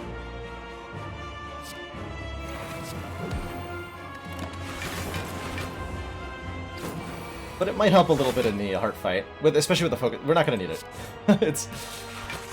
It's all secondary. Quite truly. All secondary. Could have killed with the Dark Orb there. I'd rather use Recursion, I think.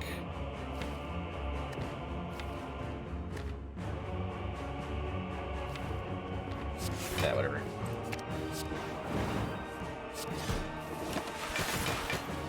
I'll get a new orb. Blackjack and hookers.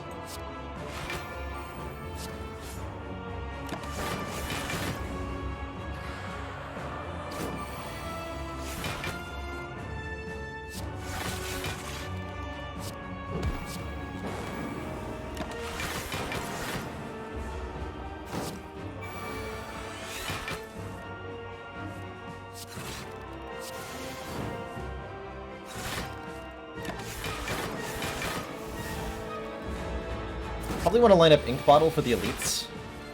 Well, I'm not sure it's going to matter too much.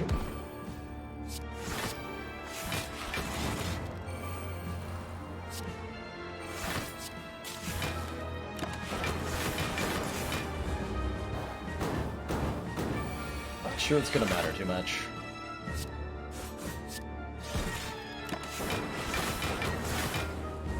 Set it on 8.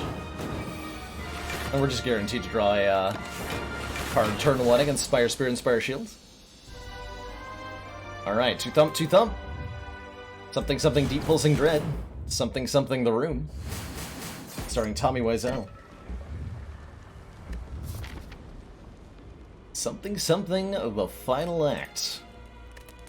We're gonna upgrade one of the 2 Bias Cognitions for 1 more focus, because this deck needs 1 more focus. I consider not taking the branch? Nah, I did not. I think we are overwhelmingly strong enough at this point that it doesn't matter too much. Some nice things here. Anchor's a little bit of quality of life. 10 block on turn 1. You could take Akabiko. Our first attack each combat is 9 additional damage. Did I watch, what is it called? Disaster Artist? I did not watch that, so man. Assuming that's what you mean by the sequel. Definitely want a card removal here. I think we're moving to the defend, quite frankly.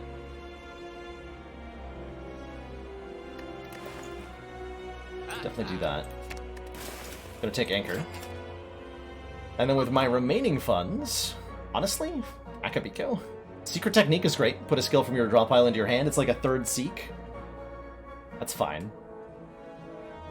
Cauldron so that we can find a rare potion so that we can see what the sparkles look like. I like your logic, Magic Gut. I do like your logic a lot. No love for the capacitor? It just kind of feels a little unnecessary with the inserter here. I mean, quite frankly, if we don't buy anything, I'm pretty sure we perfect the heart fight. I'll take the Secret Technique. And that should be plenty. Let us obliterate everything now. Let us obliterate everything. So I'm just gonna let's see. Seek. We want Bias Cog Glacier, probably. Of course. Of course. So 10 plus 81. No. So we get a rebound. Ritual Dagger. So it's a fight against 1 opponent now. And you know what? It's got Equilibrium here. Actually, you know what? I don't need to remove the debuff from Bias Cog, do I? Oh hell. That way. Should be able to full block this next turn. If not, fun problems, yeah. We just go Seek for Turbo. Hello? There you are.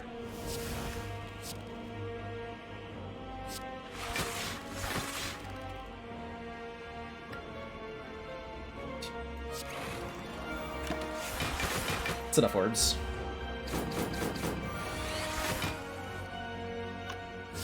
Famous 1 Spear Elite fight. So there's a boss relic in one of the mod packs. I think it's called Scary Mask or something. That it's a boss relic, and the effect is in multi-enemy fights, the weakest enemy flees at the start of combat. So that literally turns this fight into just the Spire Spear. It's really cool. It's really cool. Oh. I caught myself there. I clicked on the end turn button, but I managed to save it. Managed to save it. So funny. Those cards getting drawn. Look at those cards getting drawn.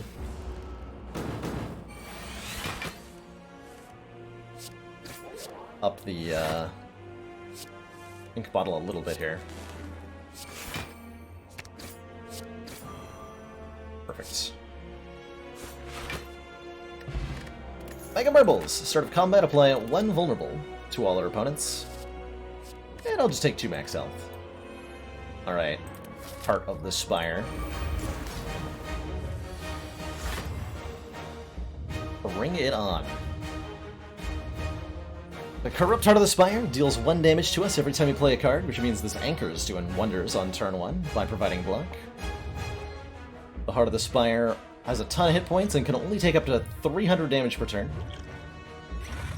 I have 2 focus already. And I'm about to draw some more cards, so we can get a lot of stuff in play. I want to go... what? Double Bias Cog, definitely.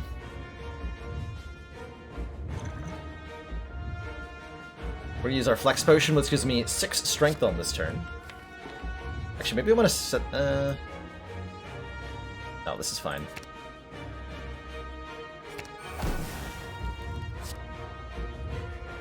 Power. Power. Turbo. Consume. Seek for Cold Snap. Cold Snap removes all my debuffs, so I get the strength and the focus here. Get a hologram for Turbo, just because I can. Retain. Alright, bring it on, nerd. Bring it on. So, skill, power, attack, removes all the debuffs from ourselves, so we're no longer vulnerable. No longer vulnerable.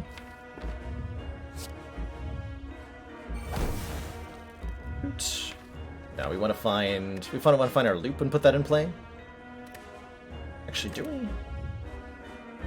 No, this is better.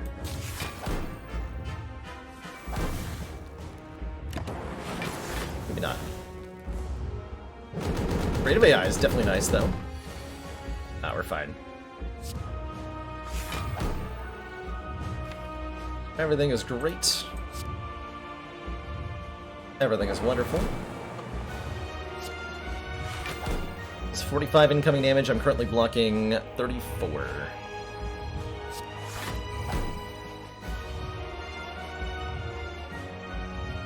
I'll take a little bit if I want to put loop in play. But not if I seek for Turbo.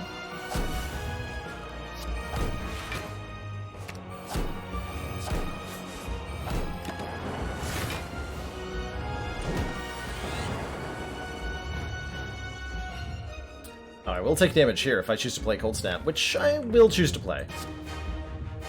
I'm not gonna go for perfect when the run is on the line here. Note that my attacks do huge damage because we have +6 strength right now.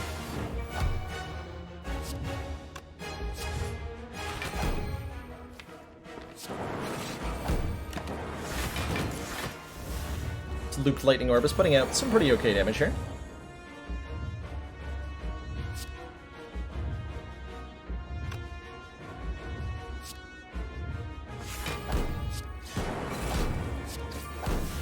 Do 91 with our Ritual Dagger, no problem. No problem. Does this run still beyond perfect? It might be. It totally might be.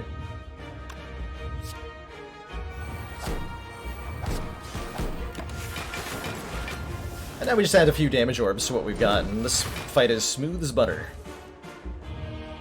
You hear me? Butter!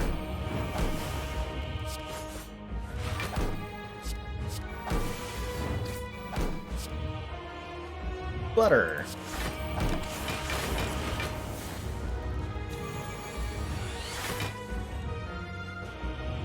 Butter.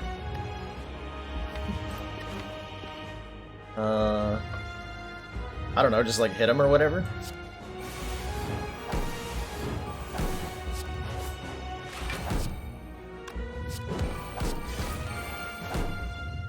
Just playing attack cards now.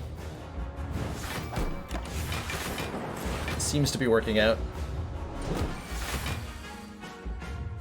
This gets played twice. Rip. Tear. Panache. Did we not play Consume in this fight? No, we did play Consume, right? I feel like we did one time. Either way, G freaking G. That's a PB on the ladder streak. Ascension 16 has been bested. GG. G frickin' Bracken G.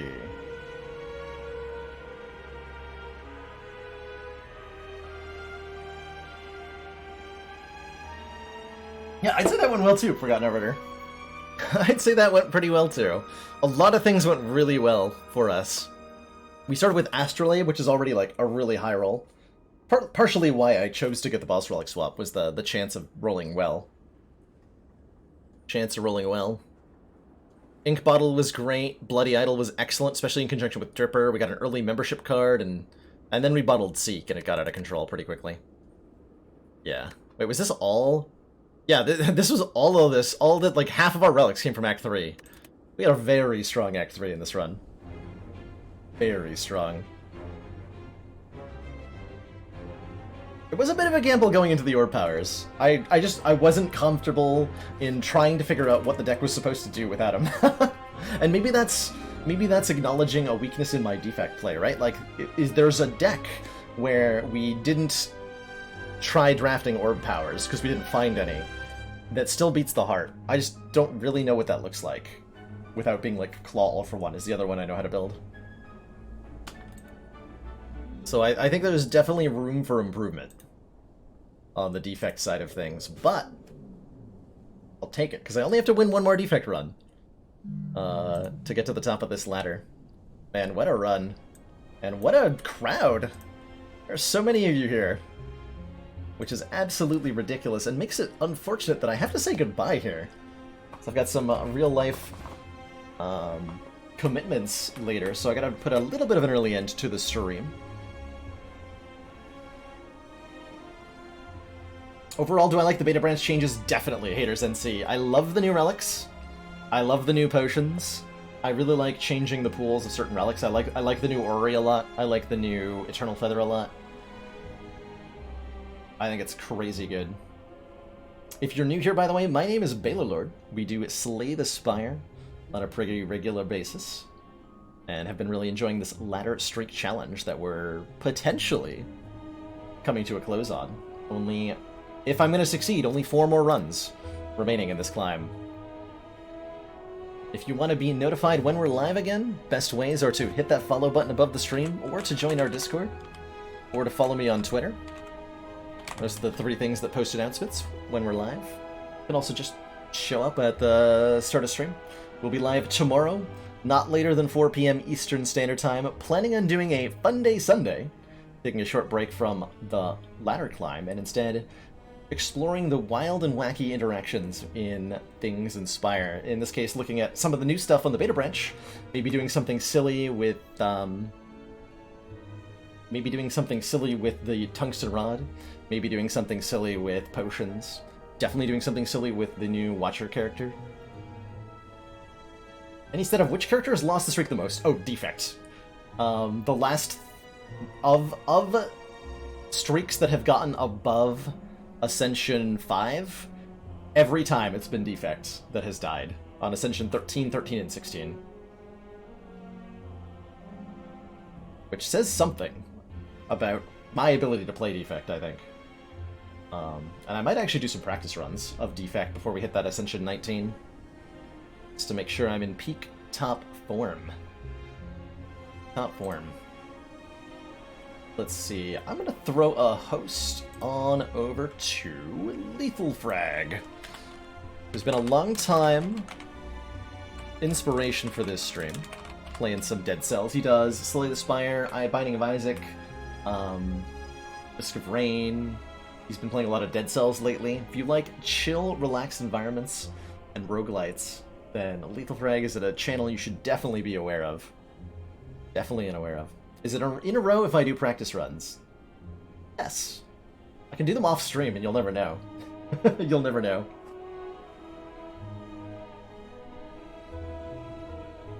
You'll never know. Secret. Secret to everybody.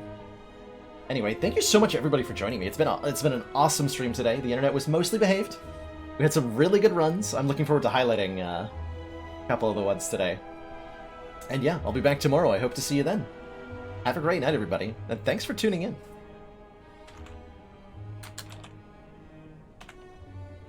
Thanks for tuning in. That's all for now.